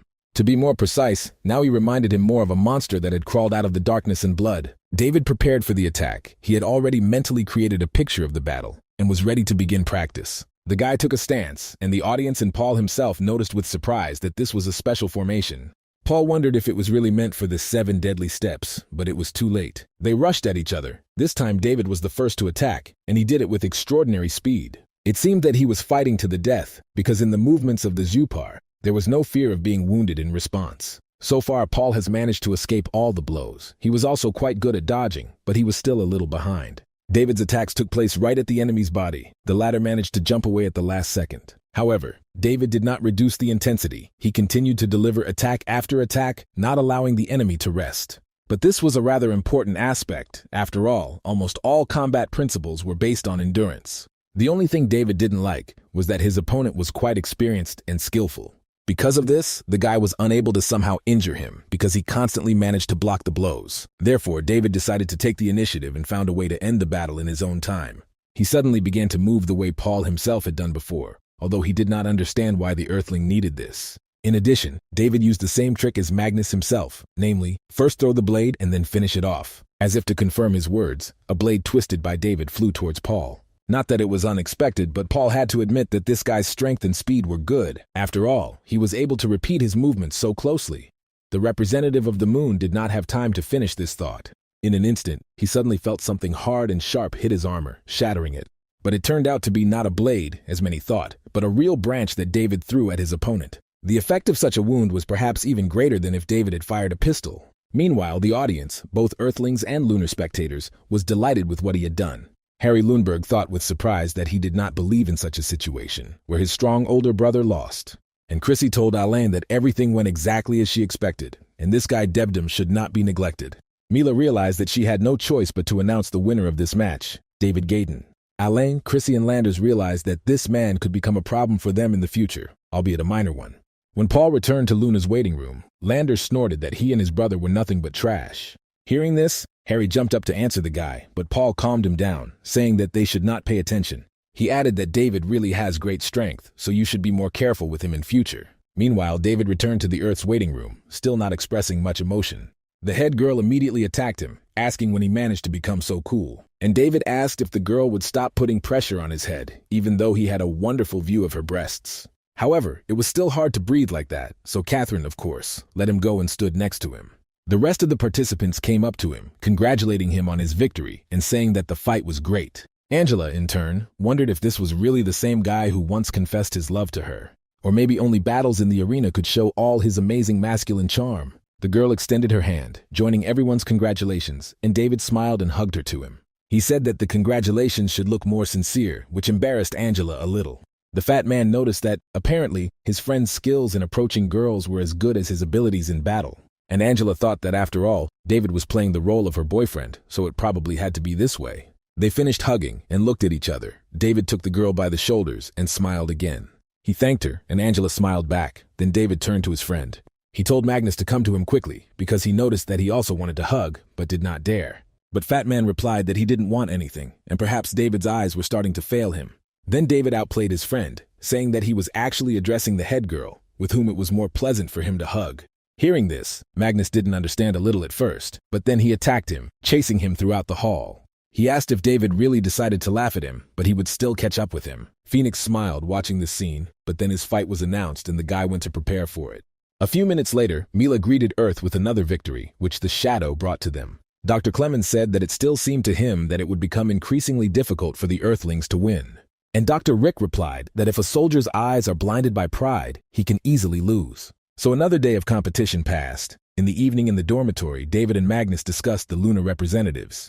But then the topic suddenly turned to Angela. Magnus was sure that she was already interested in her friend. And David, in turn, noticed that Catherine was no less happy when she congratulated Magnus on his victory. As for him and Angela, David said that it was just a friendly hug and nothing more.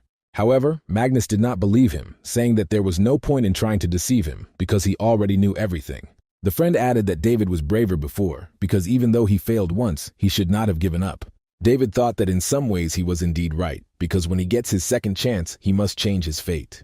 The fat man also said that he would support him because he must get a goddess like Angela. But David replied that, unfortunately, Even if she had a sister, there would be nothing for her friend. Magnus decided to change the subject, saying that they had better rest already and they would think about it later. With these words, he went to bed, but very soon David fell into a dream that he had already seen before. It was the same atmosphere that he felt in his previous life when he lived on Mars. But right now, standing in front of him, was something familiar, something he hadn't seen very often. It was the interplanetary aircraft carrier Ares, but the guy did not understand what he was doing here. Then he suddenly wondered why the human Air Force couldn't defeat the aliens. This is because the Ares aircraft carriers, nicknamed Invincible, did not play any role in the battles. David also wondered if she could see the same silhouette of a person as last time. Meanwhile, the door in the aircraft carrier opened, and judging by the rhythm, it was definitely a person and not a stranger. And besides, the strangers did not open the doors at all. They simply knocked them down, so there was definitely one of the people inside. However, when David approached the aircraft carrier to look at this man, he froze in surprise. After all, what he saw was simply impossible, and the guy refused to believe it, which made him even scream. At that moment, he woke up sweating, breathing heavily, and clutching his t-shirt in the chest area, where he again felt pain.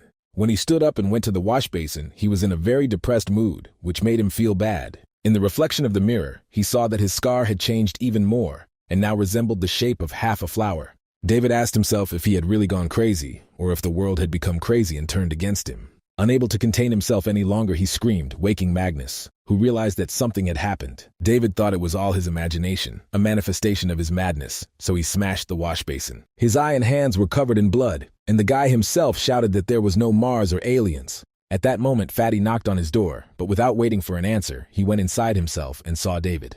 He was very surprised and even frightened by his friend's appearance, because he looked as if he had sparred with someone stronger than him. And David looked at him with distant eyes, asking Magnus to tell him if he was crazy. It ended with David nearly losing consciousness, and his friend having to carry him on his back into the room. Magnus thought that if David continued like this, they would have to sell themselves into slavery to pay for everything. The fat man put him on the bed, asking what happened to him, because he went to bed normally. Then he remembered that last time he had a hard time dealing with Angela's refusal, and if that was the reason, then it was stupid. Magnus continued by saying that, of course, if you like something you should own it, but that doesn't always work with girls. And David lay on the bed and slowly came to his senses, feeling that it was better not to talk now. Moreover, he still could not get over the shock, because the man he saw in his dream was near the aircraft carrier. He looked exactly like Angela, and David couldn't even ask her anything then, even though he had a lot of questions. Then David thought that in his past life, the fleet to which she belonged heroically fell in battle. But this explained to me why he saw the girl alive, and moreover, in the enemy combat zone. The fat man saw a different picture. David was tossing and turning and muttering something incomprehensible about Angela. That's why Magnus said that what you see is not always reality, and you should always listen to your heart. He added that in this aspect, unlike himself, David was not as experienced, but the guy did not care. He kept thinking about what to do next based on the data he received, but it was difficult. In particular because Fatty continued to talk, so David could not stand it and told him to shut up. And Magnus thought that it seemed he was right, and David must have been too proud of himself for performing well in battle. Most likely he ended up confessing his love to Angela again and was rejected a second time. David thought that there was some truth in his friend's words. What you see is not necessarily reality. With this approach, it was much more likely to assume that Angela did not become a traitor, but was under the control of strangers. Then the dream could mean the opposite, because if there were problems with Earthlings, then perhaps humanity had not rotted at all. There was one more point. Angela was only the commander of the ship, and she did not have such outstanding capabilities. Although, on the other hand, Angela's group was the largest shipping company on the planet. David thought he needed to pay attention to this. Every time his guess was correct, a scar appeared on his body. And even if Angela was under control, it can be assumed that the enemies were surrounded by her.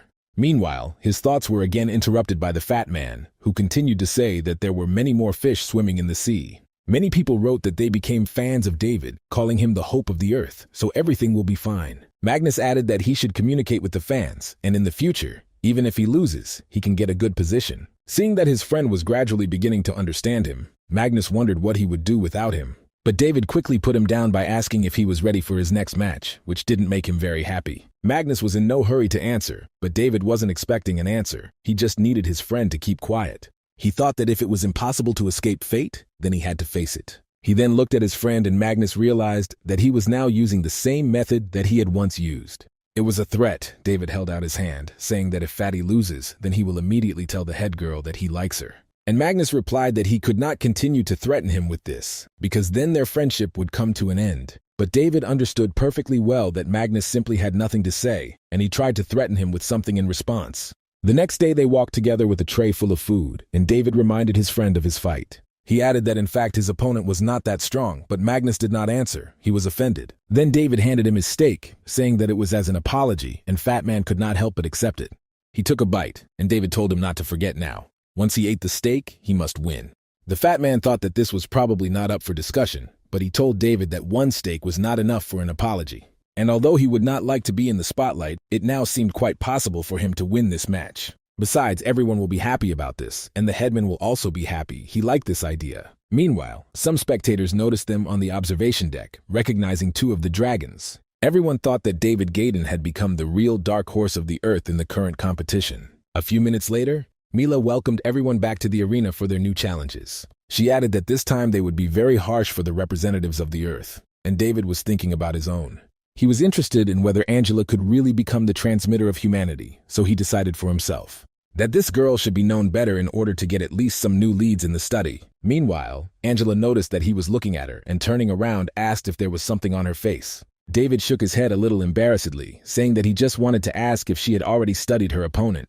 The girl answered positively, but added that she did not think she had a high chance of winning. Then David told her something. Namely, when her opponent makes a big move, her right eyebrow rises. He had just finished when Mila announced the first fight of the day, Angela versus Sammy. Dr. Clemens said that this Angela represents the impressive school of dragon letters. And Dr. Rick added that this fight is a big test for her, because her opponent's rating is much higher. This battle was definitely going to be tough. Both girls were already standing face to face like they were in the ring. Sammy had a 2810 moon rating, and Angela a 2650 earth rating. It seemed like there was nothing to talk about. Dr. Clemens said that if you look at the approval rating, you can see that Sammy is 60% superior to Angela. But Dr. Rick reminded that David had already brought one victory to the Earthlings, so the girl also had every chance. In any case, this confrontation will still attract enough audience. After all, two beauties will fight. The fight began. Angela thought that everything was as David said. She really couldn't make any plan. Meanwhile, Sammy noticed her and took aim. Angela didn't see it, but she felt it. The next second, fire opened on the girl, and she barely managed to hide her head behind the barricade. Wasting no time, Angela waited out the burst of gunfire and emerged from cover to counterattack. Now Sammy had to defend herself. She clearly did not expect the girl to fight back. Both contenders had good skills, and their fight became more and more interesting to watch. But Sammy soon began to get tired of this. She called Angela an annoying dugout and changed the shell. This time it was a cartridge similar to a sniper caliber, and the girl shot it straight at Angela.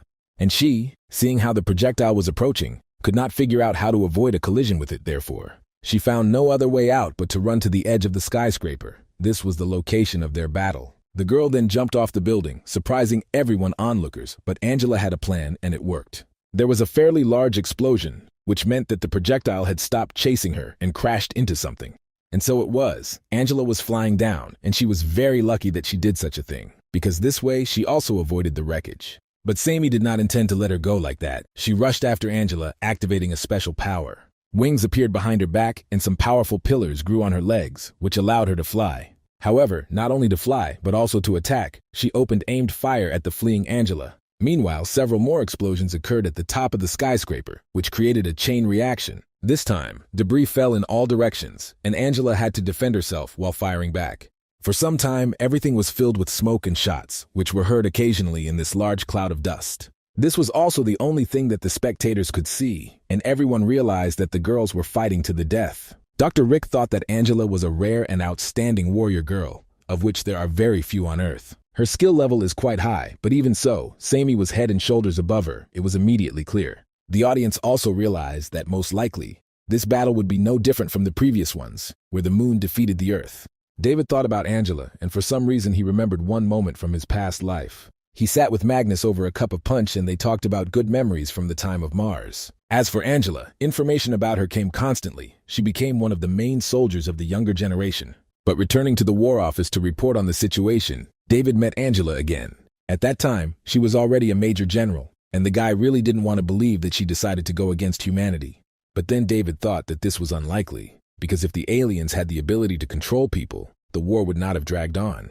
Meanwhile, Mila happily announced that contestant Angela had reappeared in the public eye. She seemed to have managed to avoid all of Sammy's attacks and was now ready to strike back at her opponent. Angela looked confident. She strengthened her weapon and prepared to carry out her plan. Sammy, meanwhile, said that she was even a little interesting to her as a rival and quite strong. However, she was as strong as for an earthling, and she still could not withstand the strength of a real moon man. With these words, the girl opened fire on Angela, saying that this was the end for her, but the first one did not think so. She noticed that everything was just as the elder said. There was an opportunity to draw her into close combat. Having thought about everything a little, the girl made a plan, and Paula threw a couple of pieces towards Sammy, flying towards her. The 2 cobblestones would not have done her any harm, but Sammy could not ignore them and not fight back. She activated her laser, with which she shredded both fragments into even smaller ones. However, this was exactly what Angela needed. The girl took advantage of the smoke screen, and then Sammy saw a salmon appear out of nowhere and grabbed the weapon in her hand. It was so unexpected that the Lun representative did not have time to react in time and paid the price. And when she felt the weapon fall out of her hand, she saw the one who was controlling the salmon from the shadow of the smoke. Angela was already running at her and pounced, intending to crush her enemy with a decisive blow. Sammy quickly realized that it would be difficult for her to parry this attack, but she still had one free hand. She put it out to block, and when Angela took hold of the blade, she also grabbed her dark knife. They clashed guns again, but this time the battle situation was on Angela's side because she had an advantage. This was her last burst of despair, which was accompanied by the fact that the girl increased the gas on her feet. At that moment, Sammy made a powerful acceleration in the direction of her opponent, but Angela held on. She understood that she had to endure, otherwise all efforts would be useless, so she did not retreat. One of her hands was still holding Sammy's weapon with the help of a tightly drawn salmon, and the other was protecting herself from the blade. But then Angela hit the enemy on the hands that were holding the firearm, and it fell out of Sammy's hands. The lunar representative could only sigh heavily when she felt the bullets piercing her body. It turns out that Angela was able to take the gun for herself and opened fire directly at Sammy, who was flying opposite. This caused many more explosions to occur on the skyscraper building, but soon it was all over. Both girls were lying on the roof. Debris was scattered everywhere, but the girls noticed each other, which indicated the beginning of a new battle. Both Angela and Sammy were seriously opposed to each other. Their desire to win was incredibly high. Harry Lundberg, in Luna's waiting room, said he was surprised by the behavior of a girl he knew. Landers, hearing this, snorted with displeasure, thinking that the guy himself was in fact a nobody, even though he was from the moon. In the waiting room on Earth, meanwhile, Magnus and Catherine were arguing, calling on Angela to win quickly. Dr. Rick thought that the fight had moved into close combat, where she had much more options. Sammy screamed and prepared to use all her remaining strength to take down the pesky grounder. She too tightened her grip on the blade and loomed over Angela, who already knew what she should do. Each of the girls was confident in their victory. Sammy swung her blade and hit the place where Angela was. However, the latter managed to avoid fatal damage. She jumped back and realized that the time had come. Time to use 100 cuts of the acrylic spiral. First, she pelted Sammy with daggers. Although she was able to fight back, she still spent a lot of energy on it so as not to allow a single attack to hit her. But Angela was already waiting for this moment and ran at her to attack her close, as David advised. This was the very moment when her technique of hundreds of cuts of the acrylic spiral worked with a bang. The enemy was disoriented. Not understanding how the girl became so fast in the moment, Sammy retreated. Angela saw this, but did not intend to let her go so easily. She knew that everything would end now. For some reason, Sammy thought so too. This is exactly the moment she was waiting for, but the girl simply overestimated her strength. She knew that when Angela used this skill, a hole would appear in her defense that could be breached. Sammy was sure that she had timed the moment correctly, but to her great surprise, it didn't work to hurt Angela. Everything happened exactly the opposite, and the girl felt a blade on her neck. It was Angela. She was ready for such antics, so she did not allow her opponent to pull this off. Sammy, meanwhile, quickly turned around and also put out her blade. They touched, but the outcome was already clear. The last thing the lunar representative had time to think was that this earthling turned out to be better than her. And Angela proved this by swinging for greater force and outweighing the resistance of the enemy's blade. It cracked, but so did her weapon, so Angela decided to just tighten her grip on the rest. It turned out to be something like a blade, which she aimed and then hit Sammy right in the throat. It is clear that the Luna girl was unable to parry the blow and felt incredible pain, which is why she could not even scream. Mila confirmed the murder, announcing the winner as a student from the Dragon Letters School. The Fat Man and Catherine shouted their friend's name, supporting her and congratulating her on her victory, while David remained calm. Dr. Clemens looked dejected. This was Luna's second loss that day, and he said that there would be no more. And Dr. Rick seemed to be over the moon, saying that Dragon Letters School was great. Angela, meanwhile, was already hurrying to the waiting room. She really wanted to see Devton say thank you again. After all, what he said really worked, and it couldn't help but make the girl happy. She wanted to convey this joy to him. However, when she finally saw the guy, she noticed that he looked somehow strange. This could also be seen in the way he responded to her greeting. it was rather dry and restrained. Meanwhile, people who watched the broadcast saw who the real aristocrat was. In the comments, Angela was called a goddess, saying that she was 100 times better than the lunar arrogance. In a word, the girl had many fans who were now happy to see her in matches. They applauded and shouted her name, saying that they would give anything if she studied with them. Meanwhile, at the Dragon Letters School, students created their own fan club of student applicants. They especially liked Angela, who they were sure would be the one to win the competition. The rector thought that at the very beginning he only dreamed of her passing the first round, but in the end, all of them passed it. At the meeting, he was told that this would contribute to their advertising campaign for this month and attract the attention of applicants. William, meanwhile, grabbed his head. He was irritated that everyone was only talking about the team from their school. Initially, he ground his teeth and waited for David and his company to return back, but now. Currently, these four were fighting against the triple elite fighters of the moon, who were considered the strongest. At this time, Sammy came to Landers, who said that she was very sorry and tried to justify herself. But the guy interrupted her, saying that he and she were not suitable for each other, because his girlfriend would never lose to a dugout. Hearing this, Sammy looked at the guy in confusion, whom she actually loved very much from an early age. Then Alain asked his friend whether victories and defeats here matter so much in comparison with real life. He added that no one could be personally responsible for the glory of the moon, but Landers just snorted. He told Alain to mind his own business, and Sammy burst into tears, and Chrissy rushed to calm her down. The girl thought that this defeat should not have happened, but still she could not help but recognize Angela's strength. By that time, she had already returned to the waiting room with her friends, but only Catherine and Magnus greeted her joyfully. Then the girl asked the head woman where David was now, and she replied that he had just been here.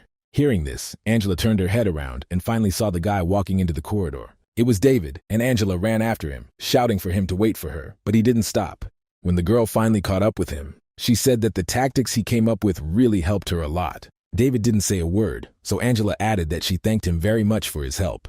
Then he turned around and dryly replied that he congratulated her on her victory, then smiled faintly. Hearing this, Angela was a little confused. She didn't understand why the guy suddenly changed his mood so much. He looked completely sad, and the girl suddenly felt her heart squeezing at the sight of him. And then David finished her off by saying that he still had some things to do, so he had to go, and they would see each other soon.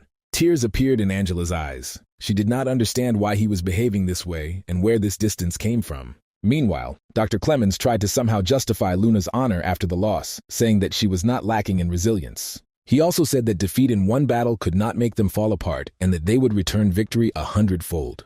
Peter noticed that it was not easy to counter their morale with such and such requests from the doctor. Phoenix agreed with his friend, saying that nothing could be done about it because they didn't have many surprises. Landers, meanwhile, walked through the rows where the lunar audience sat, encouraging them and telling them that they were great. He called them brothers and sisters, and he kissed one girl's hand eagerly, which made her feel embarrassed. Her name was Selby, and Landers said the fight she had had was truly elegant. He added that he was happy watching him, and after that the guy went out onto a small platform. From there, he addressed all of Luna's fans, saying that no matter what forces their enemy exerted, Luna's superiority was inevitable.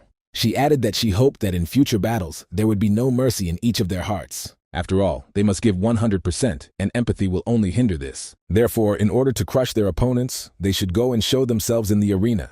At this point, he paused. Then, after thinking for a moment, Landers added that every person who made it into the top 32 would receive a reward from the Walter family. This would be an additional reward of 100,000, and even though he knew that this reward was a mere trifle. But the main purpose of these gestures will be that they are much better with them than these scum from the earth. Chrissy turned to Alain, asking if he could stop him already because Landers only listened to him. But Alan Doyle replied that everything was in order, and Landers could afford to play around a little at this stage. Now Alain himself was only interested in one thing, namely, whether this David Hayden could continue to perform miracles. The next fight for a place in the top 32 was supposed to be the fight between Catherine, who was, in fact, the weakest fighter. In the past, David helped students at his school by creating battle tactics for them, and it always worked. But the question was whether she could help this time his head girl, who had to fight against Albert.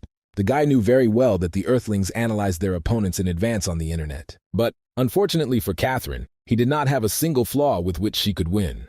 The guy was absolutely confident that he could win, and he didn't care what Landers said. However, the words Alan told him when he asked him to come for a minute made him think. Mila announced the start of the next match. The location was now the forest. Both opponents were ready. Albert thought that he was lucky because this forest thicket was created for heavy-duty sniper rifles. Catherine spent last night watching tapes of her opponent's fights. He even had his own channel on social networks, where he taught how to shoot with sniper rifles and even had several courses.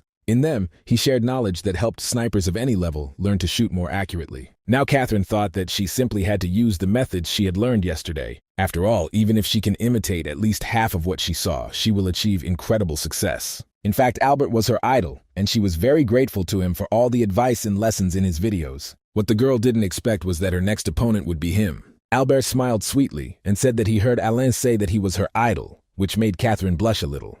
But the girl responded positively, adding that his training videos on the channel helped her a lot. But Albert said that even if he was her idol, the girl should not expect him to be merciful to her.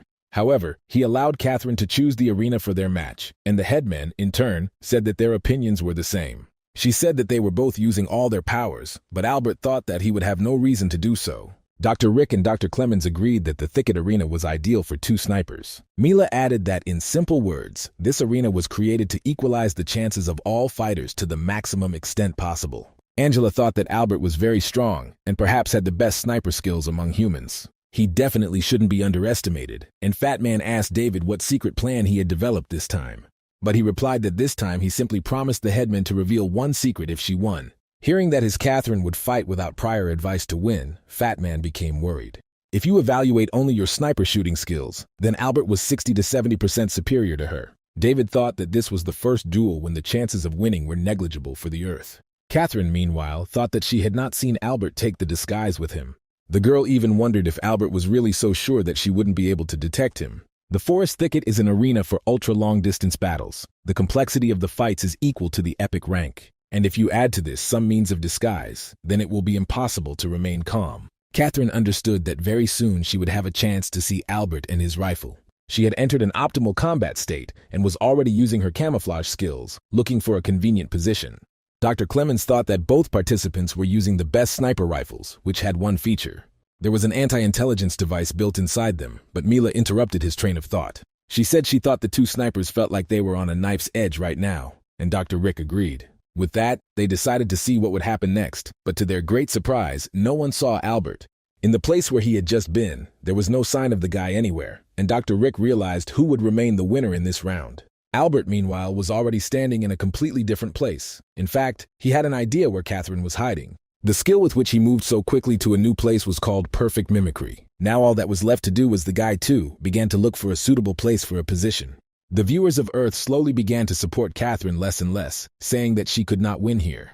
And Phoenix said that the skill of mimicry does not make a person completely invisible, but it is still very confusing. Albert finally found Catherine's position and prepared to take the shot, hoping to end everything in one blow. Catherine, in turn, pointed the rifle at the guy, whom she also managed to detect, although she saw him poorly. The girl's sensors didn't react in any way, but she knew that the guy couldn't just fall underground. And everything became clear to David, however. Like the trio of elite families of the moon, they all already saw the winner. Albert Weather was a fairly well-known sniper on the battlefield of Mars, and could even transfer to a special team. But instead he chose to remain an ordinary soldier, and he himself said that he liked to shoot people in the head. This man was a sniper during the battles on Mars. The ability of mimicry for an ordinary warrior would be ridiculous. However, for a sniper, this ability was simply irreplaceable. But then the question of the moon remained open. Meanwhile, Albert had already found his first target. He still managed to bypass the girl's position from behind. He held it at gunpoint without looking away. The guy prepared to pull the trigger, which, however, turned out very well. Catherine felt supported by her friends, who were perhaps the only ones who scandalized her name. However, in an instant, the girl felt another feeling, which was even a little painful. Catherine didn't understand what was happening, but for some reason her body suddenly changed, and these changes occurred on her face. She still didn't know what it meant, or why she had this problem now, but most importantly, why she felt something like that. Catherine clutched her rifle tighter, realizing that the enemy was already close. She felt his presence.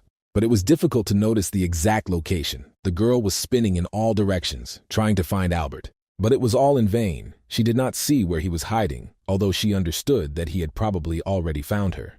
Dr. Clemens was pleased to note that Catherine seemed to be in confusion because she did not see the enemy. Dr. Rick did not answer his colleague. He mentally told Catherine that she needed to calm down, because otherwise there was no point in continuing. Chrissy Da Vinci asked Alain if he wasn't happy, because in the current situation, it is very clear that victory will be with the moon. But Alain thought that after people learned to influence genes for their development, this method passed on to soldiers. Catherine never showed any signs that her genes were close to awakening, even after all this. There was only one question. Will something change under such high pressure, or will everything remain as before? They saw the answer to this question a few seconds later, when Catherine suddenly stopped trembling from nerves. The girl suddenly swung her rifle, intending to prove to herself that she was not weak. With that thought, she knelt down, taking a special top-level sniper stance. A sniper has reached the highest level only when all that remains of him is his eyes. These were exactly the words David told her before the fight, but Catherine did not understand what it meant and how it should help her. Suddenly, the girl felt very stuffy, and this was displayed on the doctor's panel of participants' indicators. Dr. Clemens asked if she was really that nervous, and Mila reported that her body temperature was rising. Magnus was no less nervous, and even Deft was wary of such a sudden change on the battlefield. But if Catherine doesn't do anything about her composure, she will become an easy target for Albert. However, not only Alain thought so, but also Albert himself, who had already aimed his gun at the girl. He thought that he did not even expect that his abilities could scare someone so much. Deciding that there was no point in delaying it any longer, the guy adjusted his aim one last time and pulled the trigger. He said that this shot was hello from Alain, who advised him not to underestimate Catherine. However, in the end, everything turned out the way Albert did. The battle turned out to be rather boring and short-lived. At least that's what it seemed to him at first, because Catherine, to her surprise, felt and saw the bullet. As if in slow motion, she turned around, seeing a bullet flying at breakneck speed straight towards her head. Another moment, and it would have gone through her skull. But the girl was able to avoid it thanks to her new skill. She herself didn't understand where it came from, but it seemed that now she could see not only from the front, but also from the back. In addition, she has a unique genetic ability to see through objects. She directed her gaze to the rock and immediately figured out where Albert had been hiding all this time. This discovery was something incredible. Without wasting any time, Catherine aimed her rifle at the right place. She used the most powerful caliber available to her and fired. Albert was shocked. He certainly did not expect such a turn of events, and of course he could not defend himself. There was a huge explosion, which also caused a rock collapse, so the guy would not have survived under any conditions. Dr. Clemens even opened his mouth in surprise. He was sure that this round would definitely bring victory to Luna. David and Magnus were no less amazed, especially Magnus, who was worried about the headman. Chrissy was also surprised because, like everyone else, she was confident in Albert's victory, and only Alain did not express emotions. Mila hastened to calm everyone down, saying that the result of the match is being checked right now, because it's hard to see anything because of the smoke. Dr. Clemens tensed. He wanted the result of the fight to be the victory of the brilliant shooter from the moon. And Dr. Rick thought it was Catherine's last shot, so there was no doubt that the enemy was dead. However, the doctor did not understand how the girl managed to detect it, especially considering her crazy indicators. After analyzing everything in more detail, the doctor said with great surprise that this could not be true. But it seems that everything was just like that. Chrissy turned to Alain, asking if this was what he expected. Mila reported a medical emergency, saying both fighters' pod sensors were malfunctioning. This was especially true for Catherine, because her genes really awakened in real confrontation. The medical squad was already rushing to the capsules with soldiers who had suffered overload on the battlefield. 3 of them took Catherine's capsule and took it straight to the department, while Albert's capsule could be examined on the spot. Patient Catherine had an abnormally high temperature, but other than that, the sensors recorded. Abnormal brain signals all indicated that she had undergone severe stress. The lunar doctor did not understand how this could happen in the capsule, thinking that the physiology of Earthlings was really different. Albert, meanwhile, had already left his capsule, and Mila reported that the doctors were now trying to revive Catherine. Now she needed urgent medical attention, so the results of the fight will temporarily remain unconfirmed. Albert thought about how she could detect him. He even went through the options of physiological abnormalities and fraud. Meanwhile, Dr. Rick was quick to defend Catherine, saying there was no reason to believe she was taking anything illegal.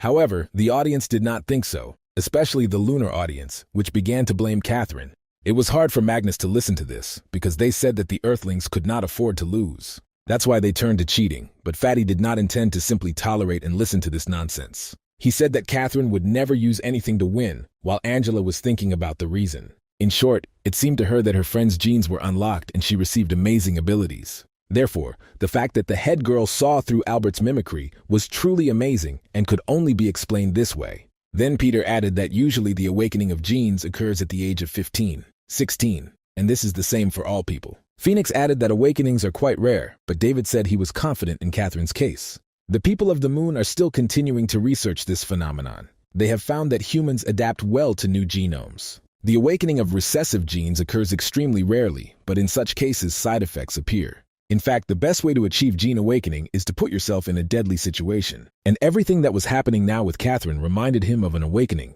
because he had seen it more than once in the army. Then Peter said that if this is true, then another strong warrior will appear on the Earth side. For some reason, it began to seem to him that these competitions were organized specifically for their school. But David said that everything was not so simple, because after awakening there is a period of weakness in a person. In other words, most likely Catherine will not be able to compete in the next round of competition.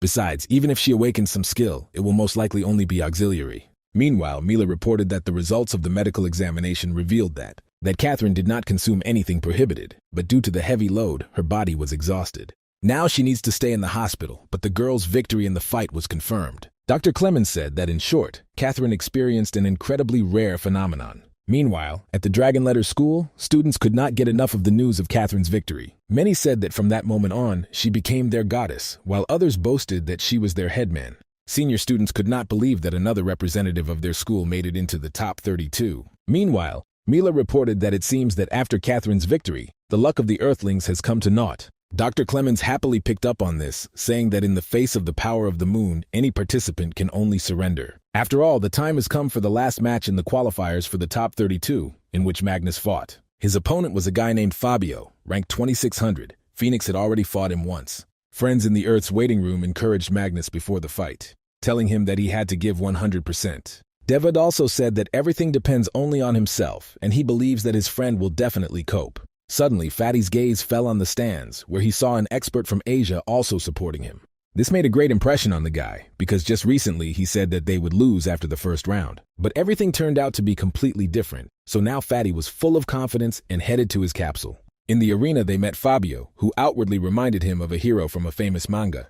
However, the guy behaved a little differently. He shook his hand, but said that this was the end of his luck. He then added that today Fatty would understand the hard way why he was given the nickname by which he was known. Hearing this, Magnus was not a little worried, because he knew very well what this lunar expert was talking about. The fat man even withdrew his hand, and it came out a little abruptly, which betrayed his anxiety. The lunar audience began to shout for Fabio to smear this fat guy against the wall, and he would fly back to Earth. Dr. Clemens asked his colleague if this guy was really afraid, or if he was pretending to be a pig in order to eat the tiger. Fabio thought that according to the information about this Tolsiak, he was absolutely hopeless in a fight against him. And even if he had some ranged combat skills, that was the extent of his entire arsenal. Both participants took their places in the capsules and were soon transported to the battle arena in full gear. It was a 5-level battle to destroy flying saucers. The rules of this arena were quite simple. The first one to destroy all 100 flying saucers will be able to attack the opponent openly. Dr. Rick noticed that the opponents were standing at a distance of 5 meters from each other. The target in front of them was the same, but the winner will be the one who is faster and more accurate. At the same time, they should keep an eye on each other. But Dr. Clemens said that was just the basis, and the real argument was the speed of reaction. We can say that, unlike Catherine's fight, there will be no mysteries here. No luck. Only those with greater mental toughness and better aim will be able to win. The Polar Star was a standard lunar precision pistol and had a high rate of fire. It has low recoil, close-range accuracy is amazing, and there is almost no lag between its shots. Peter said that in such an arena, such a pistol was a standard choice, even an all-purpose one.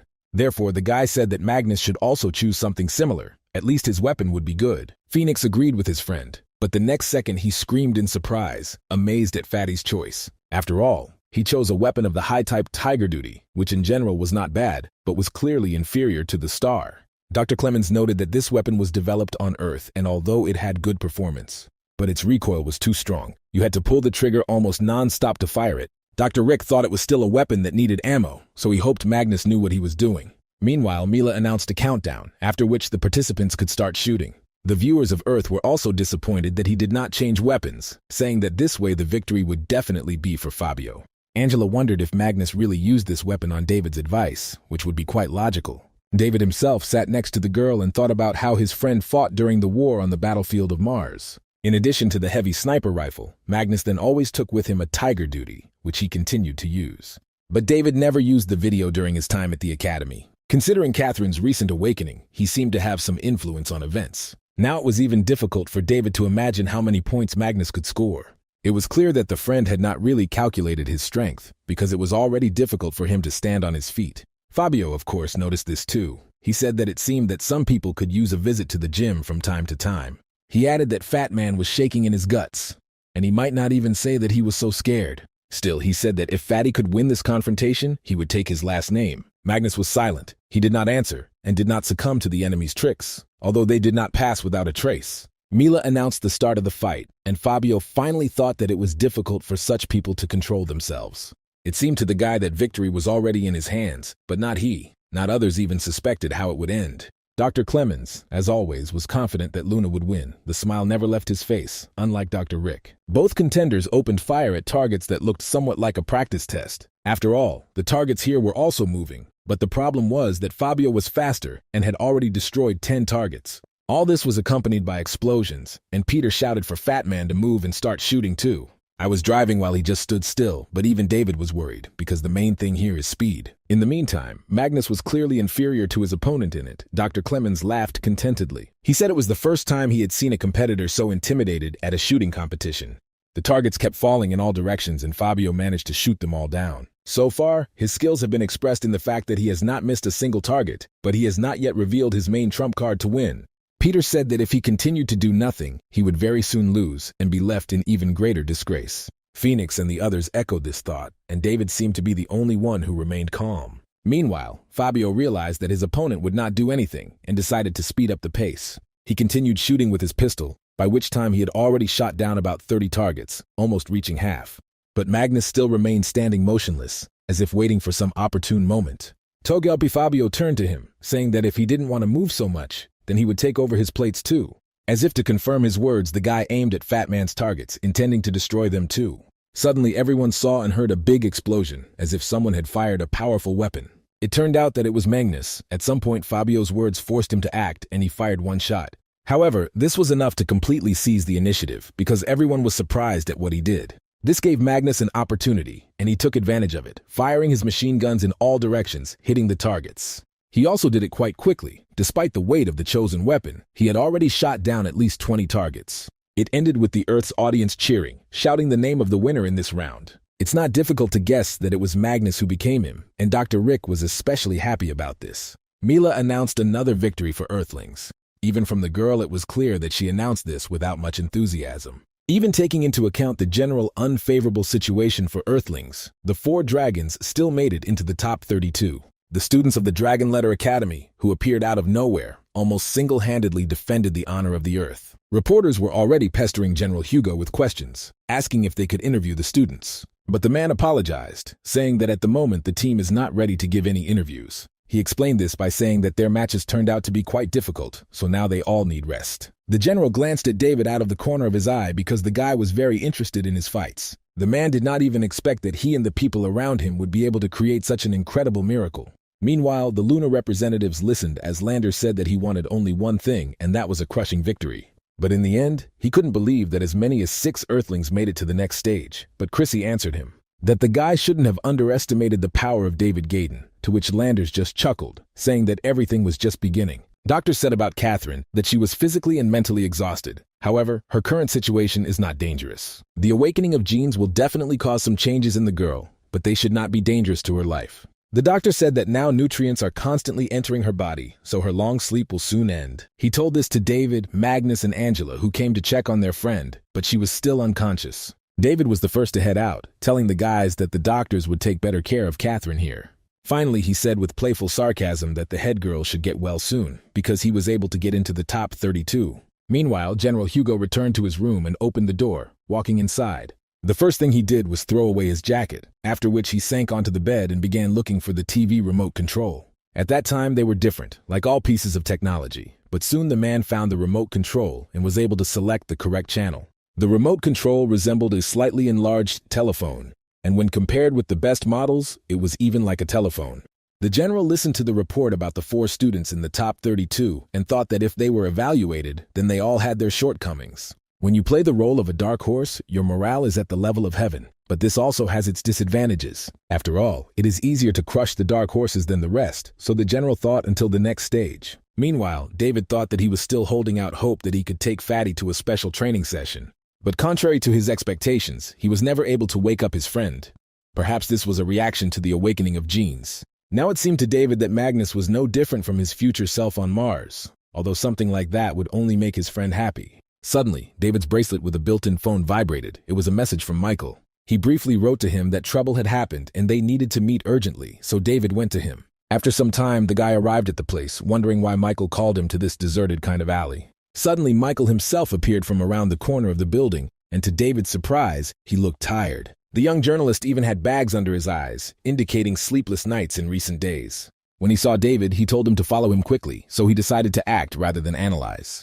Then Michael whispered in his ear that something was wrong with them, because they were several friends. Those with whom Marco constantly communicates suddenly stopped communicating for completely unknown reasons.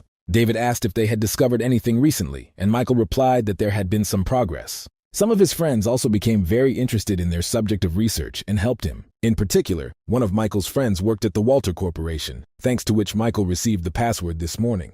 Hearing what this password was for, David's face even twisted a little, because this was getting closer to solving them. Therefore, to avoid unnecessary ears and eyes, David grabbed Michael by the collar of his jacket and dragged him along. They headed to the dining room, which David considered an excellent place for various types of meetings and transfer of information. He treated Michael to juice, and then asked him to tell everything slowly and clearly in every detail. Then Michael told him about his friend, whose name was Sid, and his online nickname was Stalker. No one knew where he was from. Nevertheless, he rose to the top of the dozens of top hackers, but he and Michael were not close friends. The guy went on to say that they immediately started working on his queries about the Walters, but before they could blink, people started disappearing. Then David asked the guy himself if he himself would be identified, but he replied that this was unlikely. After all, none of them will reveal their identity, even if some danger arises. They will immediately try to eliminate it, even though there was a huge population on the moon, which is why Michael gave up at first. And in fact, everything would have continued like this, but this stalker sent him that PIN code. He left it only to convey one single message: Doomsday. Michael looked at David with an excited look, and he answered him in the same way, because he himself did not understand what it meant. Michael asked him what they should expect in the future, and if David knew anything about that day. And he thought that now he could be almost sure that the alien invasion was not an accident. Already now he could form several theories in this regard. The first is that the people of the moon managed to establish contact with strangers. It is possible that right now they were planning something, and the second is that the aliens were created by scientists on the moon. They could have been created as biological weapons because if you analyze everything, they had similar tactics to humans. All these thoughts only created new questions. What if the moon really intended to destroy the Earth? Then if the moon, with the support of aliens, attacks the Earth, then Earthlings with their current forces will not be able to stop them. But then David realized that he was reasoning in the wrong direction, because both federations attacked at the same time. Finally, David told Michael that this didn't sound like a war over territory or resources. Most likely, something was being prepared to destroy all humanity, something like total genocide. However, David still did not understand the reason for this, because even world wars broke out over territories and resources. And now a war arises, the goal of which was only total destruction. It seemed illogical. Most likely, this war had its reasons, but now they lay far beyond the scope of the knowledge that he had. He didn't have much time, and first of all, he needed to get into the top 4 in the competition. David was already wondering what made such an elite group do such a thing when Michael began to coward him. Then David finally came to his senses. He told Michael that this mystery was still too confusing for them. He added that if they try to get even deeper into this matter, then only death will await them. Therefore, he suggested to his friend to simply clean up all the tales and enjoy life. But Michael did not really believe him. It seemed to him that David knew something, but he replied that he was just an ordinary student at an ordinary school. But Michael immediately interrupted him, saying that David was not an ordinary student at all. After all, everything he did could be described as incredible, and his theories did not seem so ridiculous. Then David patted him on the shoulder, saying that the guy was thinking too much, because they couldn't know the answers to everything. He added that if this hacker decides to hack into the network of this financial group again, then Michael should sue him. This would be the usual act of a good citizen, and besides, he could send this pin to other people. After listening to him, Michael reluctantly agreed that his words made sense. At that time, a familiar voice was heard behind them. It was Fatty who came out of the bathroom. Noticing the guys, he asked if they had grabbed something tasty. Concluding their conversation, David told Magnus that if he hurried, he could still make it to lunch. Fat Man didn't really like this arrangement because he never had breakfast, claiming that he was malnourished. And Michael asked in surprise if Fatty hadn't been kicked out of the tournament yesterday. And David realized that he hadn't watched his friends fight. Then he explained that Magnus had advanced to the 3rd round, and Magnus himself looked at Michael with displeasure. He, in turn, was quite surprised to hear such news, because he did not expect that Fat Man would succeed either. Michael quickly took out his phone and began to search for the broadcast of yesterday's competition, wanting to find this fight. He stated that he did not watch the fights for 2 days, but it turns out that during this time, all the students managed to pass the 2nd stage. Angela had incredible adaptability during combat, making her a special fighter. Catherine, who was the first to awaken her genes during her own battle and thus defeat her idol, Magnus, who did not have any special ability, but fought his opponents by breaking their will. A couple of hours later, David, Magnus, and Angela gathered together again in the Earth's waiting room. The guys yawned because they had just woken up, but now they couldn't go to sleep.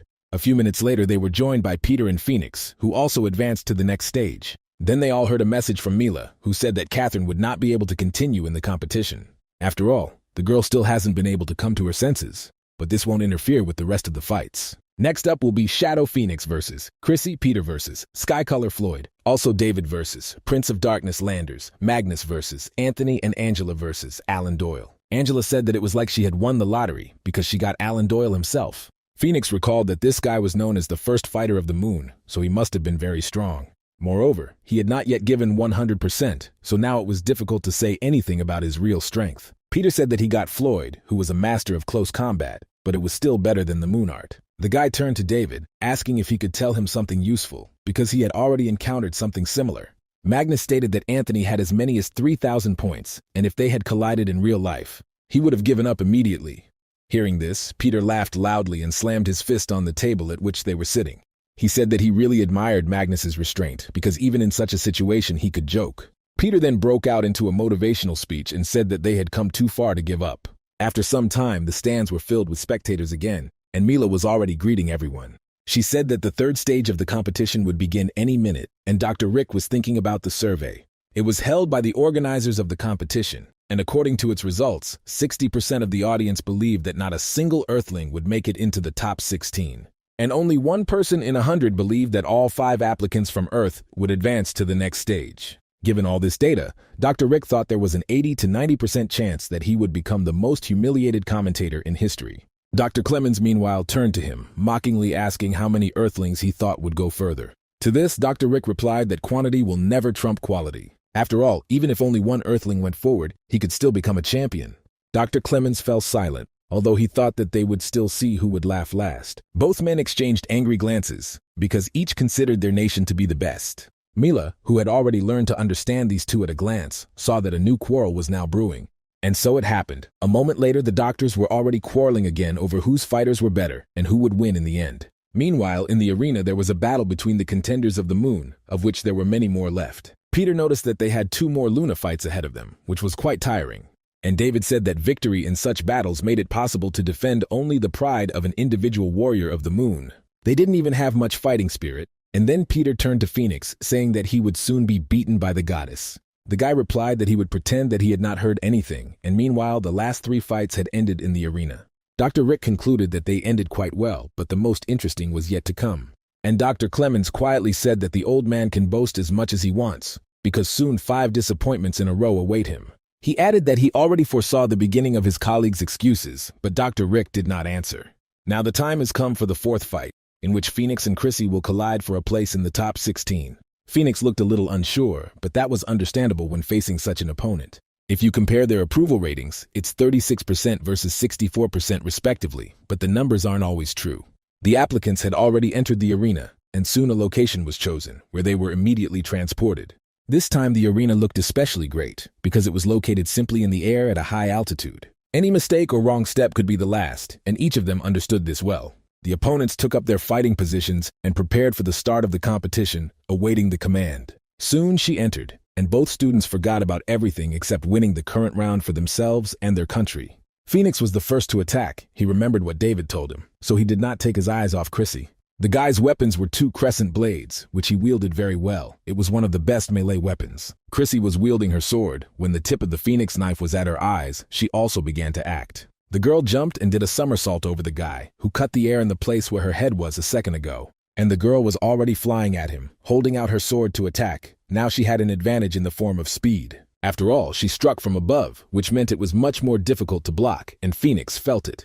However, the guy was able to throw away the representative of the moon, and he also jumped to the side. Thanks to this attack, he realized who he was dealing with because Chrissy Da Vinci was unusually strong. Therefore, Phoenix decided that he should at least use all his techniques and rushed at the girl with a new attack. This time he activated his genetic power, but, to his surprise, Chrissy was able to hold back the onslaught. It was also amazing that all she had to do was put out just one hand, and then Phoenix realized how powerful he was. Chrissy's genetic abilities were surprising. Her aura was so strong that it began to crowd the guy.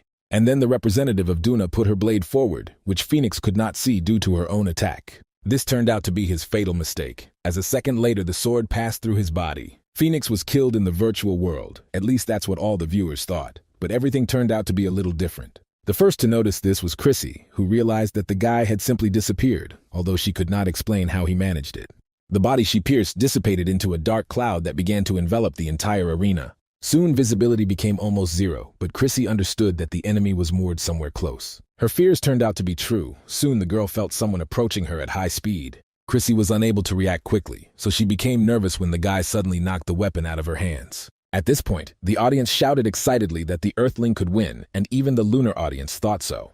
Peter praised his friend, saying that he performed a good move, and Magnus even stopped chewing with delight. But Chrissy did not intend to give up so easily. She prepared herself for the Phoenix's second attack and tensed up. Now her genetic abilities have come into play, namely increased sensitivity. From that moment on, the girl could feel every attack directed in her direction, so she was able to dodge. Although she did not see the enemy, this did not stop Chrissy from no longer falling under his blows. Phoenix used the effect of his special gene ability, thanks to which he could become invisible. Suddenly, the girl noticed something flying behind her, but it wasn't an attack, so she didn't pay any attention.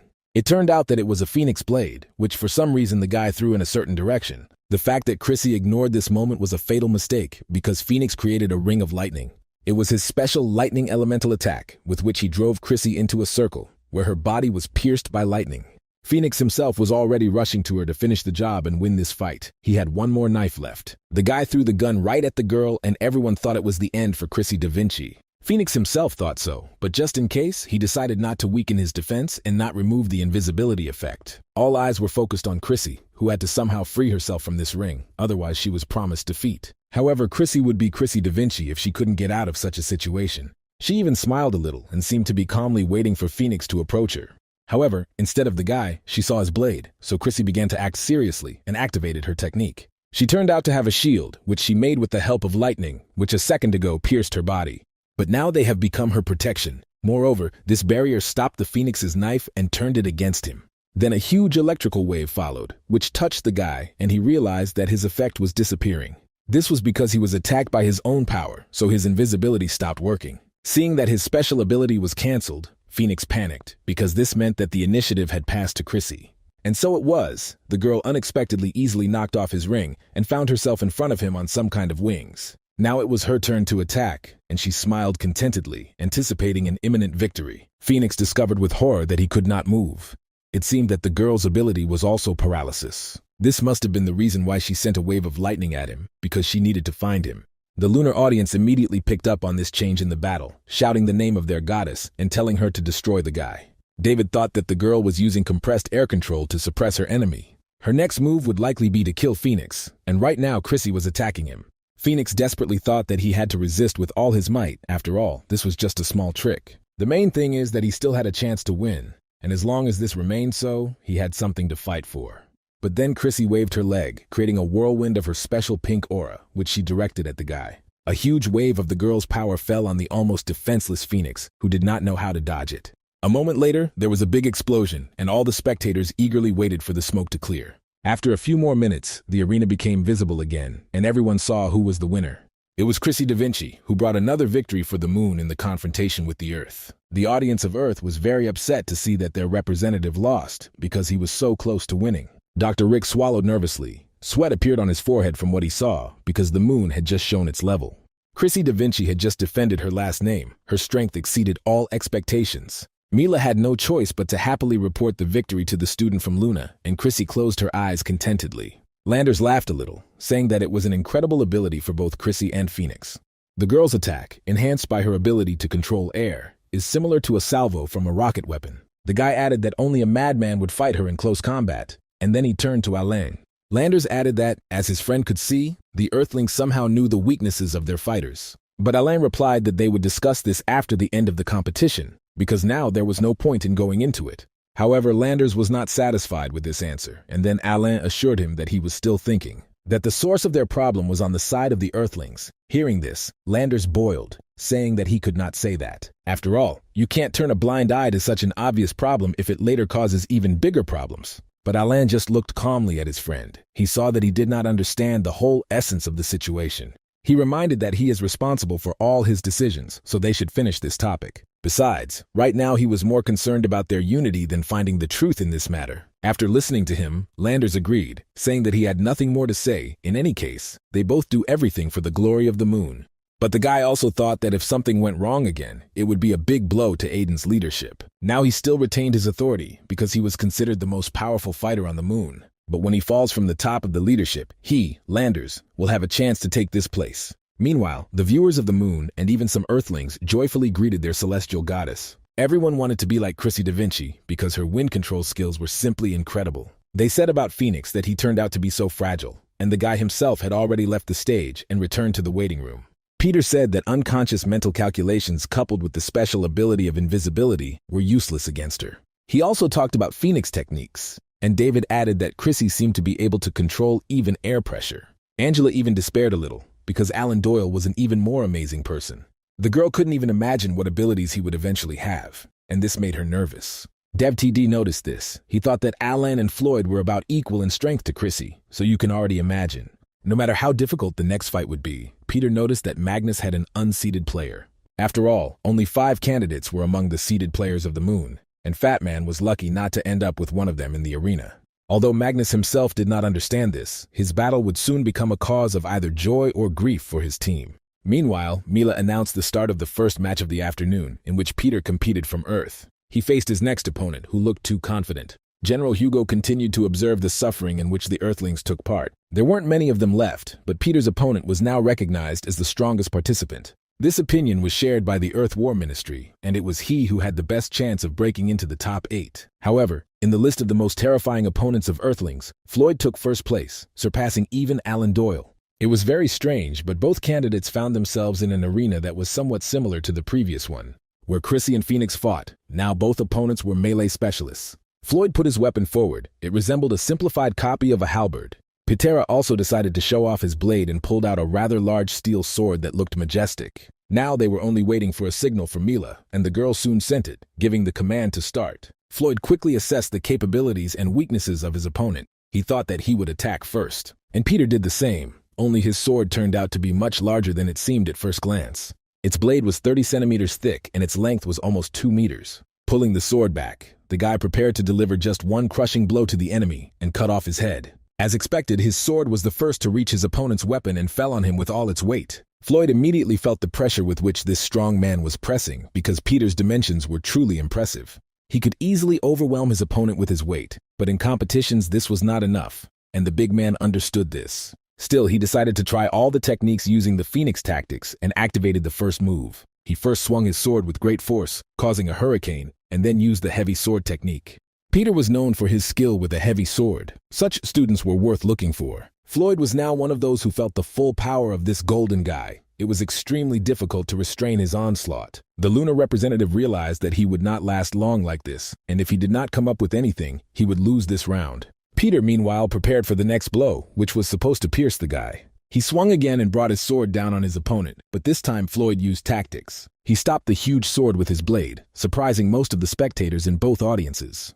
But Peter was already looming over him for another killing blow, intent on breaking the guy in half. He put all his strength into this maneuver, hoping that it would be the last in this battle. But this was not the case. His sword rushed quite quickly for its size towards Floyd's head, who understood how to act. But then Peter changed the trajectory of his sword and pointed it upward, intending to attack again. This time Floyd realized that it was impossible to avoid a collision and prepared to block. It became more and more difficult to hold back Peter's heavy blows. Floyd realized that he was beginning to give in to him. Therefore, the representative of the moon decided to use his trump card. He used his aura, which was red. With its help, the guy managed to throw away the enemy's sword and gain some time for maneuver. Peter was pleased to notice that although his attack did not go completely, blood still appeared on the guy's face. Still, the Earthling prepared to attack again, taking a new position that only swordsmen understood. Floyd, in turn, adopted a similar stance, although the dimensions of his weapon were much smaller. The guys rushed at each other again. This time Floyd had no intention of defending himself and was about to go on the attack. Its thin blade was actually incredibly durable, allowing it to maneuver around Peter's large sword. The next moment the guy found himself in a good position to strike, and he took advantage of it. To defend himself, Peter had to either dodge the guy's swing or block with his sword. But the problem was that he would not be able to lift the sword in such a short time, so only the first remained. The big man dodged, but he had to sacrifice his weapon, which he let go of. In addition, Floyd's attack slightly touched his body, and this testified to the guy's good skills. Peter even liked his excitement. Being without a sword, he decided that he would continue to fight at any cost. He rushed at Floyd and spread his arms, intending to grab him, but he did not immediately understand this. As a result, Peter grabbed the guy by the waist, as if hugging him, but these hugs were suffocating. Floyd's blade also fell out of his hands, but he decided to act proactively and began to put strong pressure on Peter's hand. The big man didn't really feel any resistance yet, but he never underestimated his opponents. The Earth's spectators watched in horror and delight as Peter tightly twisted his opponent's neck. However, Luna's audience noticed what their representative was trying to do and were surprised that he knew jujutsu. David also saw that instead of freeing himself, Floyd was trying to crush Peter's hand. He soon succeeded, because suddenly Peter's wrist turned red. But what was most striking was neither this. The big man felt severe pain in his arm, because of which he simply could not maintain his grip. This is exactly what Floyd hoped for, thinking that now the Earthling would let him go, but Peter acted differently. Through the pain in his hand, he only squeezed the lunar representative's neck tighter, this time leaning on his elbow. In fact, right now Peter was using his trump card, a special move that made him a Superman. Floyd also felt this, realizing that a little more, and the Earthling would crush his trachea, and he could not do anything about it. While observing him, General Hugo noted that this technique was called burning blood, but it had consequences. The effect gave the user incredible strength, but if he remained like this for 2 minutes, his heart would give out. But in these 2 minutes, his strength will double, pain will disappear, and his flesh and bones will be significantly strengthened. The general thought that in the current situation this would be enough. All that was left was to wait for time. Peter himself suddenly remembered how David said that his opponent's special ability was flame. And then Floyd finally sprang into action and used his fire control ability for the first time. It was an incredibly powerful flame that swirled in the form of a tornado right around Peter. Of course, he fell under its attack, and even in the burning blood mode, he felt quite severe pain. It was comparable to fire from hell. At least for that second, Peter thought that was where he was. His body began to burn alive, and even the special condition and effects from it did not help free himself. Floyd didn't even have to wait 2 minutes, because the flame acted on its own and dealt with everything faster. All that was left for the lunar representative to do was stand up straight to show that he could still fight, unlike Peter. Of course, this meant victory for him, and Mila didn't think long when she announced the outcome of the battle in Floyd's favor. Moreover, Peter was found to have an abnormal physical condition in the capsule, so an order was issued.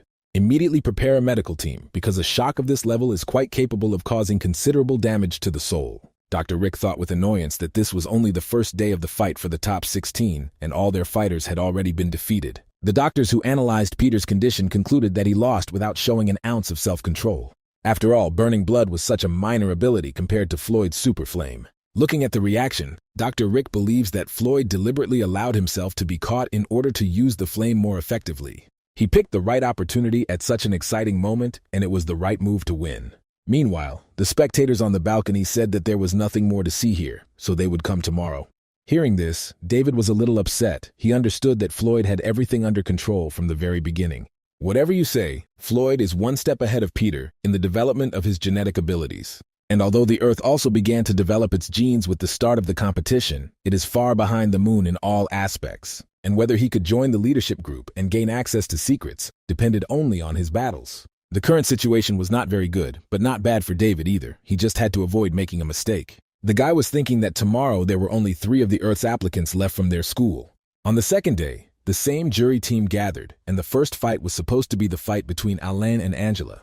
When Mila announced this game, she became a little embarrassed. It was clear that she also liked Alan Doyle. All the girls chanted his name, which infuriated Fatty a little, who did not want to listen to these screams. Meanwhile, Alain and Angela had already met on stage. The guy peered into Angela's eyes for a long time. The girl involuntarily thought that she did not think at all that she could count on winning this match. She could only make every effort to knock out Alain's aces, because he always knew better. The fight began. This time the rental was a spacious map in the shape of a labyrinth, where it was convenient to hide. However, the opponent specialized in both long-range and close combat, and Angela was the first to attack. But Alan Doyle defended himself without any problems. He managed to escape the hail of shells unnoticed. And then, when Angela was sure that at least one bullet hit him, Alain was behind her. He said that time was up and perhaps they should end things, so he would make her death quick. Before Angela could understand the situation and put up some kind of defense, Alain's powerful attack struck her down. The girl didn't even understand where it came from, but a powerful column of laser absorbed her with no chance of getting out. Mila only stated the outcome of the battle, which of course was won by the representative of the Moon, Alan Doyle. The fat man said that he dealt with their Angela so easily, but David reminded that the guy still scored more than 3,000 points. Therefore, there was nothing to say here, and among the participants of the Earth there were only the two of them left, which meant that soon one of them will be invited to the arena. Meanwhile, the finalists gathered at the gathering place for the final competition. Entering the break room, David and Magnus were immediately pounced on by reporters, trying to interview them. David was asked what he thought about the current situation and whether it was possible that Earth's education system was outdated. Among other questions, he was also asked if he planned to join the Lunar Federation, and the guy raised his hand. He was going to answer them all. Meanwhile, General Hugo's assistant was rushing to him with a report. However, when he entered the general, he reported a problem that was now unfolding in the break room. Namely, it consisted in the fact that David Gaydon was giving an interview and the correspondents completely surrounded him. They won't have time to stop them, so now Daid's words will have great weight because he represented all the warriors of the Earth. Of course, this situation was not at all favorable for them, but it seems that they really could not do anything. David, meanwhile, said that he didn't understand why everyone was so excited, because it wasn't so important who would get into which top. After all, their goal at these competitions was only one: first place, for which there are no tops. What they heard shocked all the reporters, as well as the other participants who watched it live. After that, David was attacked with new questions, asking if he had any secret to winning. General Hugo, who arrived in the break room with his assistant, froze in surprise. Reporters, meanwhile, said that it seemed that it was worth asking questions not about strength, but about his IQ. The next day, new publications were published in the magazine and newspapers, which talked about David's sensational statement. Two people were going to storm to take first place in the competition, and David was generally aiming for the final. However, not all people were excited about this news. Although Angela was happy for her friends, she had her own problems. Moreover, in addition to David's courage, he now exposed himself to fire with this statement. When David re-entered the break room, his colleagues greeted his statements with ambiguity. Peter said he had better keep his words and do what he promised the reporters. Phoenix added that they had already embarrassed themselves enough, and David didn't need to make things worse. Angela also addressed him, saying that he should have waited to make this statement until the final part of the competition. However, David replied that the Earthlings had almost no fighting spirit left, so was he really supposed to watch this with folded hands? Angela then wanted to remind him about his next opponent, but David interrupted her again. He said that for him there is no difference between them, and very soon the girl will see this for herself. Phoenix thought that anyone could boast in words, of course, but it seemed that everything was already over. He sighed with annoyance, thinking that it had always seemed to him that David was calmer than all of them combined. And Magnus thought that whether they lost or won, the idea of having a little fun was not a bad idea. Meanwhile, David's phone rang, and the guy wondered what kind of message he might have received. It was a message from his sister. Dina said that he should be taught the art of showing off. But she also had good news. The girl added that she gave his pride 99 points out of 100. She also said that his parents also watched this interview, so if he loses, he will have nowhere to return. For a minute, silence reigned in the break room as everyone turned their attention to the replay of the recording of David's interview.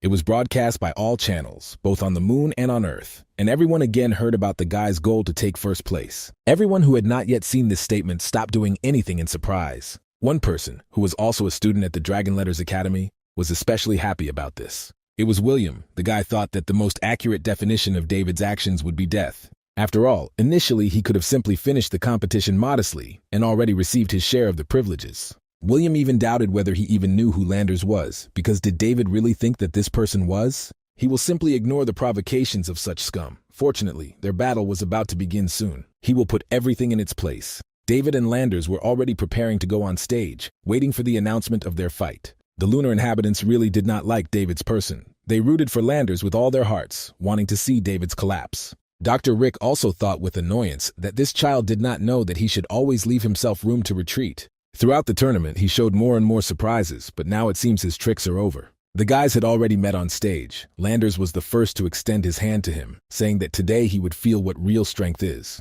David did not answer anything to this. He just smiled at the lunar representative, showing that he was not afraid of him. The guy then shook his hand, and the audience thought it would be interesting to watch this David being put in his place. Some said it wouldn't take Landers a minute to finish this fight. A few more seconds passed before the rivals moved into the arena of their battle. Landers was known as the Prince of Darkness. He had an unusual black cloak, and his weapon was a sharp sword. As for David, he again went into battle completely unarmed, which again surprised all the spectators. Landers was even a little offended by this, because in this way he seemed to mock the lunar fighters. On top of everything else, Javid added that they should finish everything quickly, because he still planned to be in time for dinner. Dr. Clemens angrily remarked that the Earth student was truly crazy if he went out unarmed against Landers himself. And Dr. Rick almost cried because after this battle his professional career would probably be over. The lunar audience also spoke out angrily at David's outburst, shouting for Landers to crush him. And he said that in order to be one of the seeded players, a person must have level 3 abilities. Among Earthlings, their Phoenix could be distinguished, but his invisibility ability could be rated at a maximum of level 2. But Floyd's ability, Volcano, is a level 3 ability, and his own was the same. Landers extended his hands, saying that he would allow David to die from his Judge ability, because he was the last hope of the Earthlings. Despite the fact that his ability was also level 3, it had incredible potential and effectiveness. David felt as if someone had covered his eyes with their hands. He saw absolutely nothing. In other words, David realized that he had completely lost his sight, but this was not the whole effect of the technique. Then he lost his hearing, and now the guy was no stronger than an ordinary deaf and blind person. This was the effect of Landers' special Judge ability, but David thought that he was now the Prince of Darkness. Dina, who was watching the fight on Earth in the public viewing room, asked her friend, why was her brother standing there motionless? To which her friend replied that he was under the influence of Landers' special technique. David lost both his sight and hearing, not to mention Landers. Now anyone could defeat her brother. Then Dina realized that anyone who fell under the influence of such a skill would be shocked. She was very worried about David, but then she was very surprised when she saw that for some reason he was smiling. So it was. David suddenly smiled and did not change the stance he had taken from the very beginning. He then began to reason out loud, saying that he thought physical contact was needed to activate this technique. Landers grimaced with displeasure, and David asked if he should be disqualified for this. After all, the guy definitely used it on him before the match, although he had already done everything he could anyway. Namely, he gave him an unforgettable unique atmosphere, but Landers interrupted him. He screamed that David had lost his sight and hearing, but for some reason his mouth continued to work just as well. With these words, the representative of the moon attacked him, intending to finish the guy off. His blade almost pierced David's chest, but suddenly for everyone, he blocked his attack. Or rather, David managed to predict when the enemy's hand would be near him and was able to intercept it. After which he pressed hard, and the weapon fell out of the hand of Landers, who was unable to do anything from the shock of pain. However, David did not plan to stop there. He used some kind of blind strike. It turned out to be a kind of improvised counterattack. But what was striking was that one of them saw and heard absolutely nothing. For David, the battle took place purely at the level of sensations and intuition, thanks to which he predicted Landers' actions. And the lunar applicant did not like this at all, because he was already planning to deal with this Earthling.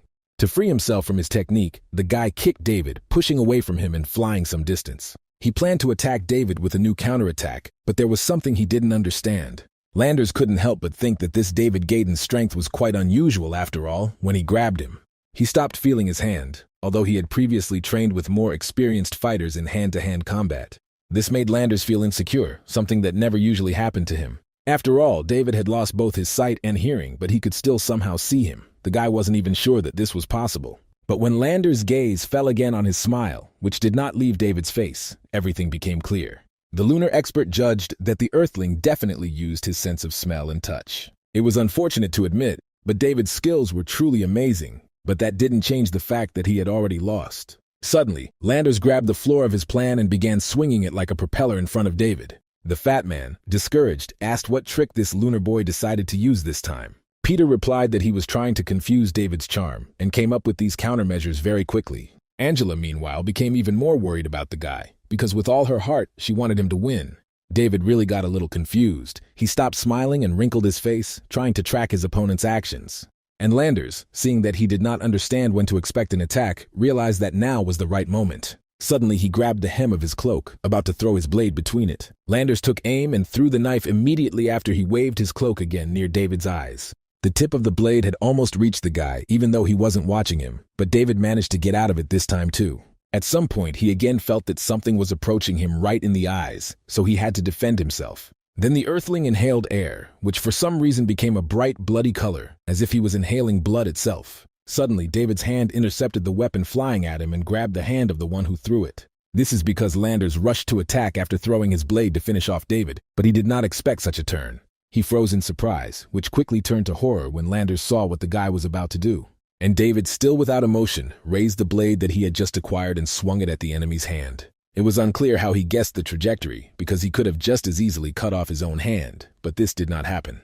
The next second, the audience saw Landers' hand fly away from its owner, as if David had chopped off part of the sculpture. Meanwhile, everyone who was not too lazy was watching the battle. These onlookers included Catherine, who was in the hospital. She recently came to her senses and immediately asked for a TV in her room. So the girl wanted to be aware of all the events at the competition, but right now, he jumped up from his seat. This is because right now the broadcast of Devil's Fight was going on, and Catherine saw the moment when her hand was cut off. Magnus, who had also been watching the entire fight carefully, opened his mouth in surprise. Landers screamed in unbearable pain, looking at the place where his hand had been a second ago. Dr. Clemens was extremely dissatisfied with this turn of events, and Mila and Dr. Rick were very surprised. But David didn't finish there. He swung his right hand, still being blind and deaf. Then came a strong slap in the face, which should have brought Landers out of jail. He couldn't believe that he was being beaten, but the most amazing thing was that everyone suddenly realized that this was the end of their fight.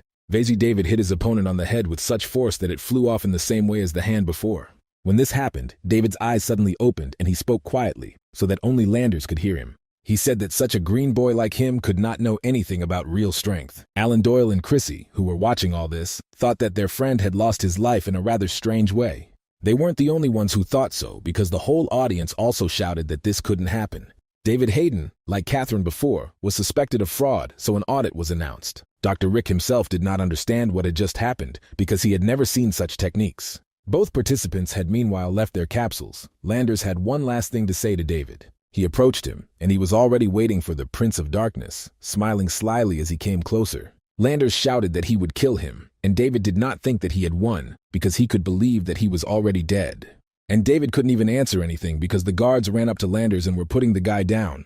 They dragged him to safety, and Dr. Rick, meanwhile, smiled contentedly, looking at his colleague. After all, he always excelled in eloquence, but now it was curious to see what he would say this time. And Dr. Clemens said it was truly one of the most bizarre victories he had ever seen. He didn't understand how David Gaydon could move and navigate Landers' technique so well. But that wasn't even the main question, because the fact that David hit Landers with his palm and not his fist spoke in no way about his kind heart. Then Dr. Rick turned to his colleague, saying that the strangest thing about this fight was his lack of professionalism. After all, Landers was the face of the moon, and it is impossible to say exactly how strong he is, but he should learn some manners. Dr. Rick thought he had felt like a prisoner these past few days, but he could finally breathe out. And Dr. Clemens had no choice but to admit that their player had lost his mind at the match. But this little provocateur David Gaydon was actually an empty place for him. After all, Landers would be more merciful if not for his daily sermons for journalists. Meanwhile, the spectators were still recovering from shock that the Earthling managed to win such a beautiful victory. Finally, Mila announced that after a thorough investigation, David's victory was confirmed.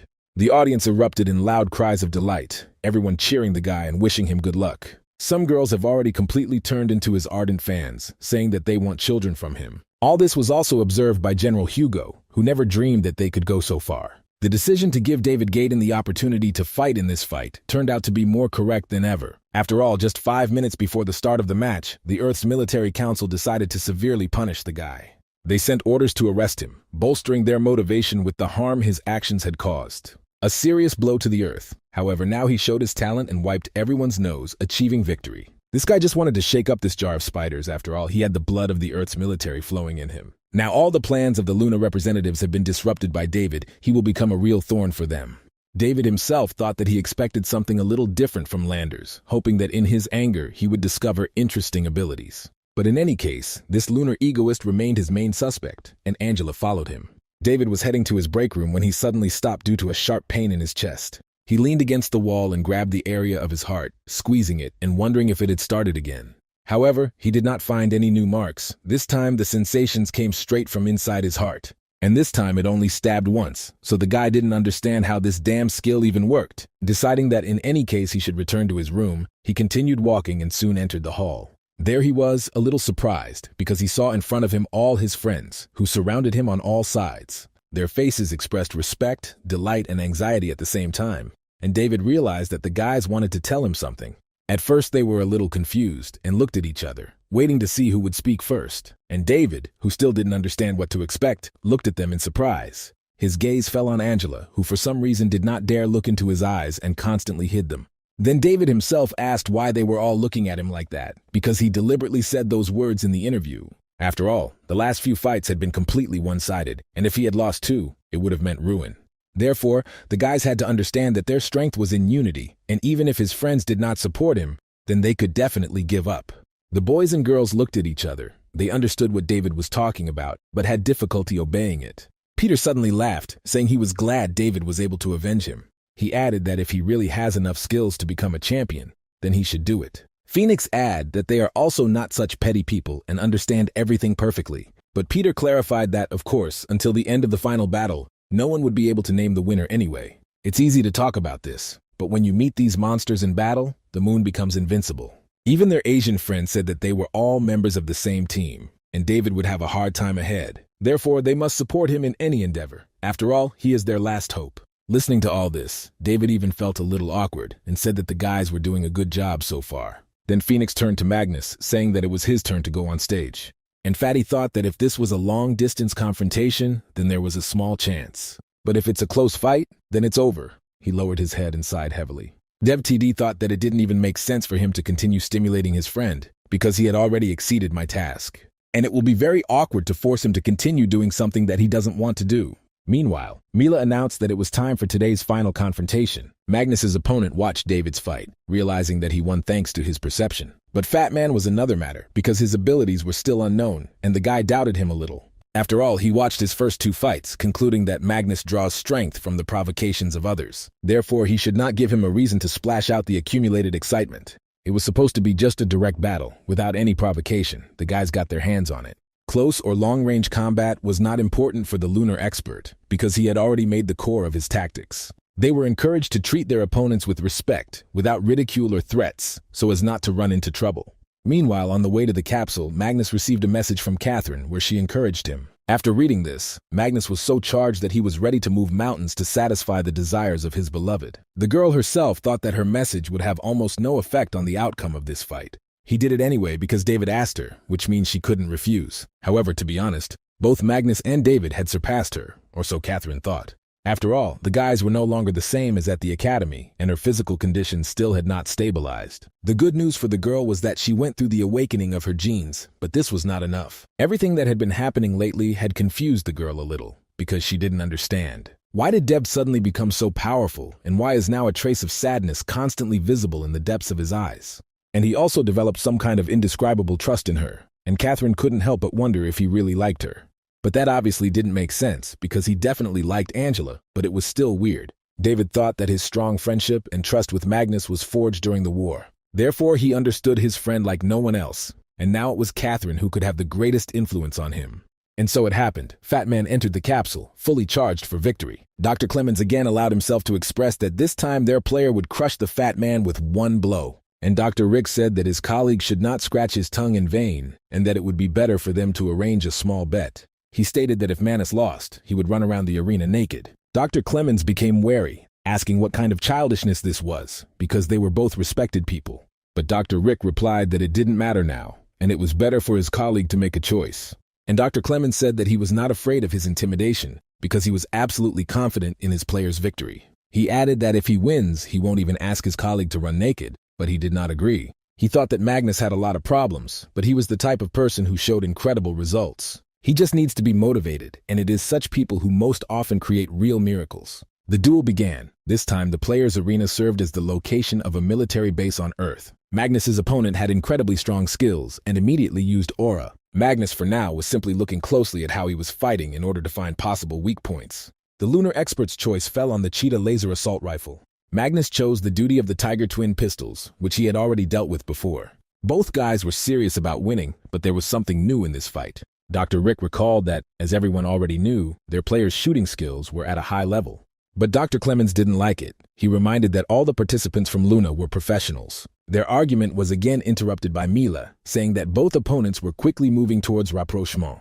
She added that when looking at their weapon types, none of them were ranged. Fat Man appeared on the screens, and to everyone's surprise, he looked confident and even somehow relaxed. But the audience did not understand this. They asked displeasedly why he looked so carefree. His friends in the break room also took notice, but David said Manus simply decided to give it his all. But Angela wondered with excitement whether Fat Man was simply underestimating his opponent, or was it another plan of Devt? Then she looked at the guy who was standing nearby and smiling, and he thought that he knew Magnus better than anyone else and did not even notice how he began to lead him. However, this was not Mars, so he had to come up with a new way to make his friend want to win. So at least a few wins could help him get a photo with Lulu and maybe get closer to Catherine.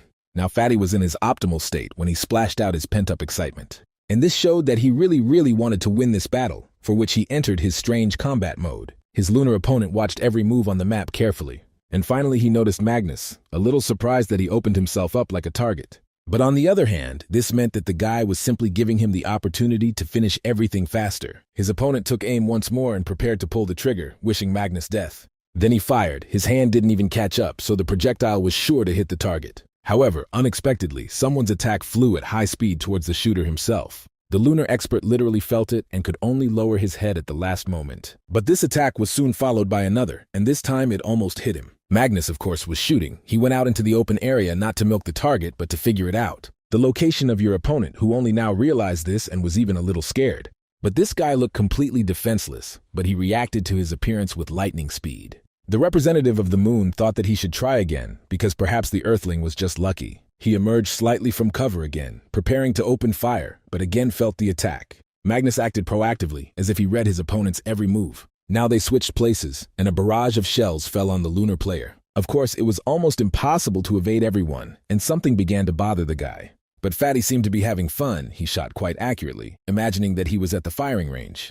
And his opponent is one big target that needs to be hit. Magnus turned to him so that the guy was not afraid and got out of his hiding place. For Magnus himself, this was too bold. The audience thought that he had gone crazy with his confidence. The lunar audience watched the battle with curiosity, and the earthlings chanted for Magnus to continue in the same spirit. The enemy thought that it was unheard of for someone with a rating below 2,000 to fight back.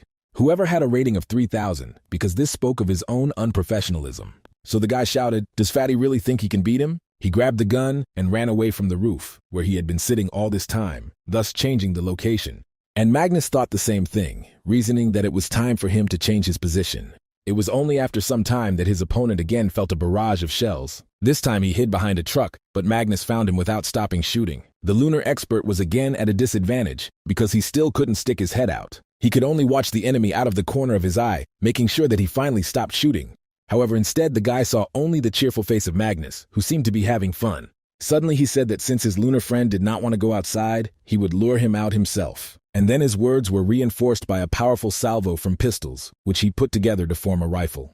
The fat man added that he would destroy him and his hideout, and so far that is what happened. His opponent, seeing how the truck was approaching him and would explode any minute, thought that Magnus was crazy. It looks like the guy only had to use his last trump card. If you describe the appearance of the lunar fighter, then you could see a strange eye on his face. And a moment later, the guy's entire body was covered with the same green ghostly color. Now the guy was not afraid of getting hit by Magnus because he avoided every one of his projectiles. The fat man was surprised by such a sudden change, but his opponent was indeed almost near him. When he got close to Magnus, he realized that the guy could become intangible. Surely this was one of the abilities of his genes, but now he had to figure out how to deal with it. The guy said that the end had come for the earthling and prepared to finish him off. And Magnus only now noticed that he had passed through him too and ended up behind him. The lunar representative kicked Fatty in the back and he fell forward. He also felt severe pain because there was almost no protection on his back from physical attacks. As a result, Magnus fell face first, flying quite a distance. But this was not enough for his opponent. He instantly approached him and fried Magnus again.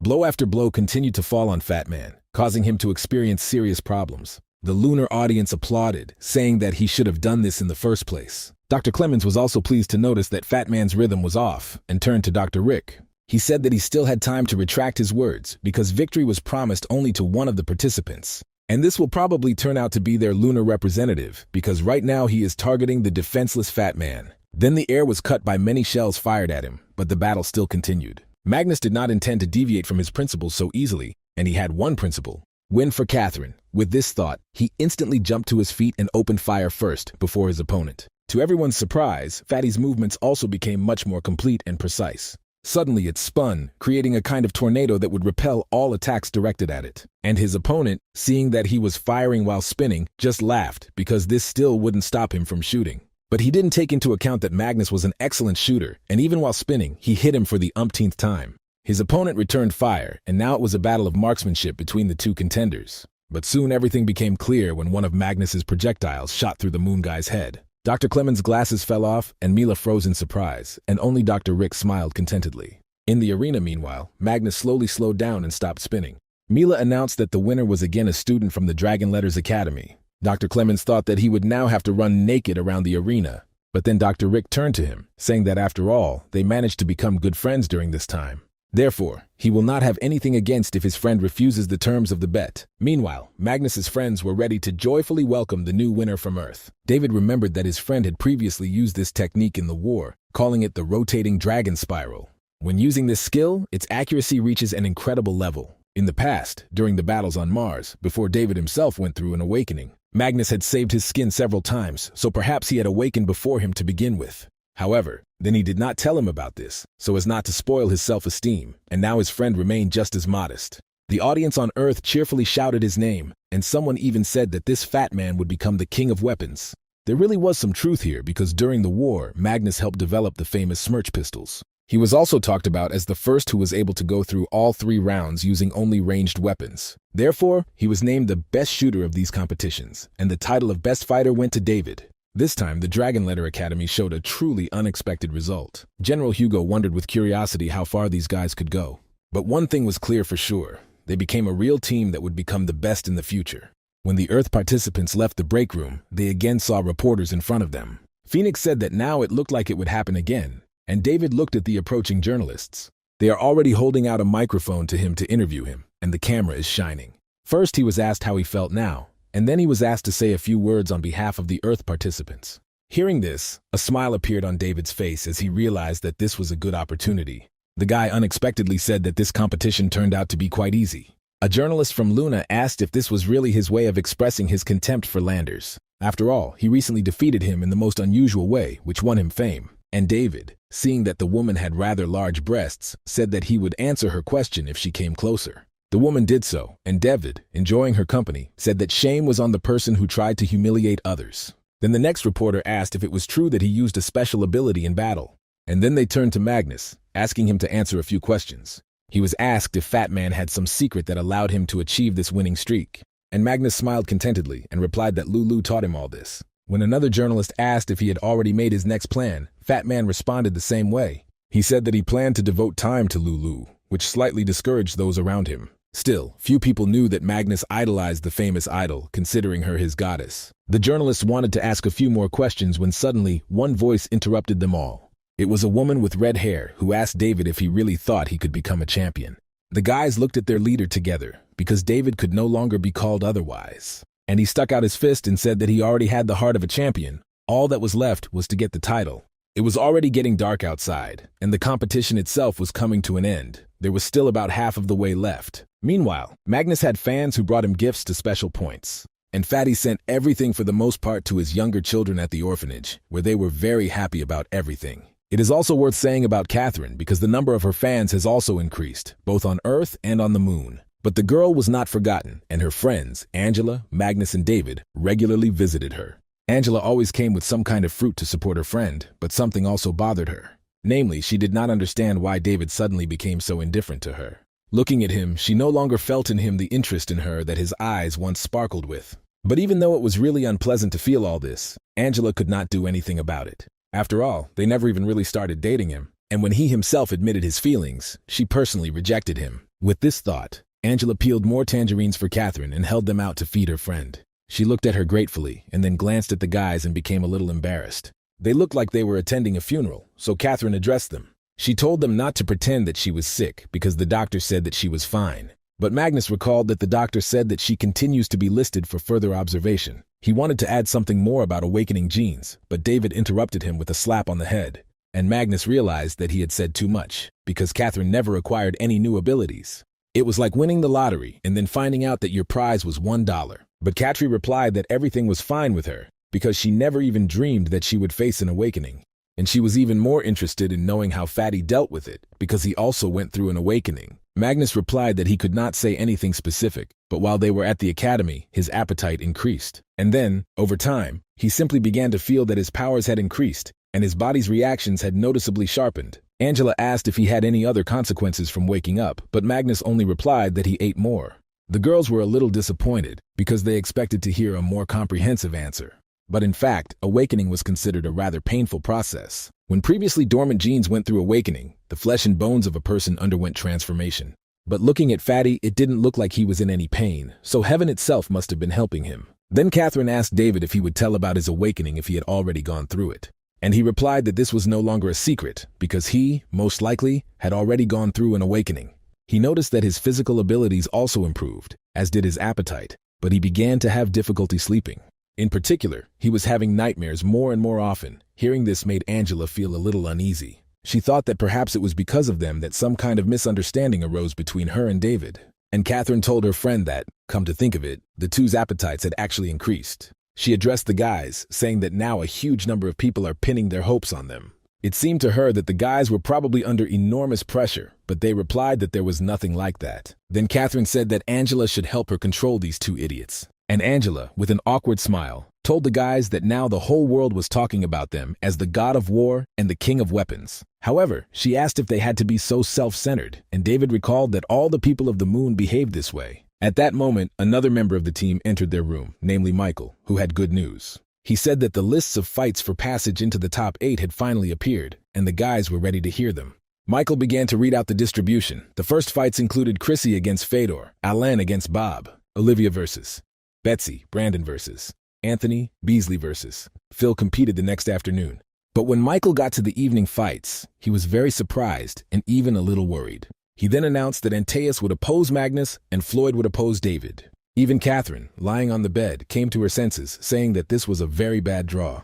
Michael agreed, saying that Antaeus' abilities were best suited to counter Magnus. Thanks to his ability to communicate with the ground, he could receive information about enemy movements and make accurate predictions. And Angela added that the worst thing about this was AD's pace, which was the most rapid and cruel. So far, none of his opponents had been able to inflict a drop of damage on him, as if the earth itself would bless him. But David's opponent was invincible in close combat, also thanks to his ability. Catherine did not like this at all. The girls agreed that this draw was precisely aimed at throwing them out of the tournament. But to everyone's surprise, David said that it was excellent. He added that he had actually wanted to fight Floyd for a long time and had been waiting for this moment. The guys, as always, were shocked by their friend's statements, but this no longer surprised Michael so much. He thought that this was to be expected from their boss. He must have already thought of a way to win.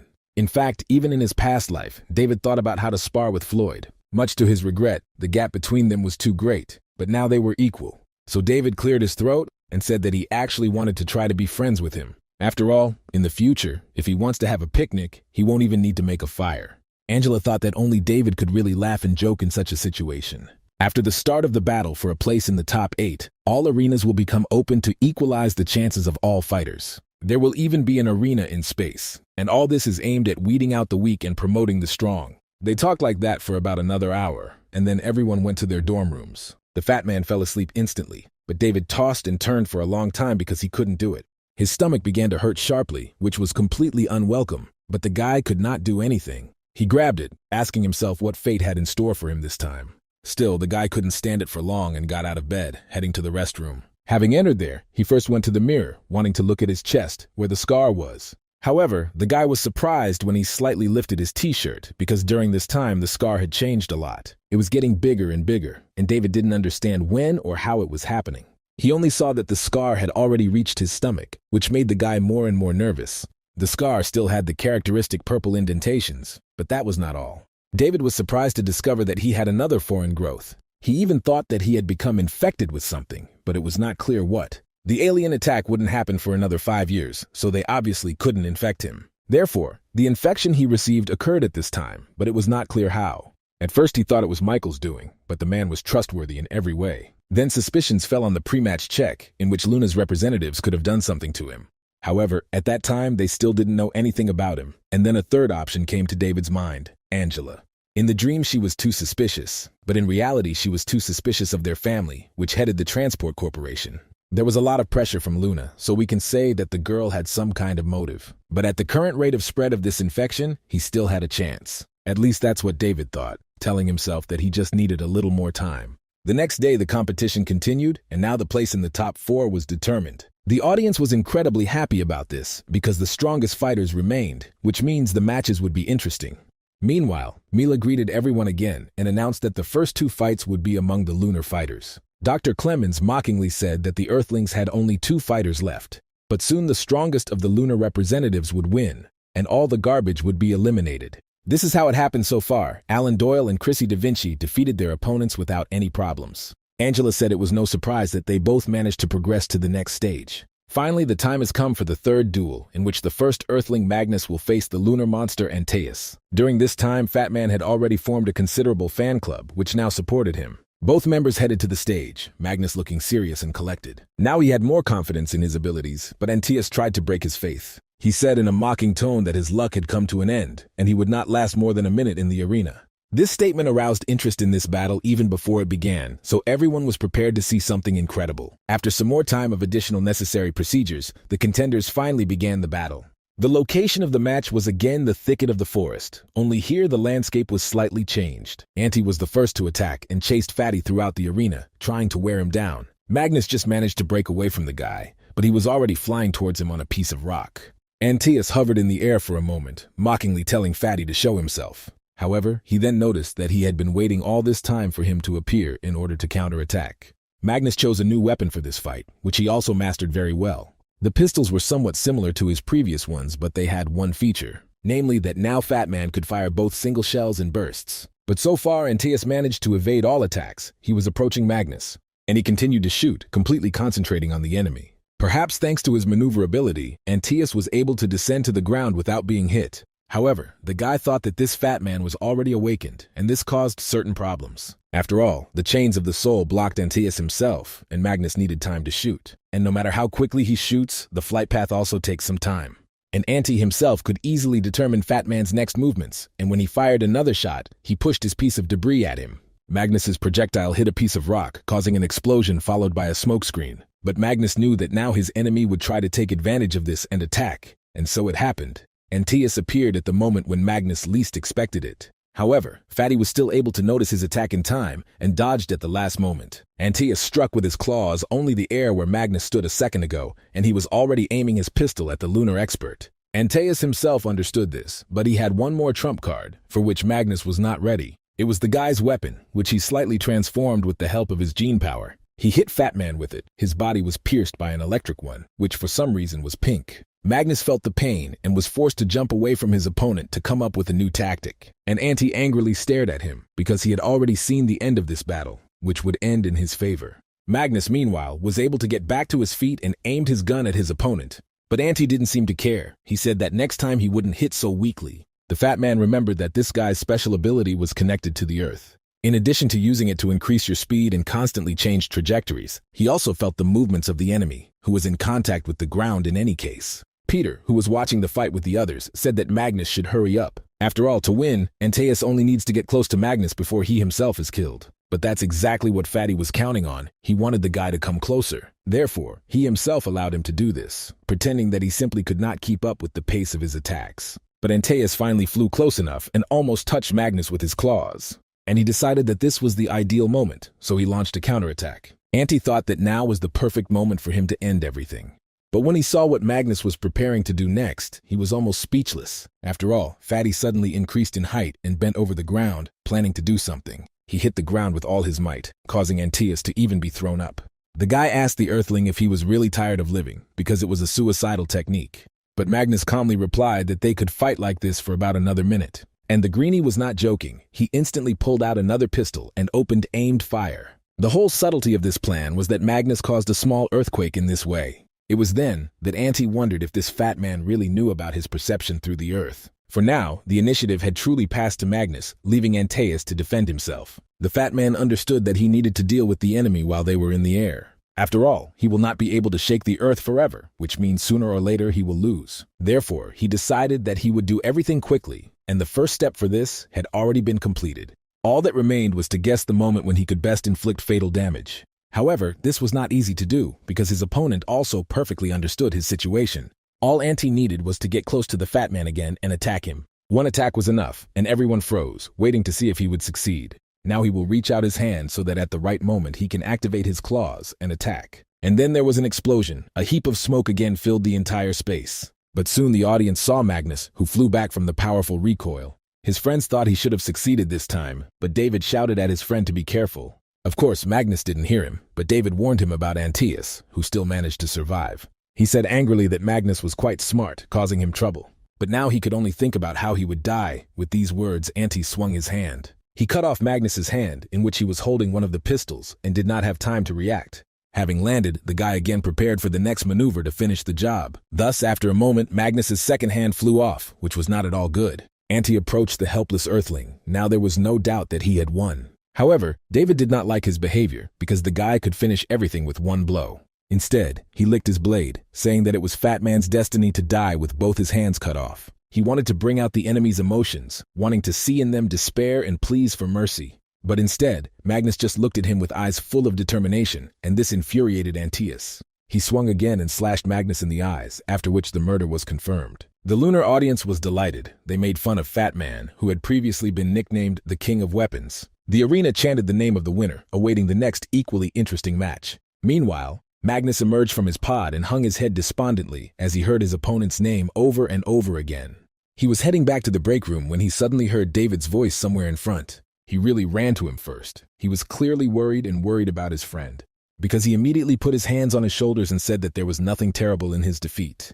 But Magnus still apologized. Feeling awkward, he said that he still disgraced himself. Then David replied that he didn't understand what he was talking about, because he was in the top 8. Many people never even dreamed of getting this far, so he was great. These words made Fatty feel calmer, and David thought that he could not forgive Anthea for his impudence. When the guys returned to the break room together, they were already met by everyone else, joyfully greeting and congratulating Magnus. Peter said that he was a great fellow and did not disgrace the honor of the Earthlings, which they were all very proud of. Then the girls approached Magnus. Angela and Catherine hugged him, agreeing with everything he said. After some time, they decided to sum up the morning battles, in which Luna won a complete victory. Peter said that they also watched the fight of a certain Bari, who proclaimed himself the Flash. This person had a level 3 lightning ability that he could use to speed up. Therefore, turning to David, the guys told him to be careful because he could get caught too. But he replied that they should not worry because he had already come up with countermeasures against him. While he was still saying this, an unknown man in a blue helmet appeared behind him. He turned to the guy and asked him to come with him, without giving him the opportunity to ask anything. The man added that General Hugo wanted to speak with him privately. Hearing that the general himself wanted to meet with David, everyone was surprised and stared at the guy. And although he did not understand why this happened to him now, he guessed what the conversation would be about. When Antaeus won, the lunar audience again began to treat Earthlings with contempt. After all, they only had one contender left, who, as people thought, would soon fly out. But General Hugo thought differently. He understood that David remained their only hope. As for Magnus, his opponent overdid it a little, although within the rules. After all, real combat is more brutal than this, so there was no need to complain about it. After all, honor lost on the battlefield also returns on the battlefield. This is always worth remembering. As he thought about this, the one for whom the general had sent his assistant finally entered the room. David Hayden now stood in front of him, a man on whom everything now depended. The general sank into his chair and lit a cigarette, and David remained standing opposite him. The guy saw that the man was gathering his thoughts, choosing the words he wanted to say. The general thought, putting out his cigarette, what cadets of this age usually have, as David is now. When meeting him, all sorts of nervous reactions manifest themselves, but this guy was calm. David Gaydon, born in 2280, was a native of Beijing and had difficulty entering the academy. In the first 2 years he had average grades. The general placed special emphasis on this, and finally spoke to David. He said that in young people, going through a gene awakening can leave a wide range of reactions. But he had a rather strange variation of it, because he acted sometimes for the sake of fame, sometimes not. And this is exactly what he, the general, wanted to talk to him about. Here the man took a break. Then David, after waiting a little, reported that he did not understand what Comrade General was talking about. But the man said that he did not think that his words were incomprehensible to the guy, after all, after an unsuccessful confession to Angela. There have been changes in his television, and recently his behavior has become adult and serious. Therefore, the general wanted to know why he had recently become so secluded. David thought that even in his previous life he knew this man only superficially. Therefore, even now he could not say exactly which side he was on, even though the general was born on Earth. Based on current information, the problem lay in the inner part of the moon and the Earthlings, so to speak. They just took a bullet even while lying down. So David replied that he did not know what he wanted to hear.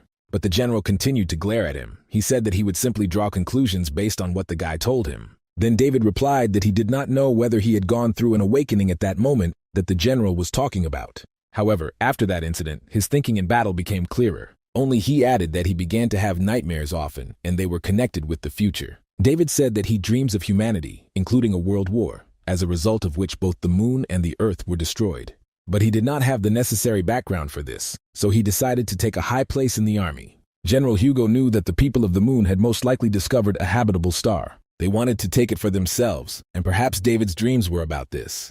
Therefore, after thinking a little, the general said that the guy should keep the next thing he told him a secret. He further informed him that Luna was working on a very important project and needed 4 researchers. They will become the semifinalists of these competitions, and if David makes it to the semifinals, he will tell him more about it. Then the general took a break and asked the guy what he thought.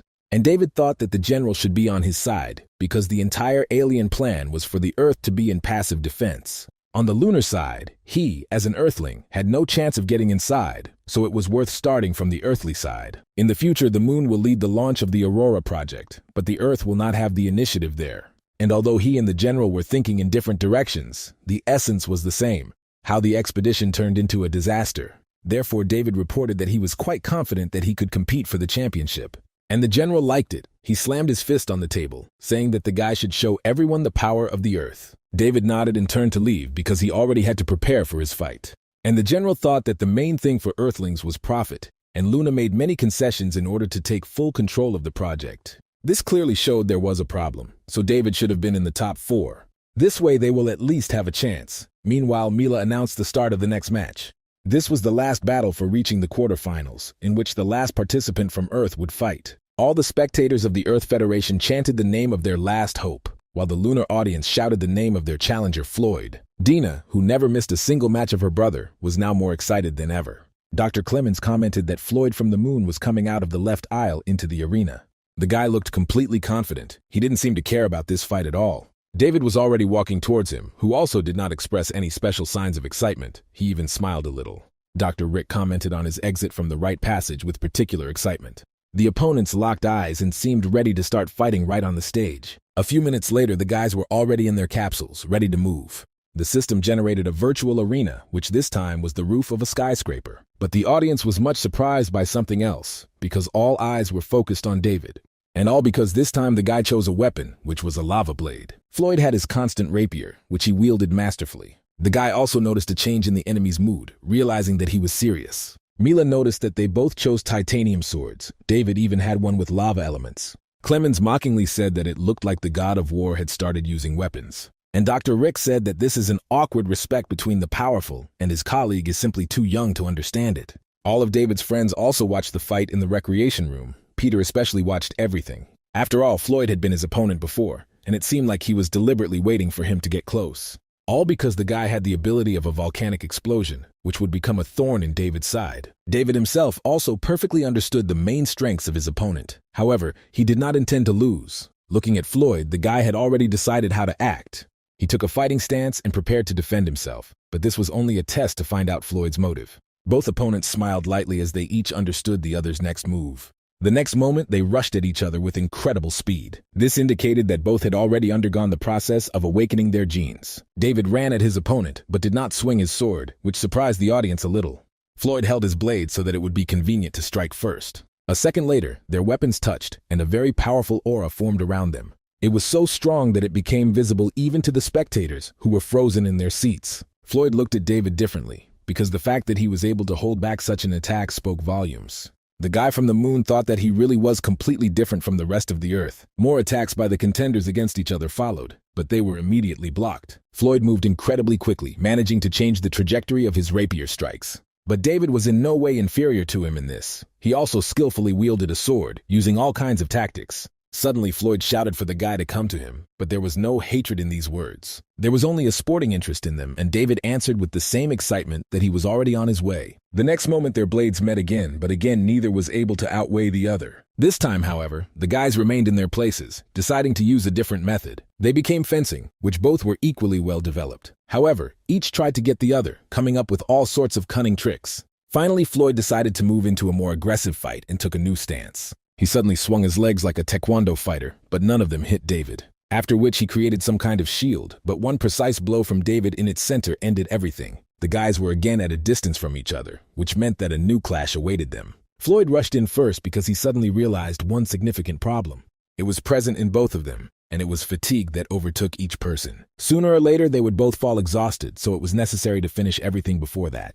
David also understood this, so dodging the enemy's attack, he went on the offensive himself. He managed to guess the right moment and grabbed the lunar expert, preparing for the decisive blow. David hit him first with the handle, and then threw him up for the final finish. He aimed straight at the enemy's neck, but by some miracle he managed to pull himself together. Seeing the tip of his blade rapidly approaching, Floyd gathered the rest of his strength. Thanks to this, he was able to react in time, putting out his blade to protect himself. Thus, David hit the edge of his opponent's weapon, which prolonged their battle a little. Realizing that he now had to regain his strength again, David retreated. He left large marks on the roof, indicating his awakened state. But David, like all the spectators, was surprised that Floyd became a little different at that moment. Luna's audience became active again and began to support their player with even greater fervor. And the specially assigned people who monitored the health of the opponents in the capsules were surprised. Peter also thought that he had assumed that Floyd had not given his all against him, but he had not known that he had given it his all. After all, now he used his powers from the very beginning, as if to say that he was worth reckoning with. Meanwhile, Floyd turned to David, saying that he had used 80% of his powers. David, as it seemed to him, gave 60 to 70%, so now he will pay for it. The blade in Floyd's hand suddenly caught fire and began to resemble a hot iron. The lunar audience screamed that the guy should have done this a long time ago. After all, even though David Gaydon from Earth was strong, abilities still decided everything. However, David still put his blade forward, and a smile flashed on his lips again. The guys rushed at each other again, although one of them now had a weapon many times more powerful. There was very little time left before the collision, and many people had the feeling that it would be the last. Their blades met, but to Floyd's surprise, David's weapon remained intact. The guy thought it would crack after interacting with such a high temperature. But David still repelled all his attacks without any problems, not allowing him to touch himself. Then Floyd decided to go full force and use 90% of his strength, which is why he became like a demon. An ordinary soldier would probably have lost just because of this, but David had a well-seasoned mind. He continued to push back the attacks of the enemy, who had already begun to get angry and lose his temper. Suddenly he moved back, but only to attack with a new technique, a concentrated wave of dragon flames. David realized that if he started running, he would burn alive, so he simply put out his sword. He could only protect the guy's eyes, because the size of this flame was incredible. David realized this himself. He realized that this was probably his opponent's last trump card. But it was impossible to evade him, so David came up with his own way. He began to swing the sword quickly and intensely, thus creating a fan effect. At that moment, there was a big explosion, and the guy was thrown back. However, David had a strange feeling because the feeling of this flame was close to that of strangers. Some alien species possessed similar flame power, even though the flame itself was black. And Floyd stood in shock that this earthling made only 20 high-speed strikes with his sword and broke through his attack. David, meanwhile, felt a familiar pain in his chest, and it was not at all at the right time. The spread of the alien virus suddenly accelerated, and its strength seemed to be drained. Until now, he had fought, restraining his emotions and strength, but contact with this flame disrupted everything. There was clearly something wrong with his opponent's volcanic ability. Therefore, David rushed to the attack to quickly end this, but Floyd was already waiting for him with a new attack. He raised his sword and spun it, spreading fire around a large area. David, who had arrived just in time as he thought to attack, was again too late and was attacked himself. Angela, Magnus, and Catherine couldn't contain their emotions at this moment. Angela thought that David had a very difficult time, considering that the sensation of pain there was 100%. But Phoenix noticed that there was no confirmation of the murder yet, so there were still chances. Meanwhile, Floyd finished swinging his sword and looked at the result of the new attack. At first he was glad that he did not see anyone, but then he was suddenly very surprised, because I saw David's silhouette right in the flames, which indicated that he was not dead yet. Moreover, the guy barely had time to put his sword out in defense when his opponent appeared in front of him again. David appeared literally out of nowhere and could have delivered a fatal blow if not for Floyd's protection. This surprised both Floyd himself and the audience, but what was most striking was David's appearance. The earthling had half his face burned out, he was covered in smoke, and the only color he had was... It was his eyes that were filled with anger, and that was what gave him the strength to fight on. David continued to attack his opponent, who began to succumb to him in shock. David soon used a stealthy but effective armor attack, and it worked. The ends of their protective gloves were equipped with sharp games, which David stabbed into Floyd's stomach. He did it with such force that he pierced the guy like meat on a skewer. It was impossible to survive after this, and David also pulled out his hand, taking away the remnants of the enemy's flame. Floyd screamed desperately because he could no longer use it in battle. And David thought that he had exactly the same weak point as the aliens who use flame. After all, somewhere in the abdomen they had a sparkling crystal of flame, and when it was possible to break through this place and destroy the red crystal, these monsters lost their power. The fighting manners of the aliens imitated human ones, and probably the enemy already knew about him. But for now, all the spectators on Earth shouted his name loudly, proud of this victory. Dr. Rick even began to cry, because this David Gaydon was still able to defeat that fiery monster. If everyone were eliminated before the quarterfinals, the Earth Warriors would be stripped of their dignity until at least the next competition. But thanks to David, this did not happen, and they also had a special privilege. Namely, participation in the moon expedition. General Hugo thought about it contentedly. Meanwhile, at the Dragon Letter Academy, David's victory was broadcast for the third time. How did the students feel when they heard that the representative of their school made it to the semi-finals? Dina hugged her friend in joy, saying that her brother was amazing. And Landers, who was sitting in Luna's lounge, told his friends that he didn't expect such a turn. Harry also noticed that even with the ability of a fire deity, Floyd still lost. And Chrissy noted with curiosity that perhaps he really was the god of war. In the Earth's break room, meanwhile, everyone was happy for David, especially Magnus. Catherine even burst into tears, saying that the guy gave them a really pleasant surprise. Angela thought that her eldest was truly a real handsome man. The girl even noticed that she was thinking about him more and more warmly, and now he was not just a friend to her. David, meanwhile, left his capsule and immediately headed into the corridor leading to the restroom. There were no people there, so he was able to lift his t-shirt and see what was happening there. To his shock, David saw that the mutation of his virus had accelerated again. Meanwhile, one guy from Luna wanted to gain favor on the internet. He wrote a post where he talked about Luna's complete victory, saying that 7 of their contenders advanced further.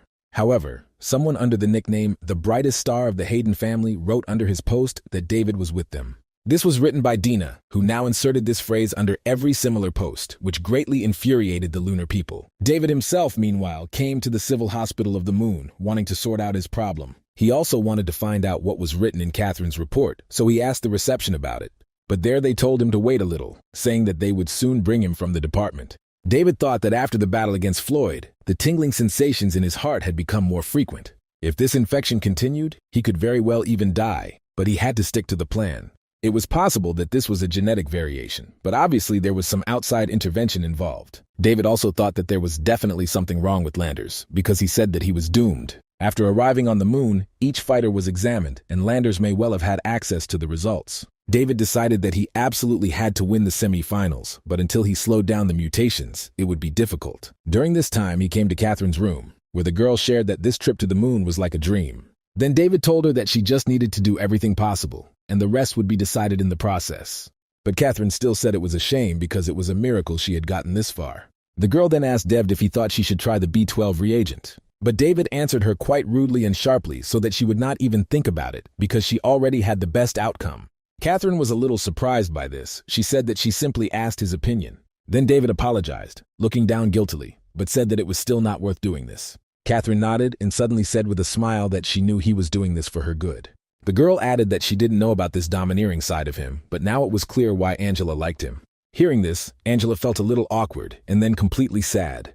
David didn't even look in her direction, again thinking about different theories of the appearance of aliens. Michael suddenly ran into the room and said that many people from the media were crowded on the street. They refused to leave without interviewing him, so David went to them. He wished the headman a good rest, and he himself thought about the B12 reagent she was talking about. It helped unlock abilities faster, but those who took it went crazy after a year or so. In his previous life, David couldn't do this, but this time, he was going to make it to the semi-finals to knock out an opportunity for Earth. He didn't yet know how he should evaluate Michael, and for Angela, he only hoped that she wouldn't turn out to be a traitor. What concerned Fatty, it was his comrade with whom he always fought side by side.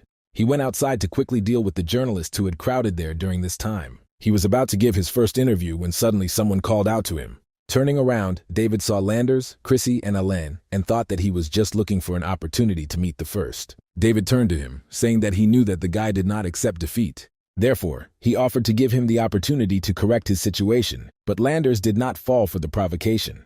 However, at this moment they were surrounded by the media, asking their new victim about his defeat. Someone asked if the guy really decided to rely not on his own strength, but on the influence of his family. All this infuriated Landers extremely. He was about to answer them all, but he heard Alain's voice. He warned his friend not to say too much, but Landers told him to shut up. He added so that the guy would not think that he was in charge and could tell him, but Alain interrupted him. Doyle put his hand on his friend's shoulder and asked the journalists not to disturb them by using some kind of technique. Within seconds, all the people left, as if under hypnosis. David, who watched the whole thing, said it was quite a useful skill. Alain just shrugged it off, noting that his fight with Floyd was exciting, but asked how he learned about the secret of the fiery core in the heart, to which David replied that the heart is the core of everything. He noticed to himself that the upbringing on the moon was really good, because Alan Doyle was already so mature. Chrissy Da Vinci then approached him, saying that now she didn't have to worry about him wandering into the wrong place again. The girl talked about that incident in the training room, but now David was famous. However, he awkwardly noted that it was an accident, although he hoped that the media would not always follow him. Alain then apologized for disturbing him and said that he hoped they could talk again in the future. With that, the guys from Luna left, and David was left alone with his thoughts. In the evening, when everyone had already gathered in their rooms, the list of next battles was announced. Magnus sat down to watch this distribution, and he also called David. First, they showed Antaeus, who gave an interview where he said that these two Earthlings were approximately the same. It was about him and David, and Fat Man really didn't like the statements of this pompous guy. The Fat Man called David again, who had gone to the shower about 20 minutes ago and was supposed to be back. But his friend didn't come out, so Magnus even got a little worried and went to check everything himself. He tried to open the door, not even imagining that his friend lay bloodied inside. Something incomprehensible also sparkled on the floor, and only David himself could give an account of his actions. 10 minutes ago, he entered the bathroom and bent over the sink in pain. The scar on his body had already spread quite far and was preventing him from breathing normally. So David couldn't think of a better way than to get rid of it. He decided to do it himself using a knife. In his past life, even on the battlefield of Mars, the likelihood of infection was low. However, if someone did become infected, there was no salvation. The guy brought the blade to his chest, gathering his courage to plunge the knife into his body. He did not do it quickly, trying to break off a piece of scales that had grown over the scar. He thought that by cutting off these scales, he could at least slow down the transformation. This way he could buy himself a little more time, but he had to pay for it. The blade had already entered his flesh. Now the guy was experiencing terrible pain, but did not stop the process. A few minutes later, many such scales were lying on the floor, splattered with blood. And David continued to prick them, digging a knife into his body through pain and suffering. He wanted to get rid of as many of these things as possible and prevent himself from turning into a monster. After all, this was exactly what the virus from strangers led to in his past life. David was breathing heavily. He had already lost a lot of blood and felt bad. But there shouldn't have been any blood poisoning, and all he had to do was wrap the wound. David covered the operation site with bandages, and that was the last thing he could do, because the next moment his eyes darkened and David realized that he was losing consciousness. He released the knife from his hands, and it fell nearby, so the guy ended up on the floor.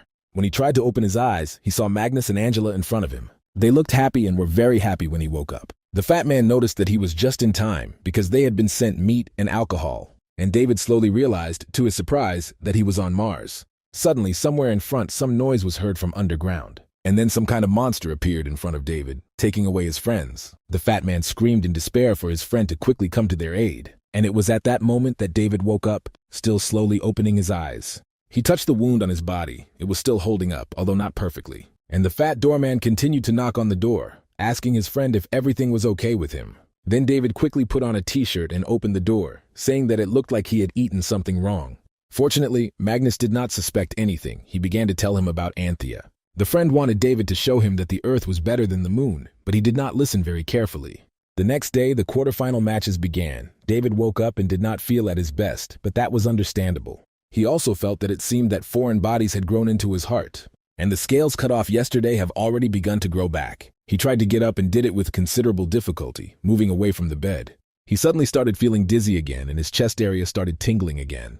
But David just took a deep breath, saying that he had to calm down because he had to go further to protect all those who were dear to him.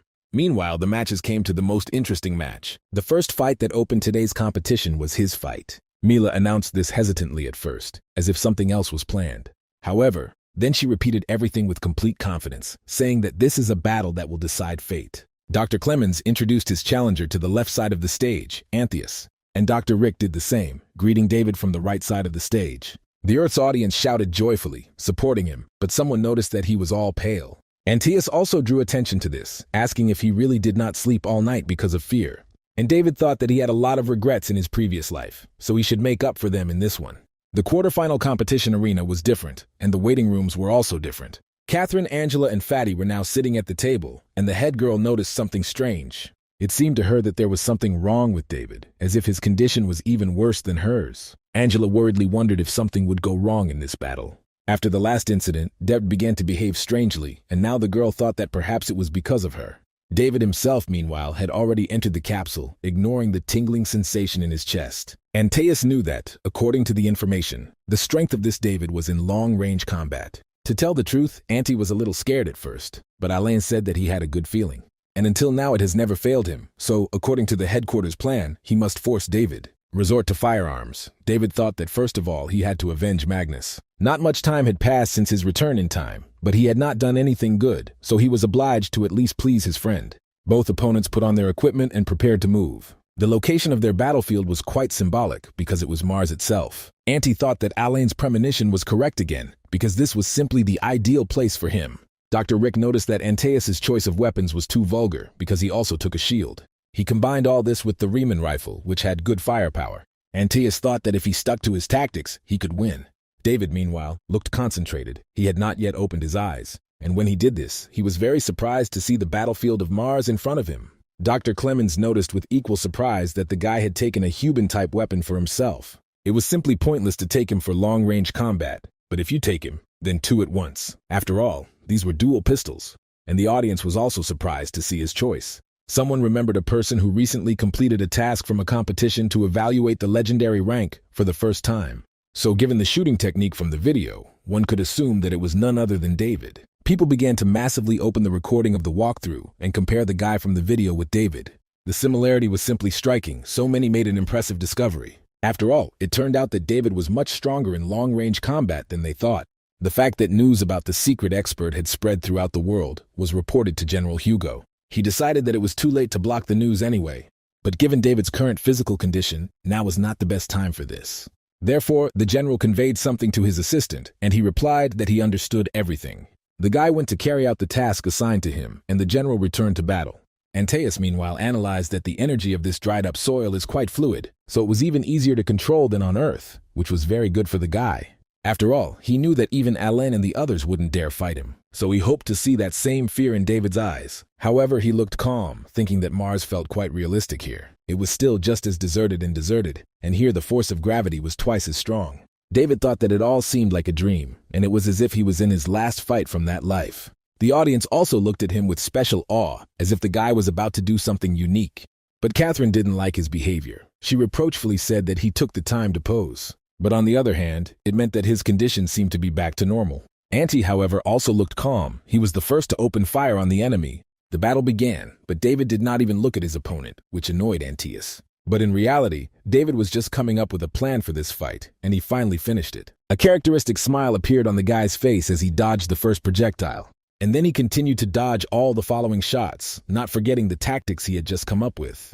David knew that Antaeus did not pose any threat to him because his target was other opponents of the moon. Anti himself also noticed that the level of this earthling was different from all the others. He was really strong. Therefore, the guy increased the intensity of the shots, not suspecting that he had fallen for David's trick. Firstly, Anti could not hit it, even though the distance was not particularly great. And David did not stop smiling because a little more, and he would move on to his plan.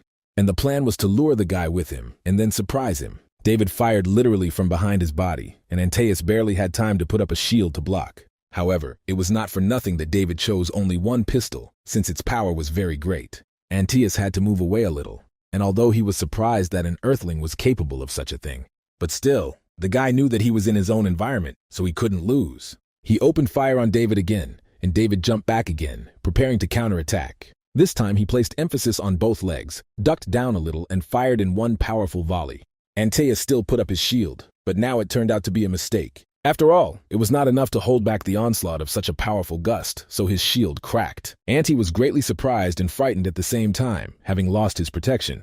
David's next projectile passed right next to the Lunar Challenger's shoulder. This meant the end for Antaeus, and David targeted him, saying the match was over. Seeing the gun in front of his eyes, Anti thought that he had really lost. However, at this moment, David suddenly felt a pang in his heart again. This time, the pain was even stronger, and he even dropped the weapon from his hand. The judges watching the fight noticed that Anti seemed to be very lucky, and David thought that although he controlled the power of his superpower, the alien virus still manifested itself. It happened at the most inopportune moment. He grabbed his chest and fell to his knees. Surprised, Anti watched him and quickly realized that in this state, the guy was not a threat to him. The lunar expert stood up, asking what was wrong with him, since just a second ago he was invincible. And now he suddenly found himself in a state in which even an inexperienced cadet could finish him off. Antaeus took his blade out of a special compartment in his armor and approached David. He said that although he does not understand what happened, this is a great opportunity for him to win.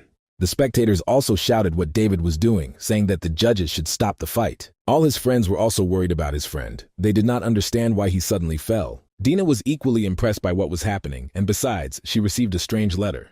Antaeus, meanwhile, plunged his blade into David's stomach, hoping that he would die quickly. and David seemed to plunge underwater and went deeper and deeper to the bottom. It seemed that a little more, and he would really die, when suddenly the guy heard something. These were the distant voices of his family and friends who called him to wake up. So he saw his sister Dina and head girl Catherine in front of him.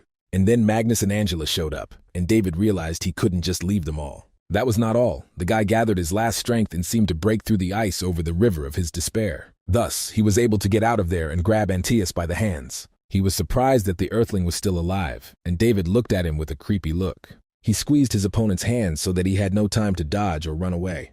And then he shouted that he needed to aim for the head, after which he hit the guy himself. Such a blow to Antaeus' eyes rolled back into their sockets, but David was already preparing the next attack. He tensed all his muscles, putting everything into one blow, which he directed at the enemy. And it worked. Anti's head flew as if David had made a volleyball serve. Mila cheerfully announced that the representative of the Earth, David Gaydon, moves on to the finals. However, suddenly the capsule with David revealed abnormal indicators in the Earthling. Michael, who was watching this fight, noticed the message with surprise. It had just arrived and was a little disturbing, so the guy decided to open it. But what he read there shocked Michael and made him worry even more about David.